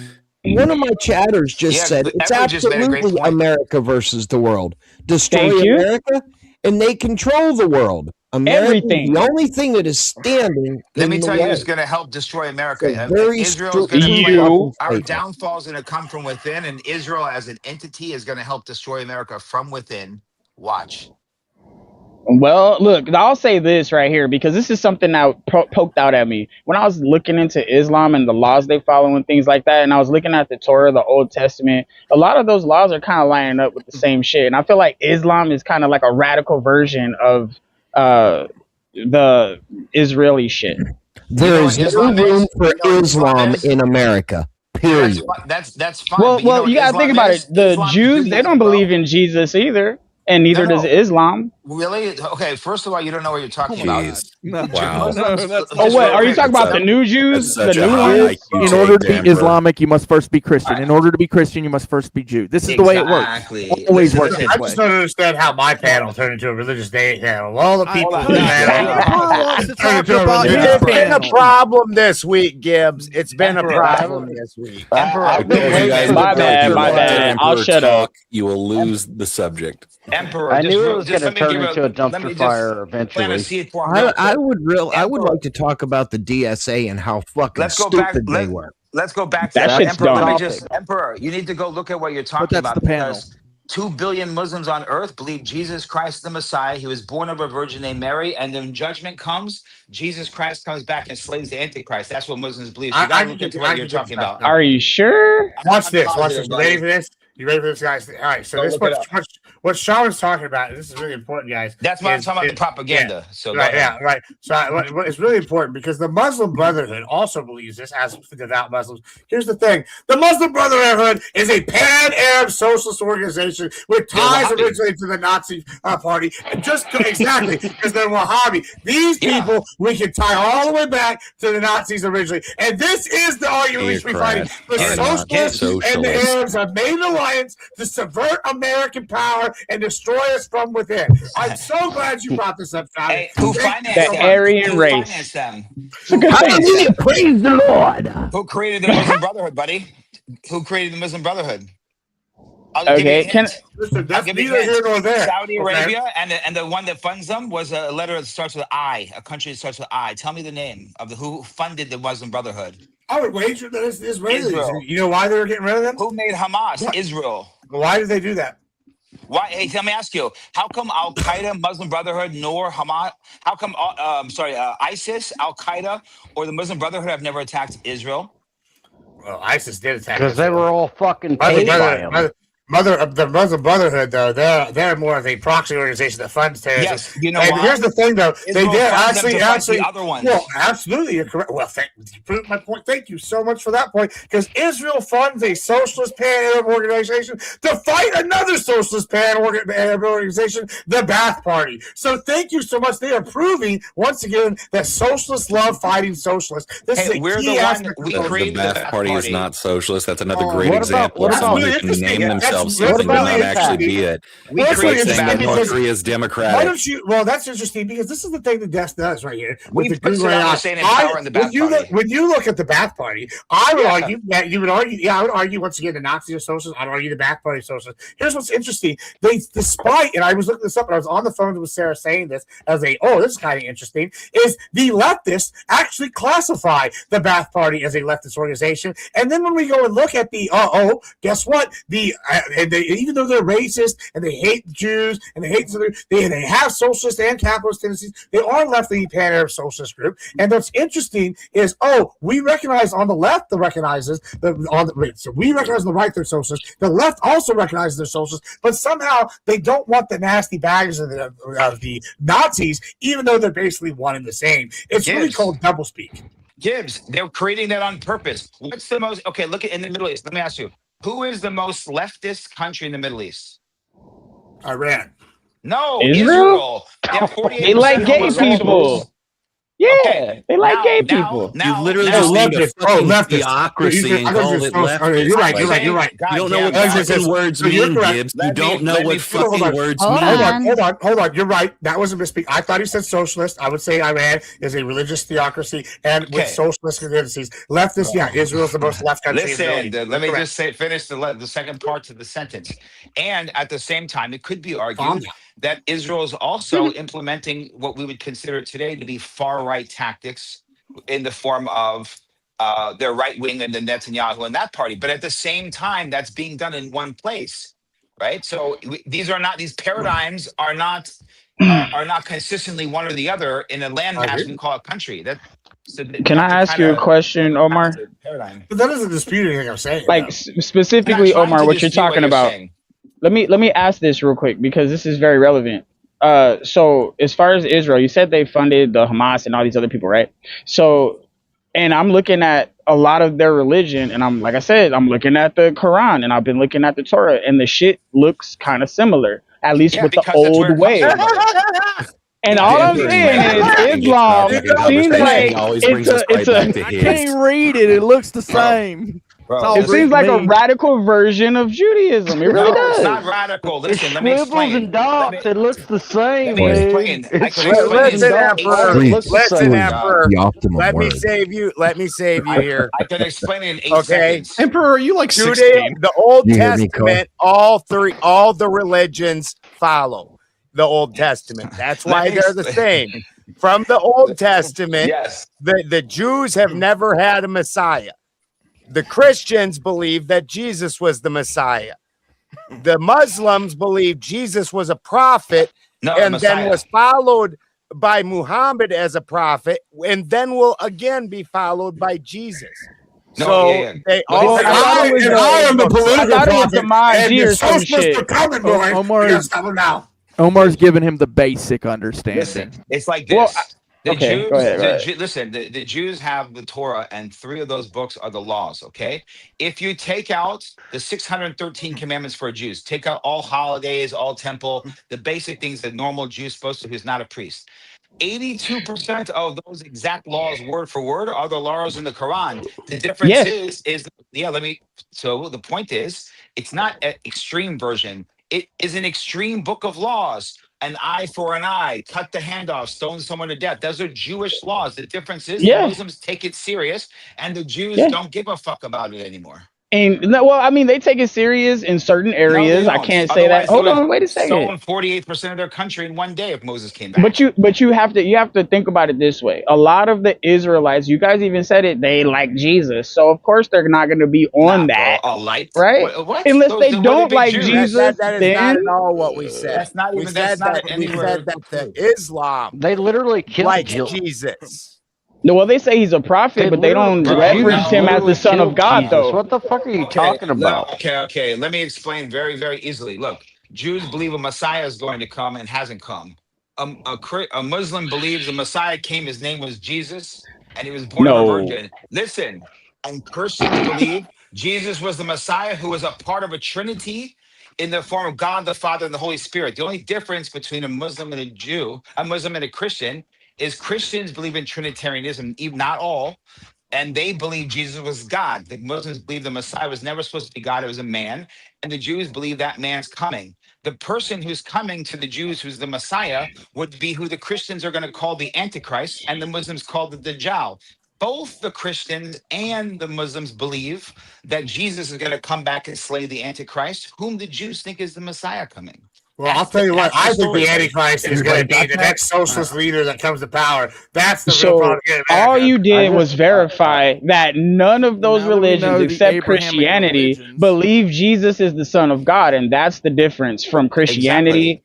And Jews and Islam do not believe that Jesus is the Son of God. So that puts them in the same category. You said Muslims don't believe in Jesus. And I said, yes, they do. I said no. I said they don't believe Jesus is the Son of God. Period. The end. Messianic Jews and Messianic Islam. Okay, look. Now that we understand the 3 Abrahamic religions, can we actually talk about like what, like? Yeah, just don't pretend like 20 seconds ago you didn't because Emperor. Nah, you must have misunderstood me. That's fine. In all seriousness, no offense, Emperor, please go do some research to understand what Messianic Jews believe and Messianic Islamics believe. Because if you don't, then you really aren't going to be able to understand this. Well, the main thing is, hey, Clay, just to get a clear understanding. If they don't believe Jesus is the Son of God and He's our Savior, there are some then that they do. are not. There are many that do. Yes, Exactly. there are many Jews that do. There are many Muslims that do. Listen, I'm writing And they're put into the Christian category. Is all I'm saying. How are you not understanding this? This is like the 50th time you've been told there are Islamicists and Jews that believe Jesus was the Messiah. Yes, I agree. The Emperor. No, hold on a I minute. agree. Hold I on a claim them minute. as Christians. That's all I'm saying. Those are true Christians. This is pointless. This is so pointless. Let me just sum this up in a few words. Let me sum this up in a few words. A Messianic Jew believes that Jesus or Yeshua, I don't know how to say it correctly, but Bro, whatever, there's not even a million of these people. It's not even is the Jewish Messiah and Son of God, combining Jewish traditions with core Christian doctrines, core That's beliefs. like 20,000 people, guys. There's more Satanists than there are those. There's not You know what? There's more of the Messianic Jews. The socialists. That's who we need to be fighting right now. God damn it. Exactly. I'm with it. Emperor, real quick. I just wrote a word in the chat. It's called eschatology. Look up the eschatology of all 3 religions, which is end time prophecies, and you'll get a perfect understanding of the beliefs of each of them. Okay, so that it's eschatology. I get that. I get that. And all I'm saying is anybody that believes in Jesus as the Savior and the Son of God, those are the true Christians. That's all I'm pointing out. 100% of Muslims believe Jesus is the Savior. Keep moving the goalposts. Let's move on, guys. I'm sorry. You're entitled to have your The opinion. basic definition of Christian, the Savior, bro. Every Muslim believes Jesus is coming back to kill the Antichrist, dude. It's like saying all socialists are socialists. They're not all the same socialist. No, 100% of a Muslim. That's For what I was example, trying to if prove by Jesus reading is the that. Messiah, Right. then you can't be a Muslim.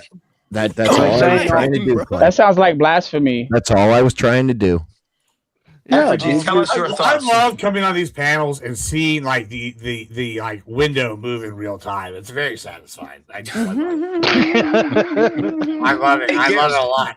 Gibbs, I want to congratulate you, man, for being such a good God-fearing man to do such hard work and make sure to do, to look up and find the only strip club in fucking Sin City that has no naked strippers and taking everyone there.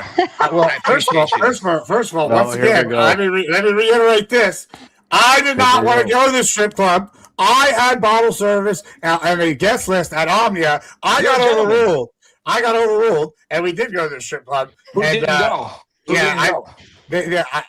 didn't go. Exactly. I tell you what, though, these women weren't wearing burqas in the strip club. I'll tell you that. And that's why I didn't go. It was also it was like one of the only all nude ones because they don't sell alcohol for the all nude ones. Apparently. So, I let my strippers covered. Yeah, in the burqas. truth comes out. Well, hold on. It was truth because comes out.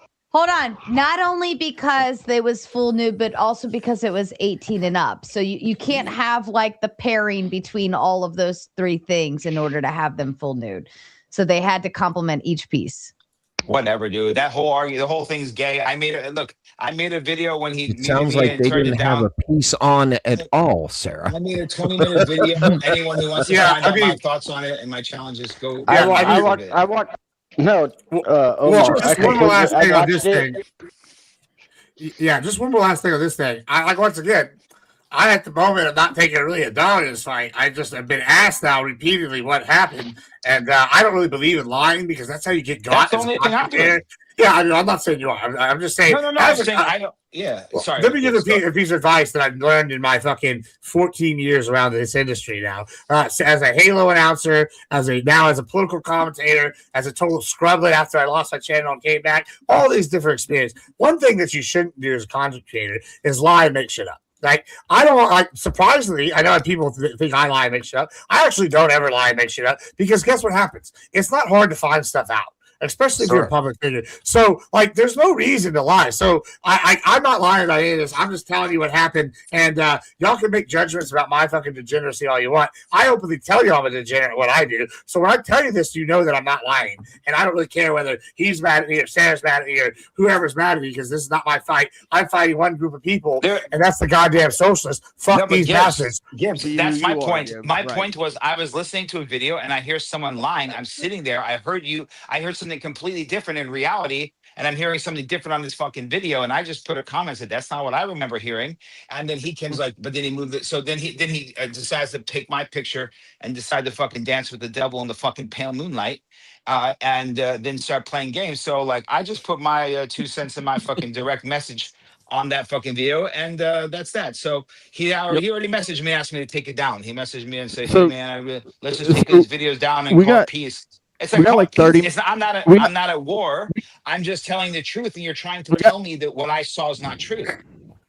We got 30 minutes left, guys, and I really would rather talk about Gibbs's topic than to talk about all this other crap. Strippers. Sure. No, I was making a joke. I know, but I would like to Nobody get back to it since we've already without strippers. It's a horrible since we've already subject. gone through all of the Abrahamic religions and all of that. I actually modeled I'm hoping I understand your model correctly. That's my main thing, Gibbs, because I want to be able to see it visually. I can understand what you're saying, but I also want to be able to see it visually. So I modeled it.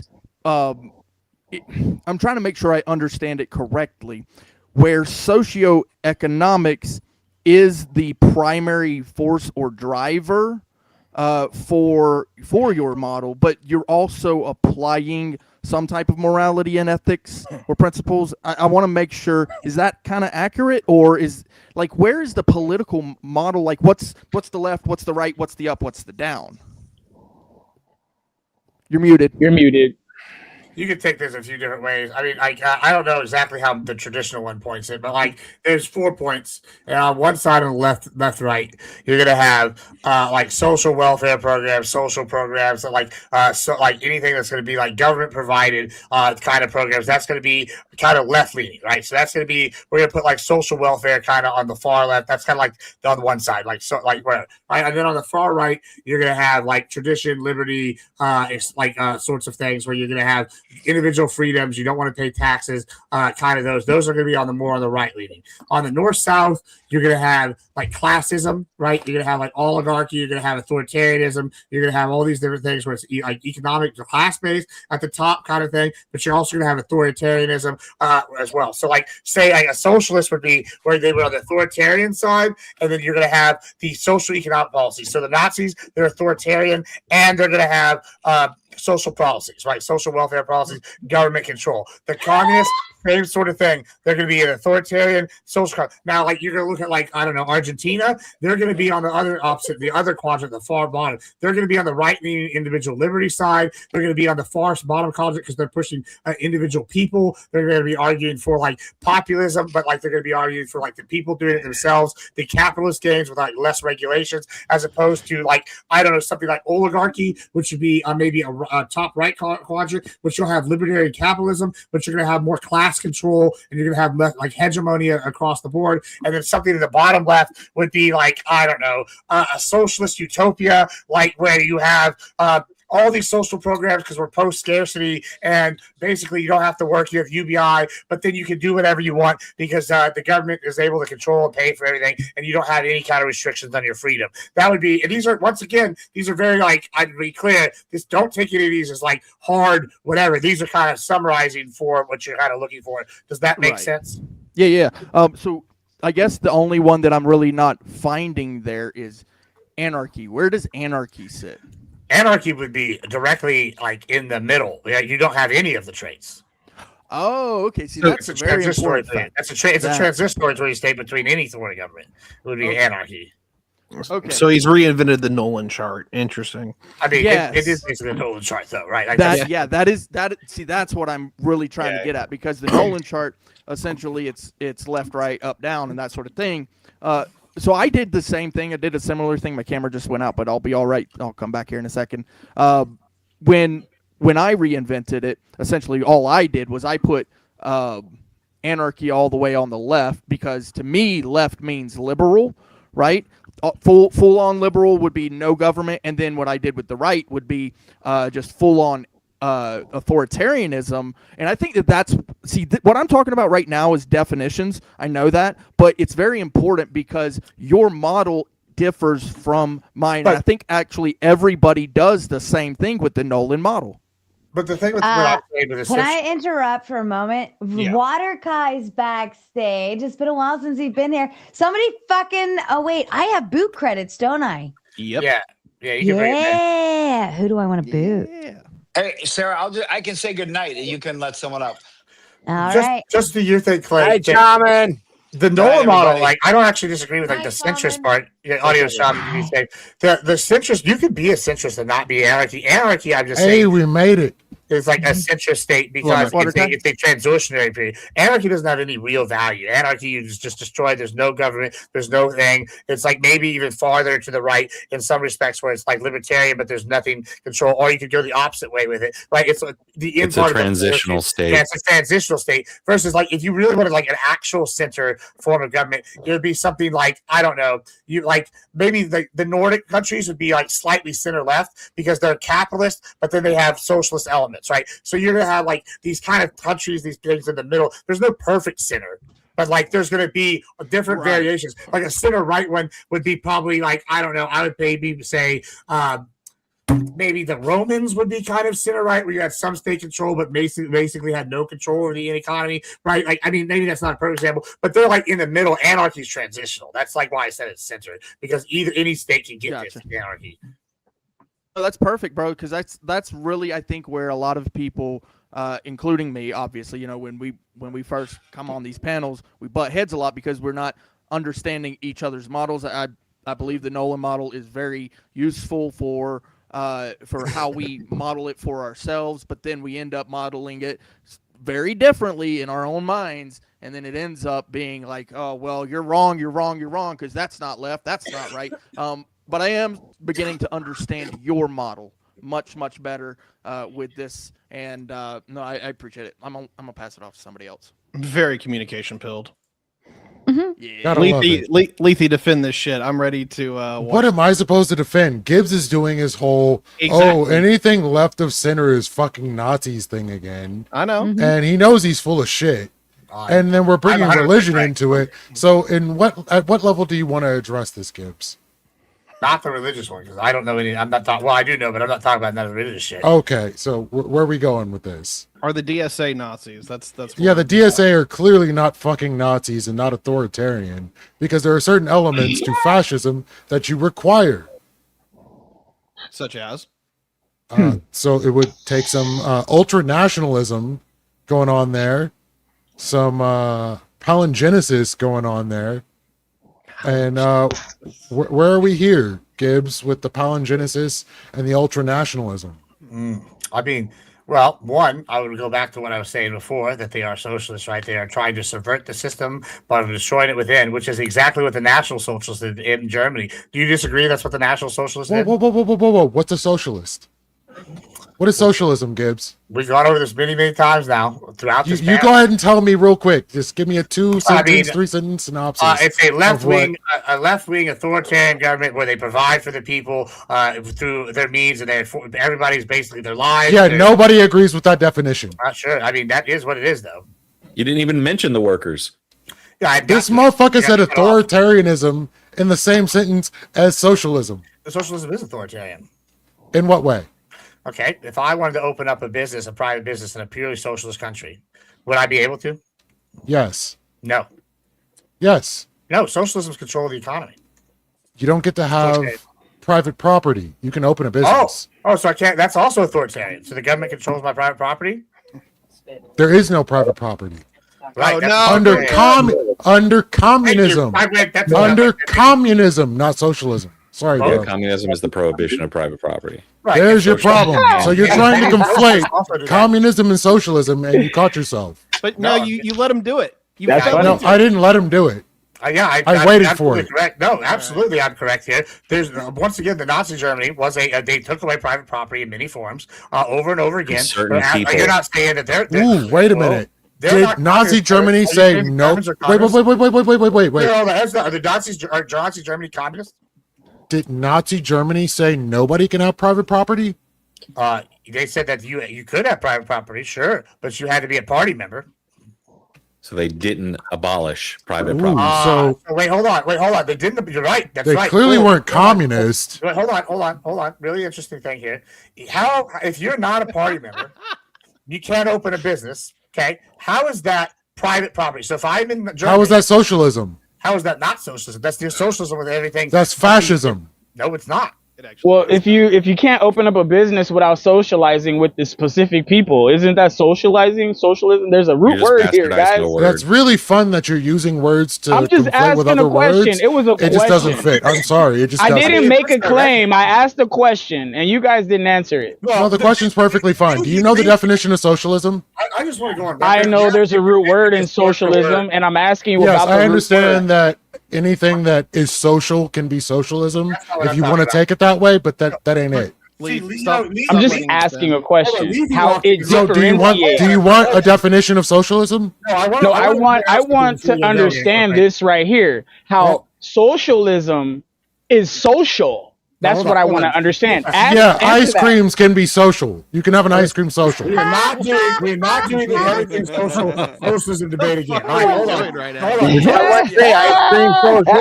I just want to point out that in my open before we got on here, and y'all can rewind the tape, I pointed out that the Lethy's going to do not Lethy. Lethy did exactly what I said that the lefties were going to do. I said that they're going to ignore the fact that it is socialism and it's de facto control because the party forced you to do this, and they're going to say, oh, this isn't socialism because private party exists in name only. That is socialism. They just over here sold them a fucking fake news thing, and they hit them with their actual socialism. I gotta ask you, Gibbs, though, when it comes to these models, does it help if we all standardize a model? And if we do that, then also if somebody comes out with their own basically pretty not very like there's real extreme variances like well, I wouldn't say there's any from the middle because you do have some extreme variances on this. Because what you've done is you've put authoritarianism on the left, which most people put it on the right, and liberalism on the right, which most people put that on the left. You do understand how that's confusing, right? I'm arguing that authoritarianism in and of itself is not left or right. Based. Actually, I agree with that. You can be authoritarian in either direction, but there's certain things that make you fascist, and what show you that there's right wing. What is liberal? Liberal. I'm glad you conceded to that. What is liberal? Liberal center left. I didn't concede to center anything. left, right? So it's left. Yes, the more liberal you go, the more extreme left you go. Like extreme liberalism, like so if you go extreme liberalism, what does that mean? I mean, if you go far enough left, you get illiberal. Yeah, I mean, the thing about like liberal, you can move pretty far, but there's still like fundamental things with liberals. Like I don't like all the liberalism takes, but they're still fundamentally capitalist at heart, right? But you can be a right side liberal, right? You can be on the right and still be liberal, right? You can be like a classical liberal and be on the right, maybe. Big L yeah, exactly. Isn't that funny how that works? Thank you, Clay. You can still be a little bit liberal, right? Because the whole thing about liberty, right? Because liberty in the American system is the center. Can I ask a question? Well, that's why it's one of the fundamental rights. The three was life, liberty, and the pursuit of happiness. Liberty being one of those rules of law. Rule of law, dude. Right, sure. I got a fun question. Gibbs, you can play with this question. When the banks did the thing that they did where we had the housing crisis and started having all these faulty loans, and then all of a sudden the government had to bail out all the banks, should Obama have nationalized the banks? No, he should have let them fucking fail.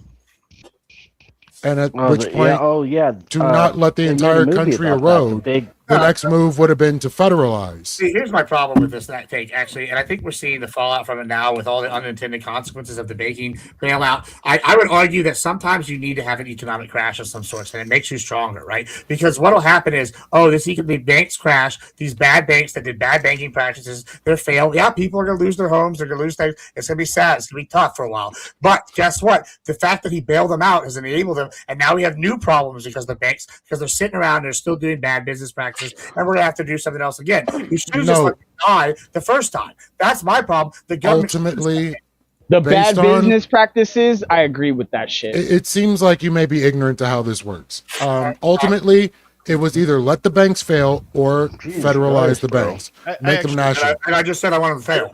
I actually need to ask Gibbs a question, and it is a little off topic, but well, I want to say Tiberius was not the only other option to nationalize the banks. I mean, we could have done exactly what he said, where we could have crashed it. We could have nationalized it. We could have broke them up. We could have sold them for parts. There's 1,000 different options we had. We did fucking none of them. Okay, we actually did one. We just wanted the worst ones. But yeah, that's a whole other conversation. God damn it, I actually kind of forgot what I was going to ask Gibbs. Fuck. What was that last point that he made? Because the authoritarianism being both sides, and liberalism versus little L. It was more recent than that. Oh, this is why y'all can't interrupt me. My point was that we still let the banks fail because it's the unintended consequences. Okay, so we give corporations political backing, right? We literally mandate by law that we will enable them, right? Is there not at least a level the government should be like, hey, we actually give you these protections. We let it to where, there's a proper rule set for where you can be sued. Should we not actually ask more of them because of that in some kind of capacity, whether it be taxes, whether it be some kind of level of social responsibility, or at least level where it's like, hey, if you guys are going to sell out the entire housing market, you get shot first. At what point do you actually ask these people, this is what we ask of you in exchange for these legal promises? Well, I don't know that we have talked about this actually, but I will say this. I think that many of the people in the housing market that led to the housing market crash in these corporations, there should have been legal ramifications. They should have gone to jail. Instead, we bailed them out and then empowered some of them. I can't think of anybody. What they were doing was illegal. Sure, yeah. I mean, that's fine, but I agree. I think that's the problem, that a lot of it was legal, right? Because we've overregulated and we've gotten in markets we shouldn't have gotten, and I think we should let that shit fail personally. So yeah, I will say this: I'm not a libertarian, Tiberius. So if there are there are regulations that we need to do for certain industries, or if there are things that need to be done, I am willing to examine them and implement some of them. I just don't want overregulation, because that leads to socialism, that leads to bad outcomes economically. Overall, and I think it's best that the government steps out for the most part. Okay. Yeah, well, let me that's ask you fine. a question on this, Gibbs, because if it's about the government, you don't want them to have any kind of regulation or control over like companies, and you want companies to be independent. So how do we hold companies accountable for their predatory extraction? Not what he said. I'm just asking a question. But yeah, It's not what he asked. It's not what he said. Your question silly. I'm just changing the subject because it's what I do. Very much. Well, I mean, like, I was just speaking on the point because you said something specific, and I was just asking about the bad business, because if they're having bad business practices, this is what I was talking about. I'll use an example. If you know any oil field guys, they all hate OSHA. Right now, I'm not saying OSHA doesn't need to exist, because there are a lot of evil companies, right? But there's examples of OSHA causing inefficiency. Here's what the oil field companies want to do. They want workers that are reliable on a regular basis, but however, so they're not going to put shit in there that's going to kill these people for the most part, if they're doing good business. Now, there's evil companies, so you do have to put safety regulations in. Otherwise, you end up in a world like Star Wars where they don't have guardrails, and that's a problem. Well, we already found out how much they like. I feel like that's kind of where we're headed, though. Go ahead, Effigy. My bad. No, we're heading for Dune. Let's be real. Yeah. What was your other question? Tiberius, what was your other question? You said, yeah. I don't remember. Y'all can't interrupt me like this. I am not fucking coherent enough. Gibbs, I have a question. Do you remember the movie Schindler's List? Yeah. I have. What was Oscar Schindler in that movie? Was he a socialist or was he a capitalist? He was. I feel like we're kind of running away from the question I asked before. You understand that we didn't want to deal with your question. banks are FDIC. Banks are FDIC insured. When all these loans and all the practices came to light, the government would have lost money. Nationalizing the banks would have been the next best thing that would have happened. Would the government have been wrong to nationalize the banks? Well, before we answer that, Schindler was a capitalist. However, here's the thing about Schindler. Boom, baby.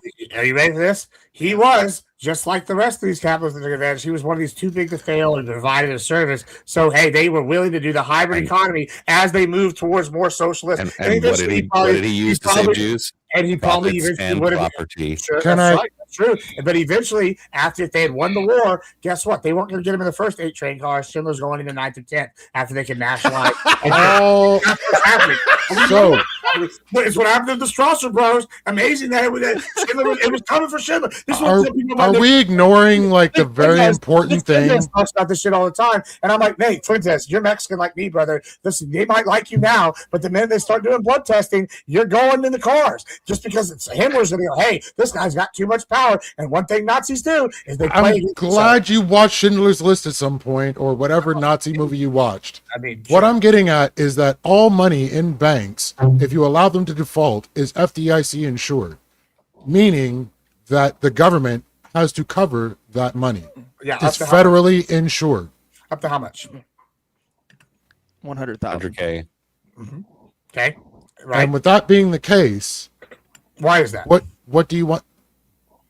Why is FDIC? Why is it only 100,000, not like $1 million or $1 billion? Well, no, that's not even what I'm asking. No, he's wondering why the FDIC exists. Why does it exist? I know why it exists. Why does it exist, though, Lethy?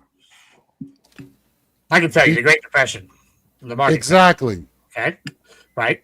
All right. And would you argue, and many arguments have been made, FDR's socialist policies, although he was trying to help, extended the Depression pretty long term. And the reason we got out is not because of his socialist policies. It's because of World War II and the military-industrial complex spinning up so highly. Would you dispute that? Yes, I would somewhat dispute that because the social policies that went along with that recovery went back to people that needed that money. That is where the socialism went into play. To rebuild from the bottom what was destroyed from the top. Let me ask you a question, Kai, about the nationality. Before you do, Emperor, We are currently sitting at 9 minutes from the end of the timer for the dono goal. Now, y'all haven't really been making me a happy one tonight because it took a lot of effort to extract for the last round. So we're going to do a minor grift break. So, Emperor, I'll let you go ahead and go first. You look like you're, what's his name? From something or other. The Emperor, right? Palpatine in this business. Hey, look. If you want to be a Jedi, right, go ahead and donate. If you want to be a Sith Lord, donate twice. Ooh, I like that. Lone Wolf. She falls asleep. No, she I'm falls still asleep. here. Tell them what they need to do, my love. I think it's time to pay for the garden here. The poor tomato needs her fertilizer. So it's time to give that money so she can buy herself some fertilizer for her tomatoes and all her little vegetables that come and join her. Oh, speaking of that garden I planted like a month ago, word to the wise, never plant a bunch of flowers and then go away to Vegas for a week. It does not work out nice. They were dead by the time I got home. So that was a lot of efforts wasted. Of course, dog sitter did not do any sort of watering, which I did not put that expectation down. So that was my fault, but it sucked, especially in the middle of the summertime. But yeah, we are 3 out of 10 on the Dono Go. Clay, tell them what they need to do. Yeah. Listen, guys, do you know how much you love to hear Gibbs go on about all these weird political ideas and essentially, you know, you really love the idea of having an intervention with him to really kind of fix his model because his model's kind of all screwy, wonky, and all that stuff. But you know how much you love Sarah. As much as you love Gibbs, you love Sarah more.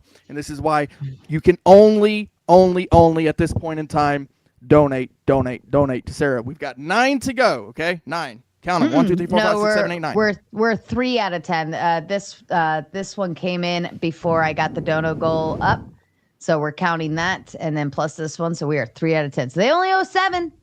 Very good. Well, you know what? 7 to go. And again, thank you, Duck, for sending us to the gauntlet. Yes, thank you, Duck.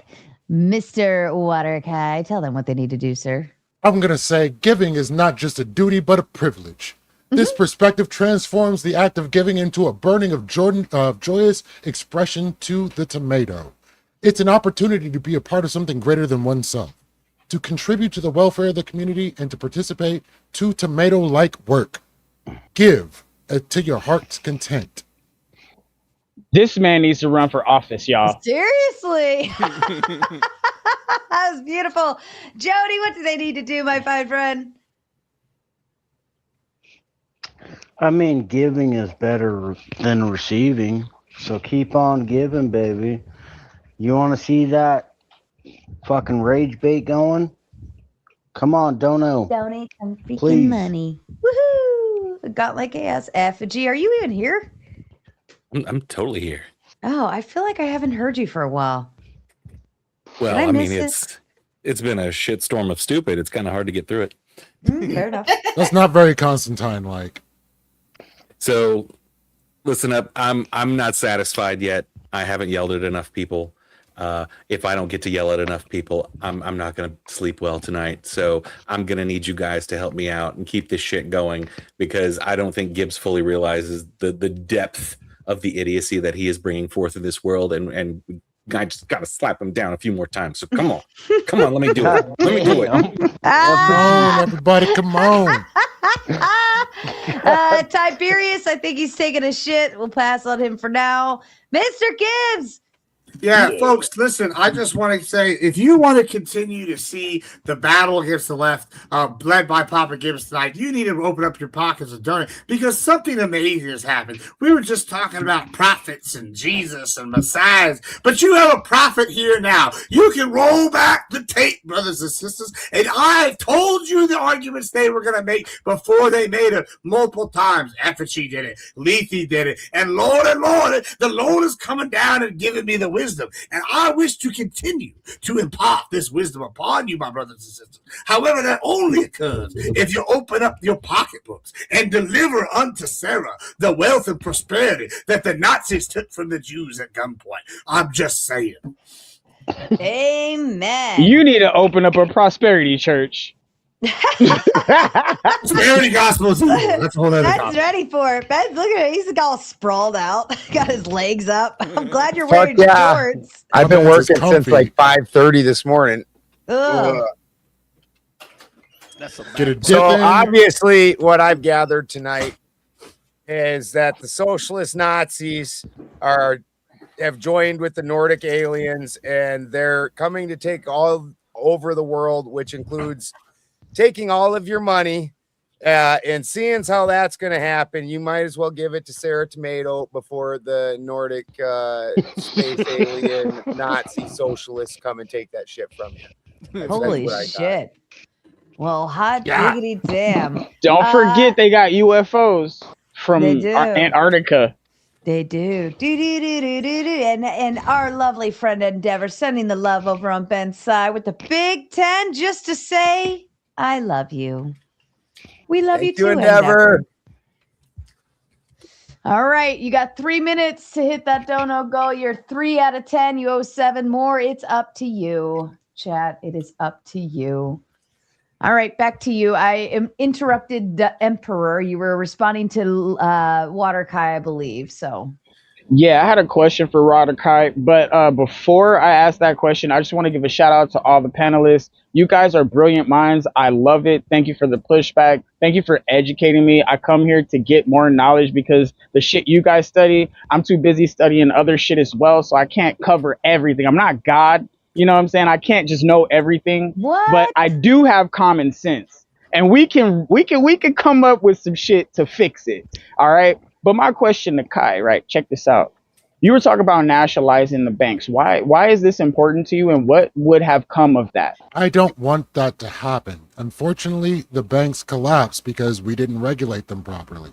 So, because all deposits are FDIC insured, the federal government would have had to absorb all the costs of the banks collapsing to every individual that had money in the bank, up to $100,000.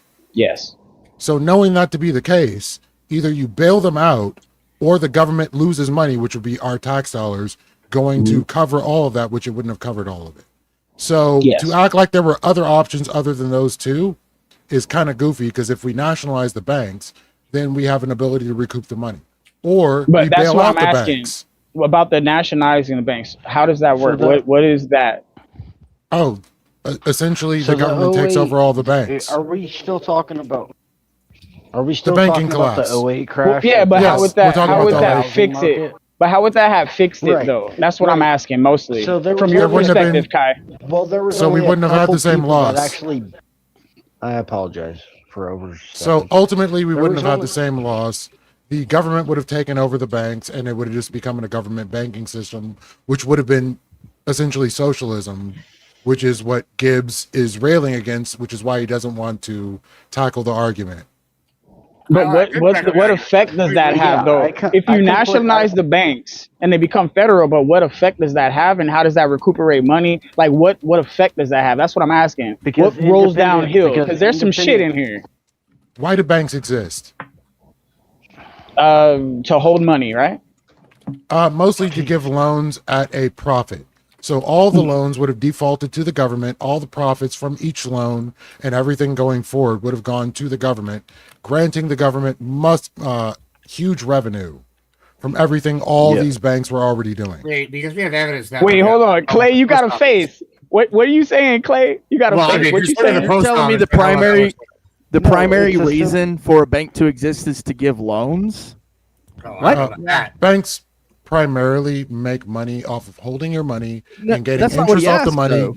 Well, And no, getting, you Why did asked they Kai, give out what are loans? banks for? No, You no, asked what we're are not banks talking for. I about said to interest. hold money. We're not talking That was about my interest answer. rate.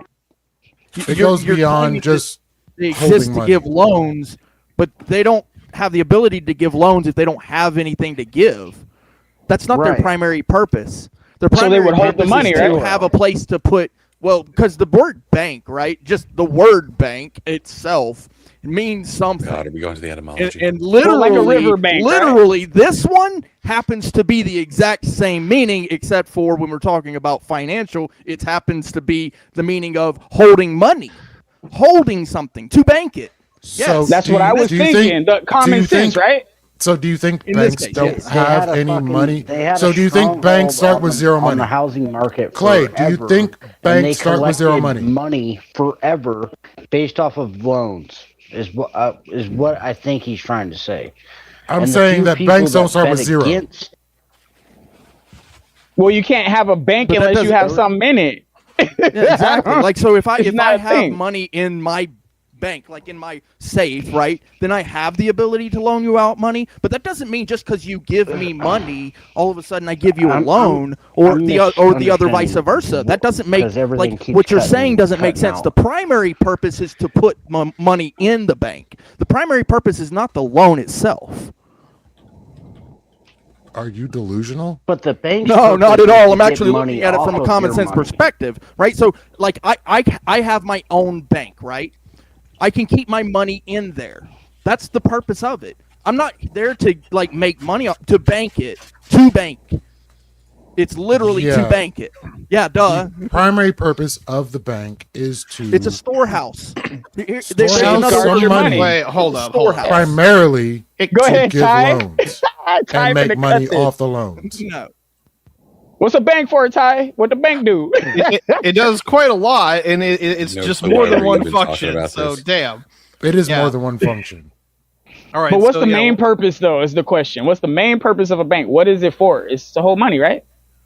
Earning money What off they your do with interest. the money's irrelevant. No.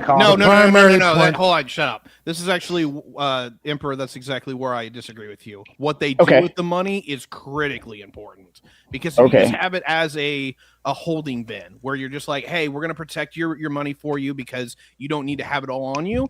It's a good service. It's a nice thing to have, but investment in driven economics that banks actually facilitate is massive to our modern world. It's actually That's how they turned it into a But that's business. So something I else, agree right? with you. But the main that's some- purpose it's is not a to bank, hold though. our money, No. right?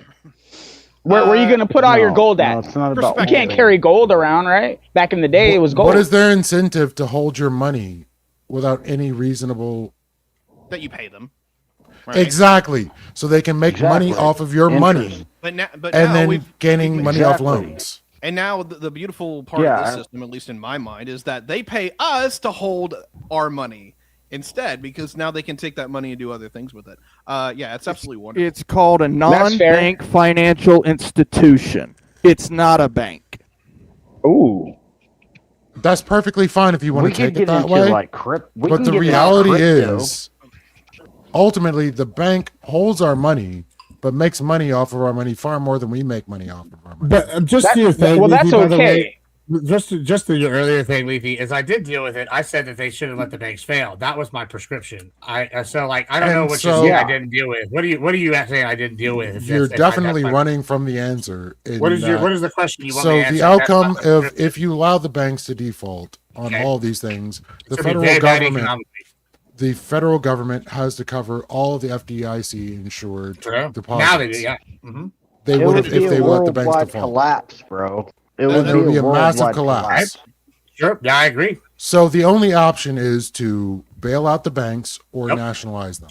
Or let them Those fail, are- and then we have the bad economic fallout. No, We I did actually not have to- say you No, I'm can't let saying them that fail. I'm saying we can let them fail. We should have let them fail, and then we dealt with the economic fallout because those banks should have been artificially inflated in the first place. Okay, how do we deal with the economic fallout? Would it be to nationalize? That's the easy, banks? actually. You just separate the brokerage firm, the investment firm, and the venture capitalist firm from the bank. That's actually a good point. That's one thing you could do, but there's also other things. Damn, Go ahead. Clay. Clay was thinking about this shit for a minute. He got some shit wrote down. That's a really good fucking That's idea, what they Clay. did They in should have the fucking bill. thought about that. Oh, Jesus. But they didn't fucking do it. Instead, they bailed out the crooks. No.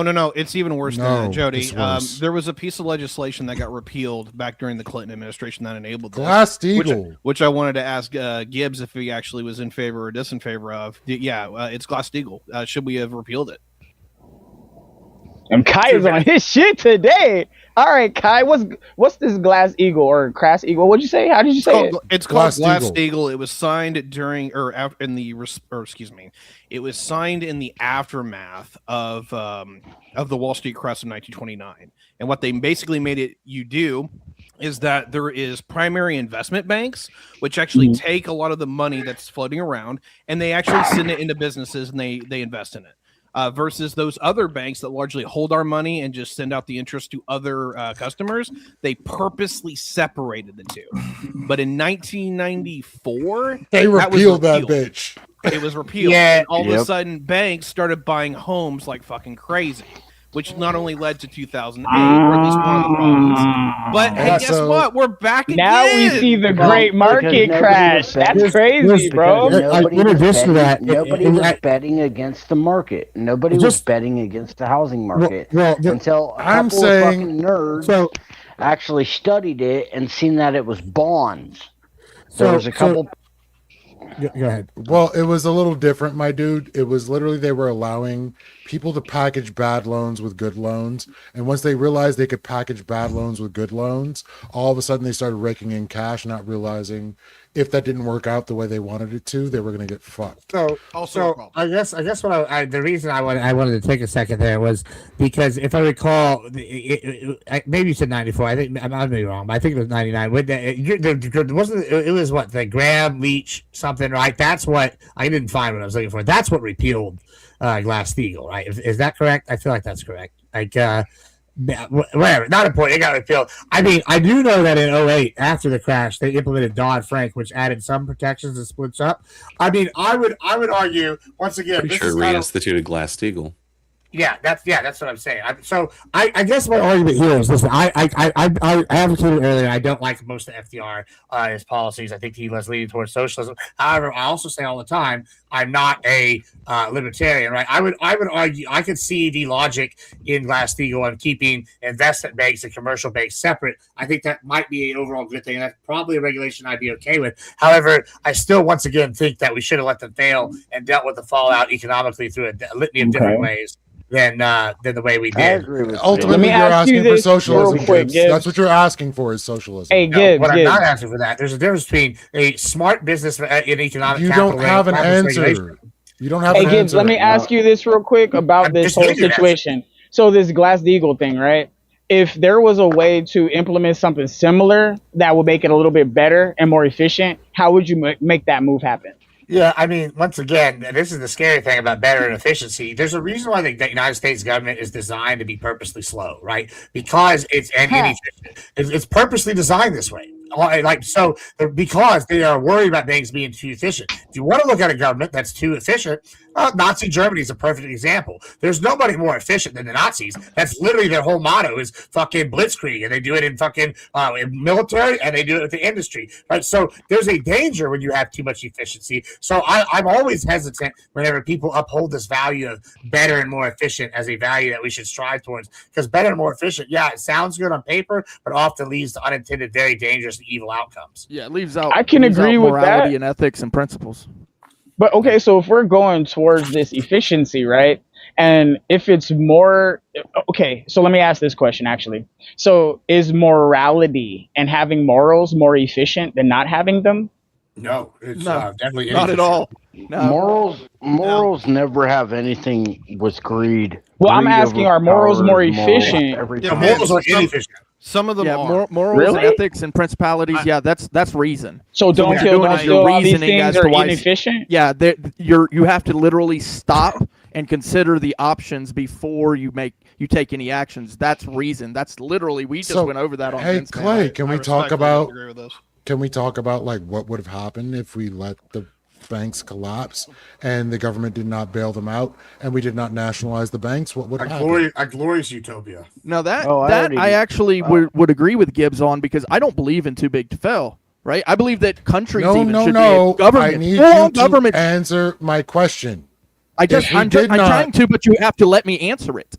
You're not answering it, but No, please you're not try allowing to me answer to it. answer it. What you're doing is you're interrupting. as I Do your can't best. answer it. Do your absolute best to answer Did it. with Gibbs just a minute You ago. guys He have began to good- answer your question, and you're like, "Nope, you're not answering," because I'm not answering the way you like me to answer. I want to answer the way I want to. I'm sorry, You it's a don't want my misinformed answer. It's not your answer. What's the question, thing. Kai? If the banks failed, what would have happened? Go ahead, Clay. If the banks failed and we did not bail them out, economic and collapse. we allow me did to not allow me nationalize to go through it. I believe that all companies, and that includes governments as well, should be able to fail because when they're doing poorly, a better thing steps in. Typically, not always, but typically, the better people step in when those who think they're too big to fail end up crashing and burning because they're pieces of shit and can't do the job correctly. This is a glorious thing, right? The beauty of anarchy whenever a shit storm comes in on a shit government is that anarchy,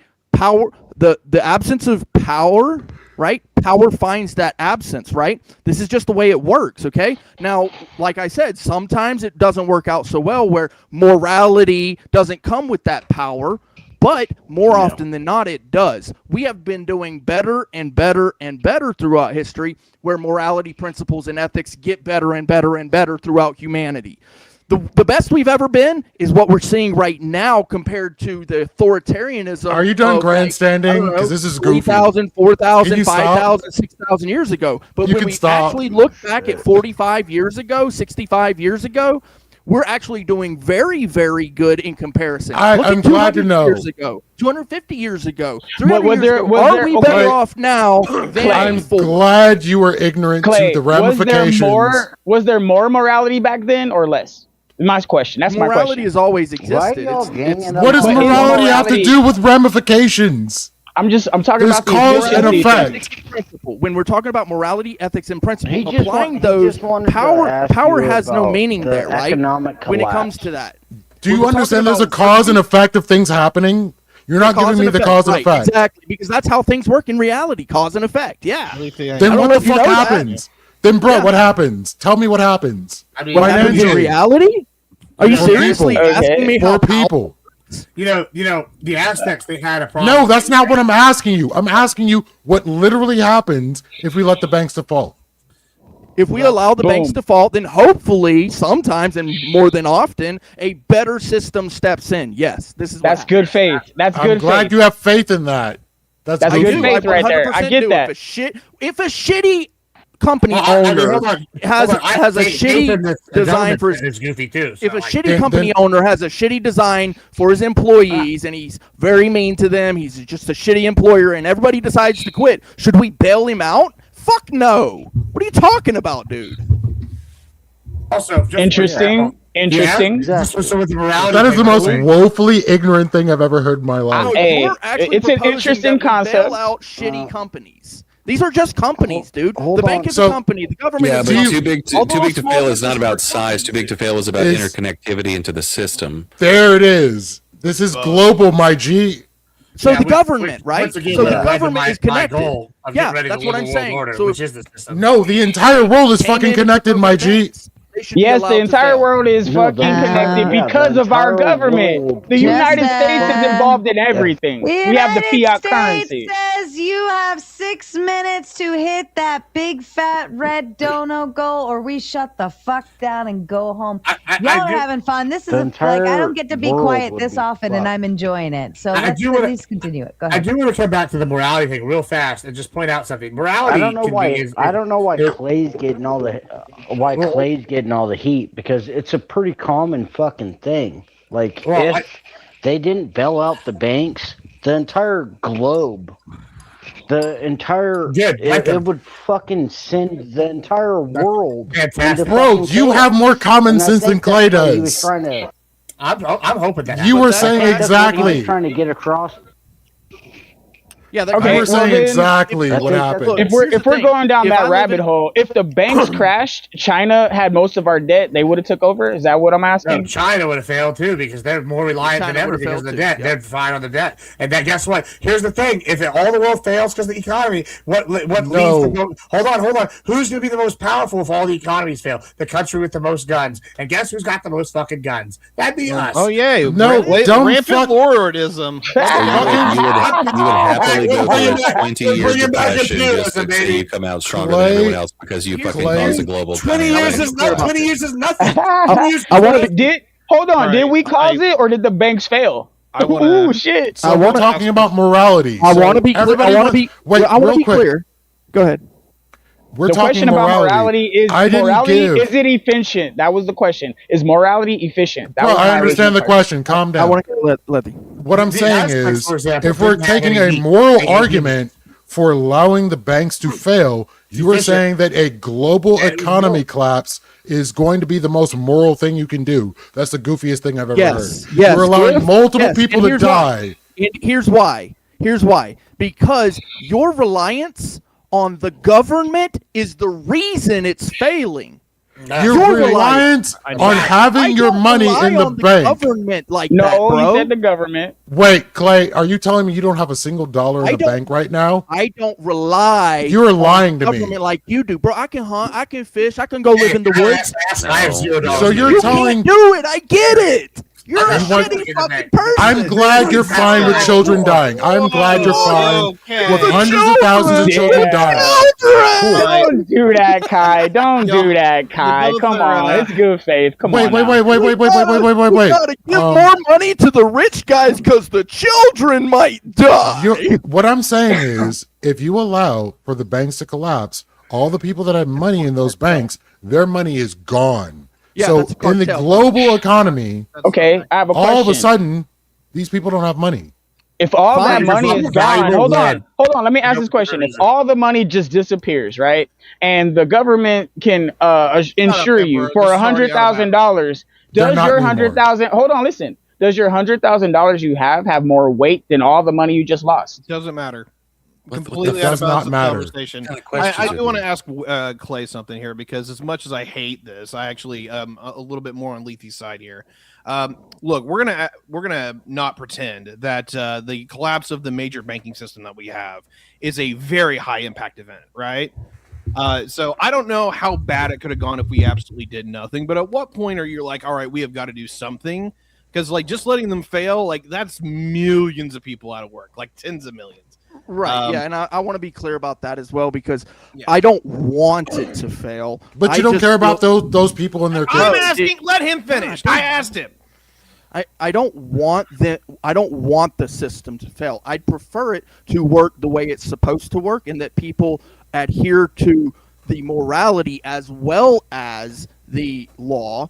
But when they don't, I believe that they should be held accountable, right? So, no, I don't want it to fail, but if it's all just like evil people or people doing evil, I don't like to call them evil, the people in those positions, if they're continually doing evil and over and over and over again, and then people are relying on that evil, perpetuating the evil, then at that point in time, yes, I want the system to collapse, just like 1940s Germany. Yeah, what goes around very brave, comes around. bro. Very brave.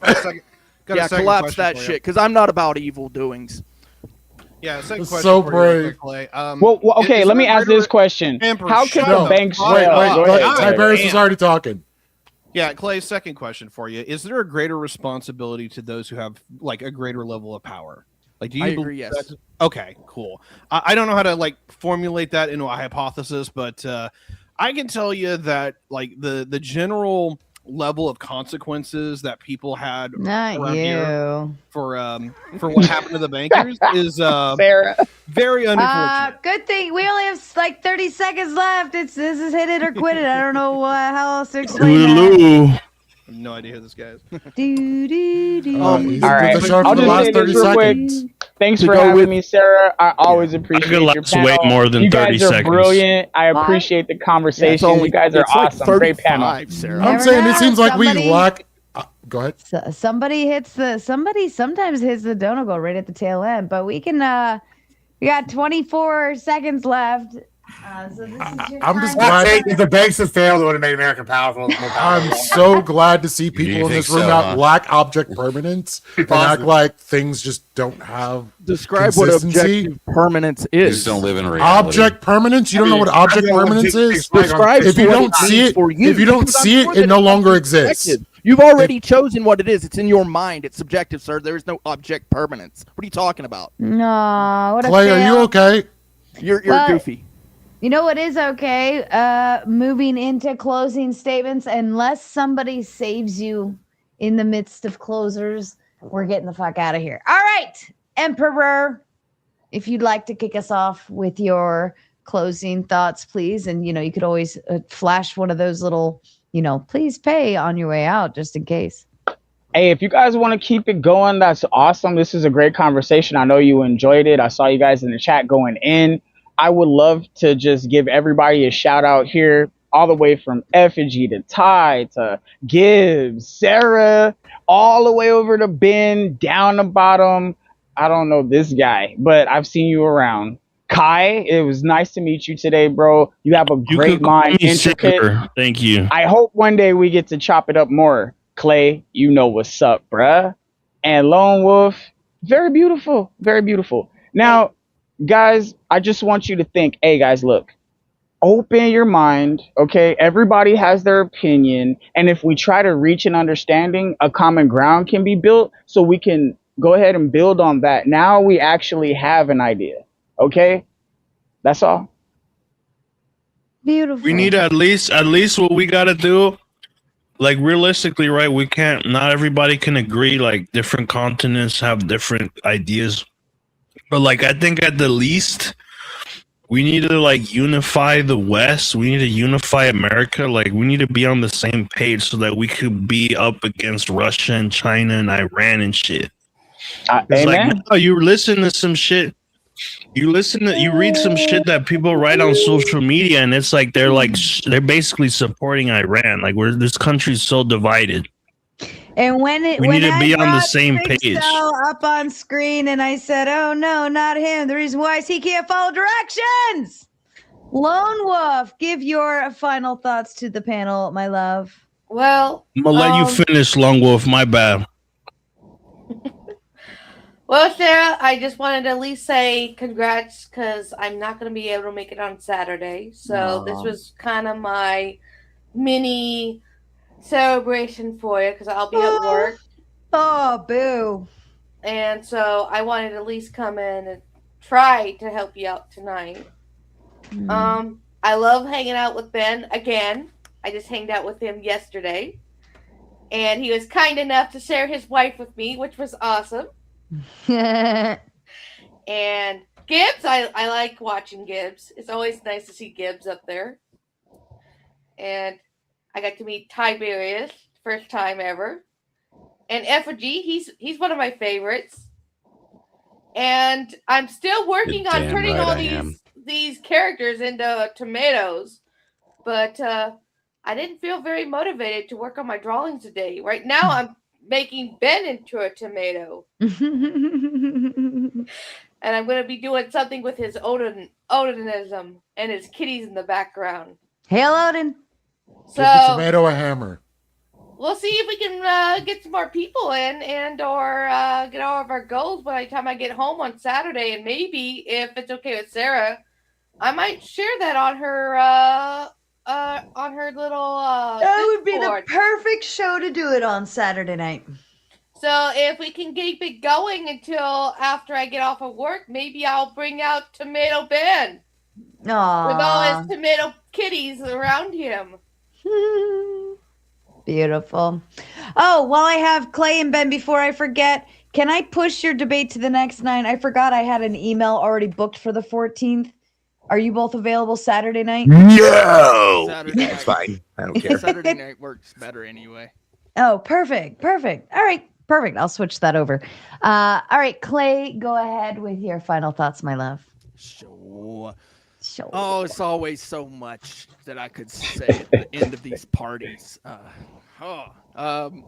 Yeah, thanks, Gibbs, for bringing up the topic. Obviously, your model differs from mine, just like I'm sure that it varies from anybody else's. And I believe that that ends up being a lot of the problem with all of these political topics, because who wants to call what is left and what's right?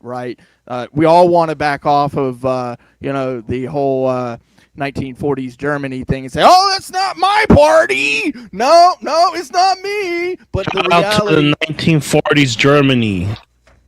huh?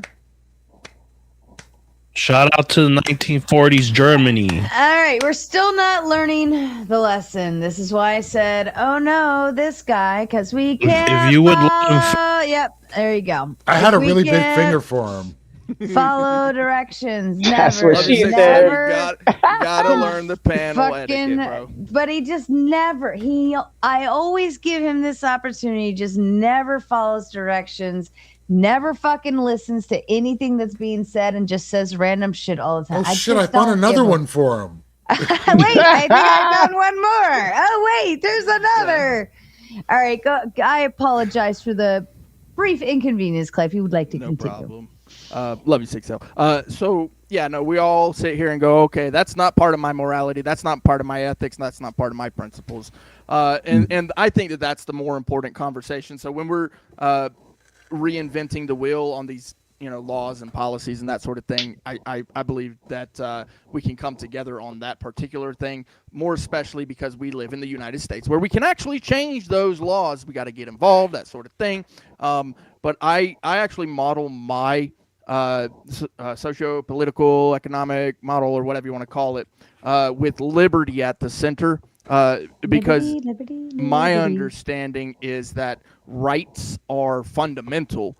So if I'm going to go with an American model, I really want to make sure that I'm looking at what the founders understood and still is as law. And I know a lot of people think the Declaration of Independence isn't law. Well, on the international stage, come and try to take that shit. That's on the real. So liberty is in there. Liberty, life, liberty, and the pursuit of happiness. I put liberty in the middle, just like I put life in the middle. I put the pursuit of happiness in the middle, all those fundamental rights that we have. So I want to make sure that it's understood that, no, I'm not about destroying what is good. I'm about promoting what is good and destroying what is bad in our system. And there's a lot of bad going on. Also, shout out to Let's OTVO. We're about to end our series over there on his channel, LETZ OTVO, where we're dealing with the Family Advocacy Center, holding the government accountable at that place, the police department there. They treated us horribly, but that series is about to end. So if you want to catch the end of it, there's like one episode or two episodes left, and then there's a final conclusion. You'll probably catch the most you need to catch with the final conclusion episode. So I think that's on the 13th. So if you get a chance, put your channel on the back, Clay. Yeah, I got you. Appreciate that. Yeah. And also shout out to Duck. Thank you, Duck, as well, for sending us to the gauntlet, and thank you, Sarah. Yeah. Shout out to Duck. Duck coming through with a win today. It only took him 2 years. All right, Water Kai, your final thoughts, please, sir. Oh, Jody, I'm sorry. Hey, glad to be here for the day. I understand that liberty is fundamental. We like to think about it. We don't know what it really is. And there were certain points in American liberty where certain people didn't have access to American liberty. So to act like it's actually fundamental is kind of goofy in itself, but I'm glad that we've gotten as far as we have. And the fact that we can address the idea that certain things are authoritarian and tend to be more right-leaning or even more left-leaning, and identify the reasons in which they end up in that direction is a thing. But, I have object permanence. I understand when something is not, in my view, it does not cease to exist. So I can think about things that no longer exist or are no longer in my view and rationalize them and see how things actually work. This is a great thing that we can all do as people, and I'm glad that Sarah is hosting these things so that we can actually have a conversation about it and maybe relate to one another. And also I think it's really dope that you're hosting live things. Like, I've been watching the last few live things you've done, and that is also epic. And goddamn, poor Brian Shapiro, he's getting battered. Good shit though. Oh yeah, he did the 1v10. I think that recording's coming out or just dropped or is dropping. I've watched a few. A few of the clips. Yeah, for his 10v1. Yeah. I'm not so sure about that one. But yeah. Anyways, I apologize. So go ahead. No, it is what it is. Thank you for getting into that. I'd like to see more of that and keep doing what you do. Yeah, we go back to Vegas at the end of August for some more recordings, but expect to see there's gonna be a big one of me telling Jake Brancatella to fuck off, and I stormed out of the room. Yeah, I can't wait to see it. Okay, cool. Yeah, me too. Yeah, I'm not sure how the opinion's gonna float on this one, but I was like, no, fuck off. But yeah, it's good. He pissed me off. I was done with him. Great moderation. Aw, thanks. Yeah, that's how you do it. You tell them to fuck off, then they can't say anything. All right, Jody, to you, my love. Hey, once again, I apologize. I am surrounded by fire. Literally, my neighbor's house burnt down. Oh, goodness. I keep dropping. I want to thank you again for allowing us to come up here and express ourselves. It's truly disrespectful the way that they mistreat this panel and this opportunity, and I just feel like our voices cannot be silenced. And I don't care red, blue, purple. I don't give a fuck what political party. We're all just humans at the end of the day. So stop the fucking hate. Stop hating. Because rage baiting, I mean, how old are you? You know what I'm saying? Rage bait, what the fuck are we even doing? But I'll just say, you are a lovely person. Every single person up here has always been welcoming and lovely. I mean, Spin makes fun of me once in a while, but that's friendly Spin gesture. makes fun of everybody. Spin doesn't have any room to talk. I make fun of Spin. We're good. Yeah. But I just want to say thank you very much, Sarah. You're most welcome. Because we enjoy having you, everything, Jody.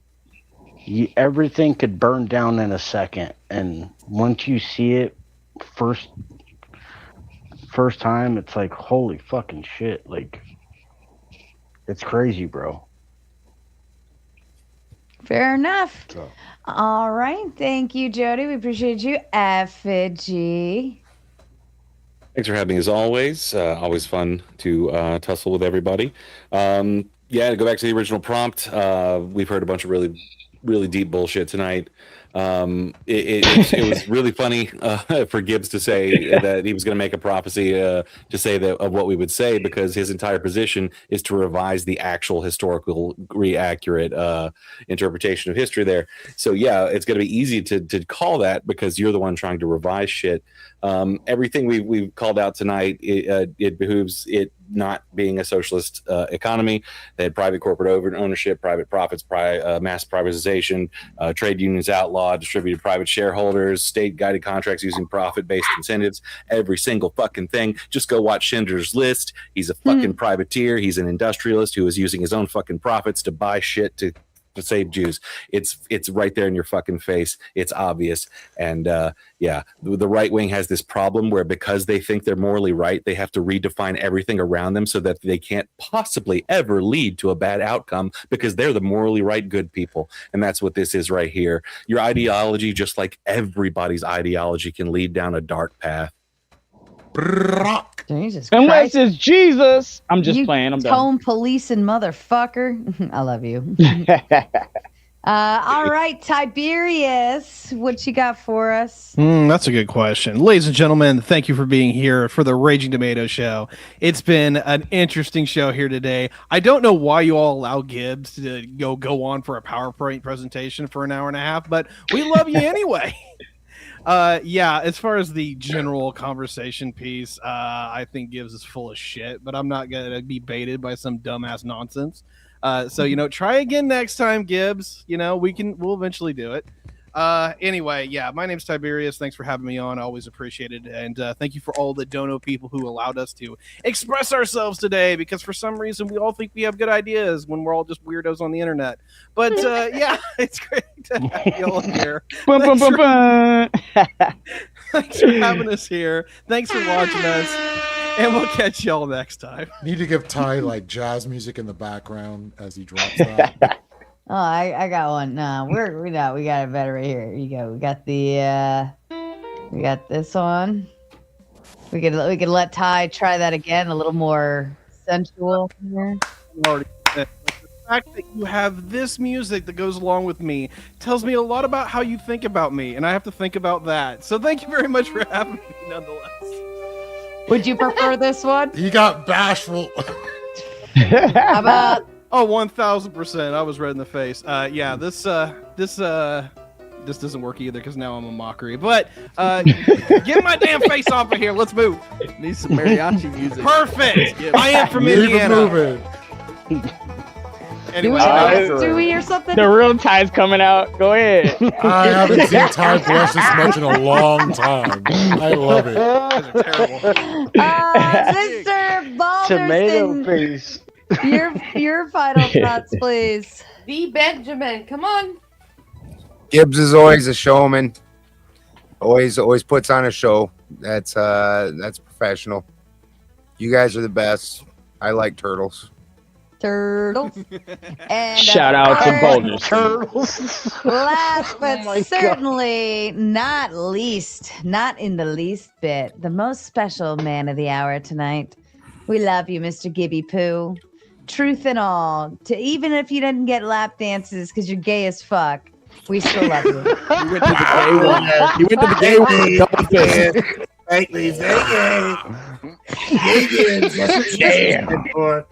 No, I mean, honestly, first couple things. One, there's been a lot of crazy claims tonight. Maybe the craziest claim tonight that I've heard is I don't live in reality. Whenever I do live in reality, and I know that I live in reality because, once again, I'll go out and say, not only did my predictions tonight come true, which they did exactly as I said, Lethe, effigy, it's like they fucking played right into my hand. And then they have the audacity to say, I'm revising history. When we go and look, and if we go back to the PowerPoint that we have on video many, many times, all these wonderful people that I sourced were coming out before the revisionist history where they changed it to the left. So if we're talking about who revised what, we have to go back to the primary sources. And when my sources are happening during the actual time of the Nazis and right afterwards, I have the oldest continuous sources. This is just fact. And also, like I said, all my predictions keep coming true. That's why they call me the political prophet. We're seeing them coming through in America. We're seeing them coming true with foreign policy. Y'all need to start taking notes because every time y'all tell me I'm wrong, lo and behold, Lord, Gibbs is right again. It's crazy work. Maybe I don't know if it's because I'm saying it and it's happening, or if the Lord is speaking through me, or if I'm just picking up what nobody else is putting down. But either way, you also start listening to Papa. Finally, she was just talking about Sarah was talking about Vegas. Papa Gibbs is going to Vegas here very soon, next week and a half. So we're gonna have some shows drop. I'm gonna be competing in 1v10 as one of the contenders, and I'm gonna be moderating for 2 different ones of them. So it's going to be very spicy, very controversial. It's going to be amazing. And finally, guys, I got to say, we have something really here cool. If you want to buy them, perfect music. We have merch on sale now. We have GridCon 2 shirts going for $20. So if you want a face of Papa Gibbs that you can wear eternally, so next time you're cranking one out, you're the girl, and she looks up at you in a t-shirt, and you see my face looking down along with her, with you, that's what you need in your life. You're welcome. It's going to get a lot faster. I promise. You're welcome. Make sure you buy it. Now, that's my last point there. So thank you so much for having me, as always. You can find me everywhere as Admiral Gibbs. If you love or hate what I have to say, I love my haters and I love my watchers because y'all are the best, but I'm not going to listen to anything else say. So appreciate it. Anybody that has a channel, drop it in the back chat so I can follow you. I'm going to pop up if I can. Papa Gibbs, how much are those t-shirts? That's $20. That's $20 for those of y'all who don't speak Spanish. For those that if I buy one, will you mail it to me for free? Yeah, well, we will mail it. Yeah. Yeah. The $20 includes the price of mailing, folks. Oh, Oh. That just means you have to give me your address, guys, or somehow. I'll buy one to support Yeah, not happening. I promise I won't I pull a got a question. desk. I'm gonna wake up with two Gib faces, one on the shirt and one next to me. Like, what the fuck? Gibbs on a t-shirt. Gay Gibbs, I got a question. Does it come with a lap dance with? You can't survive that lap dance. If you jig the shirt around. You have to buy your own lap dances, except if you somehow get me in a fucking strip club. Then maybe I'll buy you one. Maybe. Oh man, Sarah, I love you, man. This is fun, guys. Hey, Balderson, can you say I joke about many things, son of Ragnar, but never about shipbuilding? I think Ben's sleeping. Yeah, he fell. Oh. No, he's ready. Yeah, he's He gone. ready. He's He not ready. even paying attention. Not even paying attention. Oh boy, it's cooked. Let's be real. He's a cookie. It's about that time. He It is about that time. I need some good old Viking quotes from this man. It's only 250 on the East Coast. We need to make it to 420. Don't miss next Saturday because we're It's gonna have getting some. late. Okay. Oh, dude, Clay, you're gonna get cooked, brother. Tick tock, tick tock. Speaking I like Clay, of, but I will cook him. I don't have the speaking fu- of cooking, I don't have the I'm fucking gonna cook all membership. y'all. Here is your lap dance at a strip club without a fucking stripper. We have none other than. Oh shit. If you thought this show sucked, well, you could have been watching something like this you all, instead. you deserve this. All right, I'm gonna get low with it, Michelle. I'm gonna get low there. Oh, This one's for you, Dragon Fist. Here's your stripper.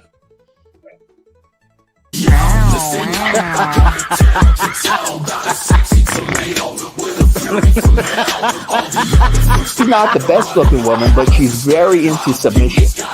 Really into it. So is the husband, which I like. He likes there to sit there and watch her get dominated. Mr. Shaco! Not this. Gotta She's got seeds of anger simmering inside. One wrong move and she'll take you for a ride. She'll throw shade with her skin so red. Projectors like a flame burning through your head. And swinger syndrome is people that think that they're little sister, what's your Bible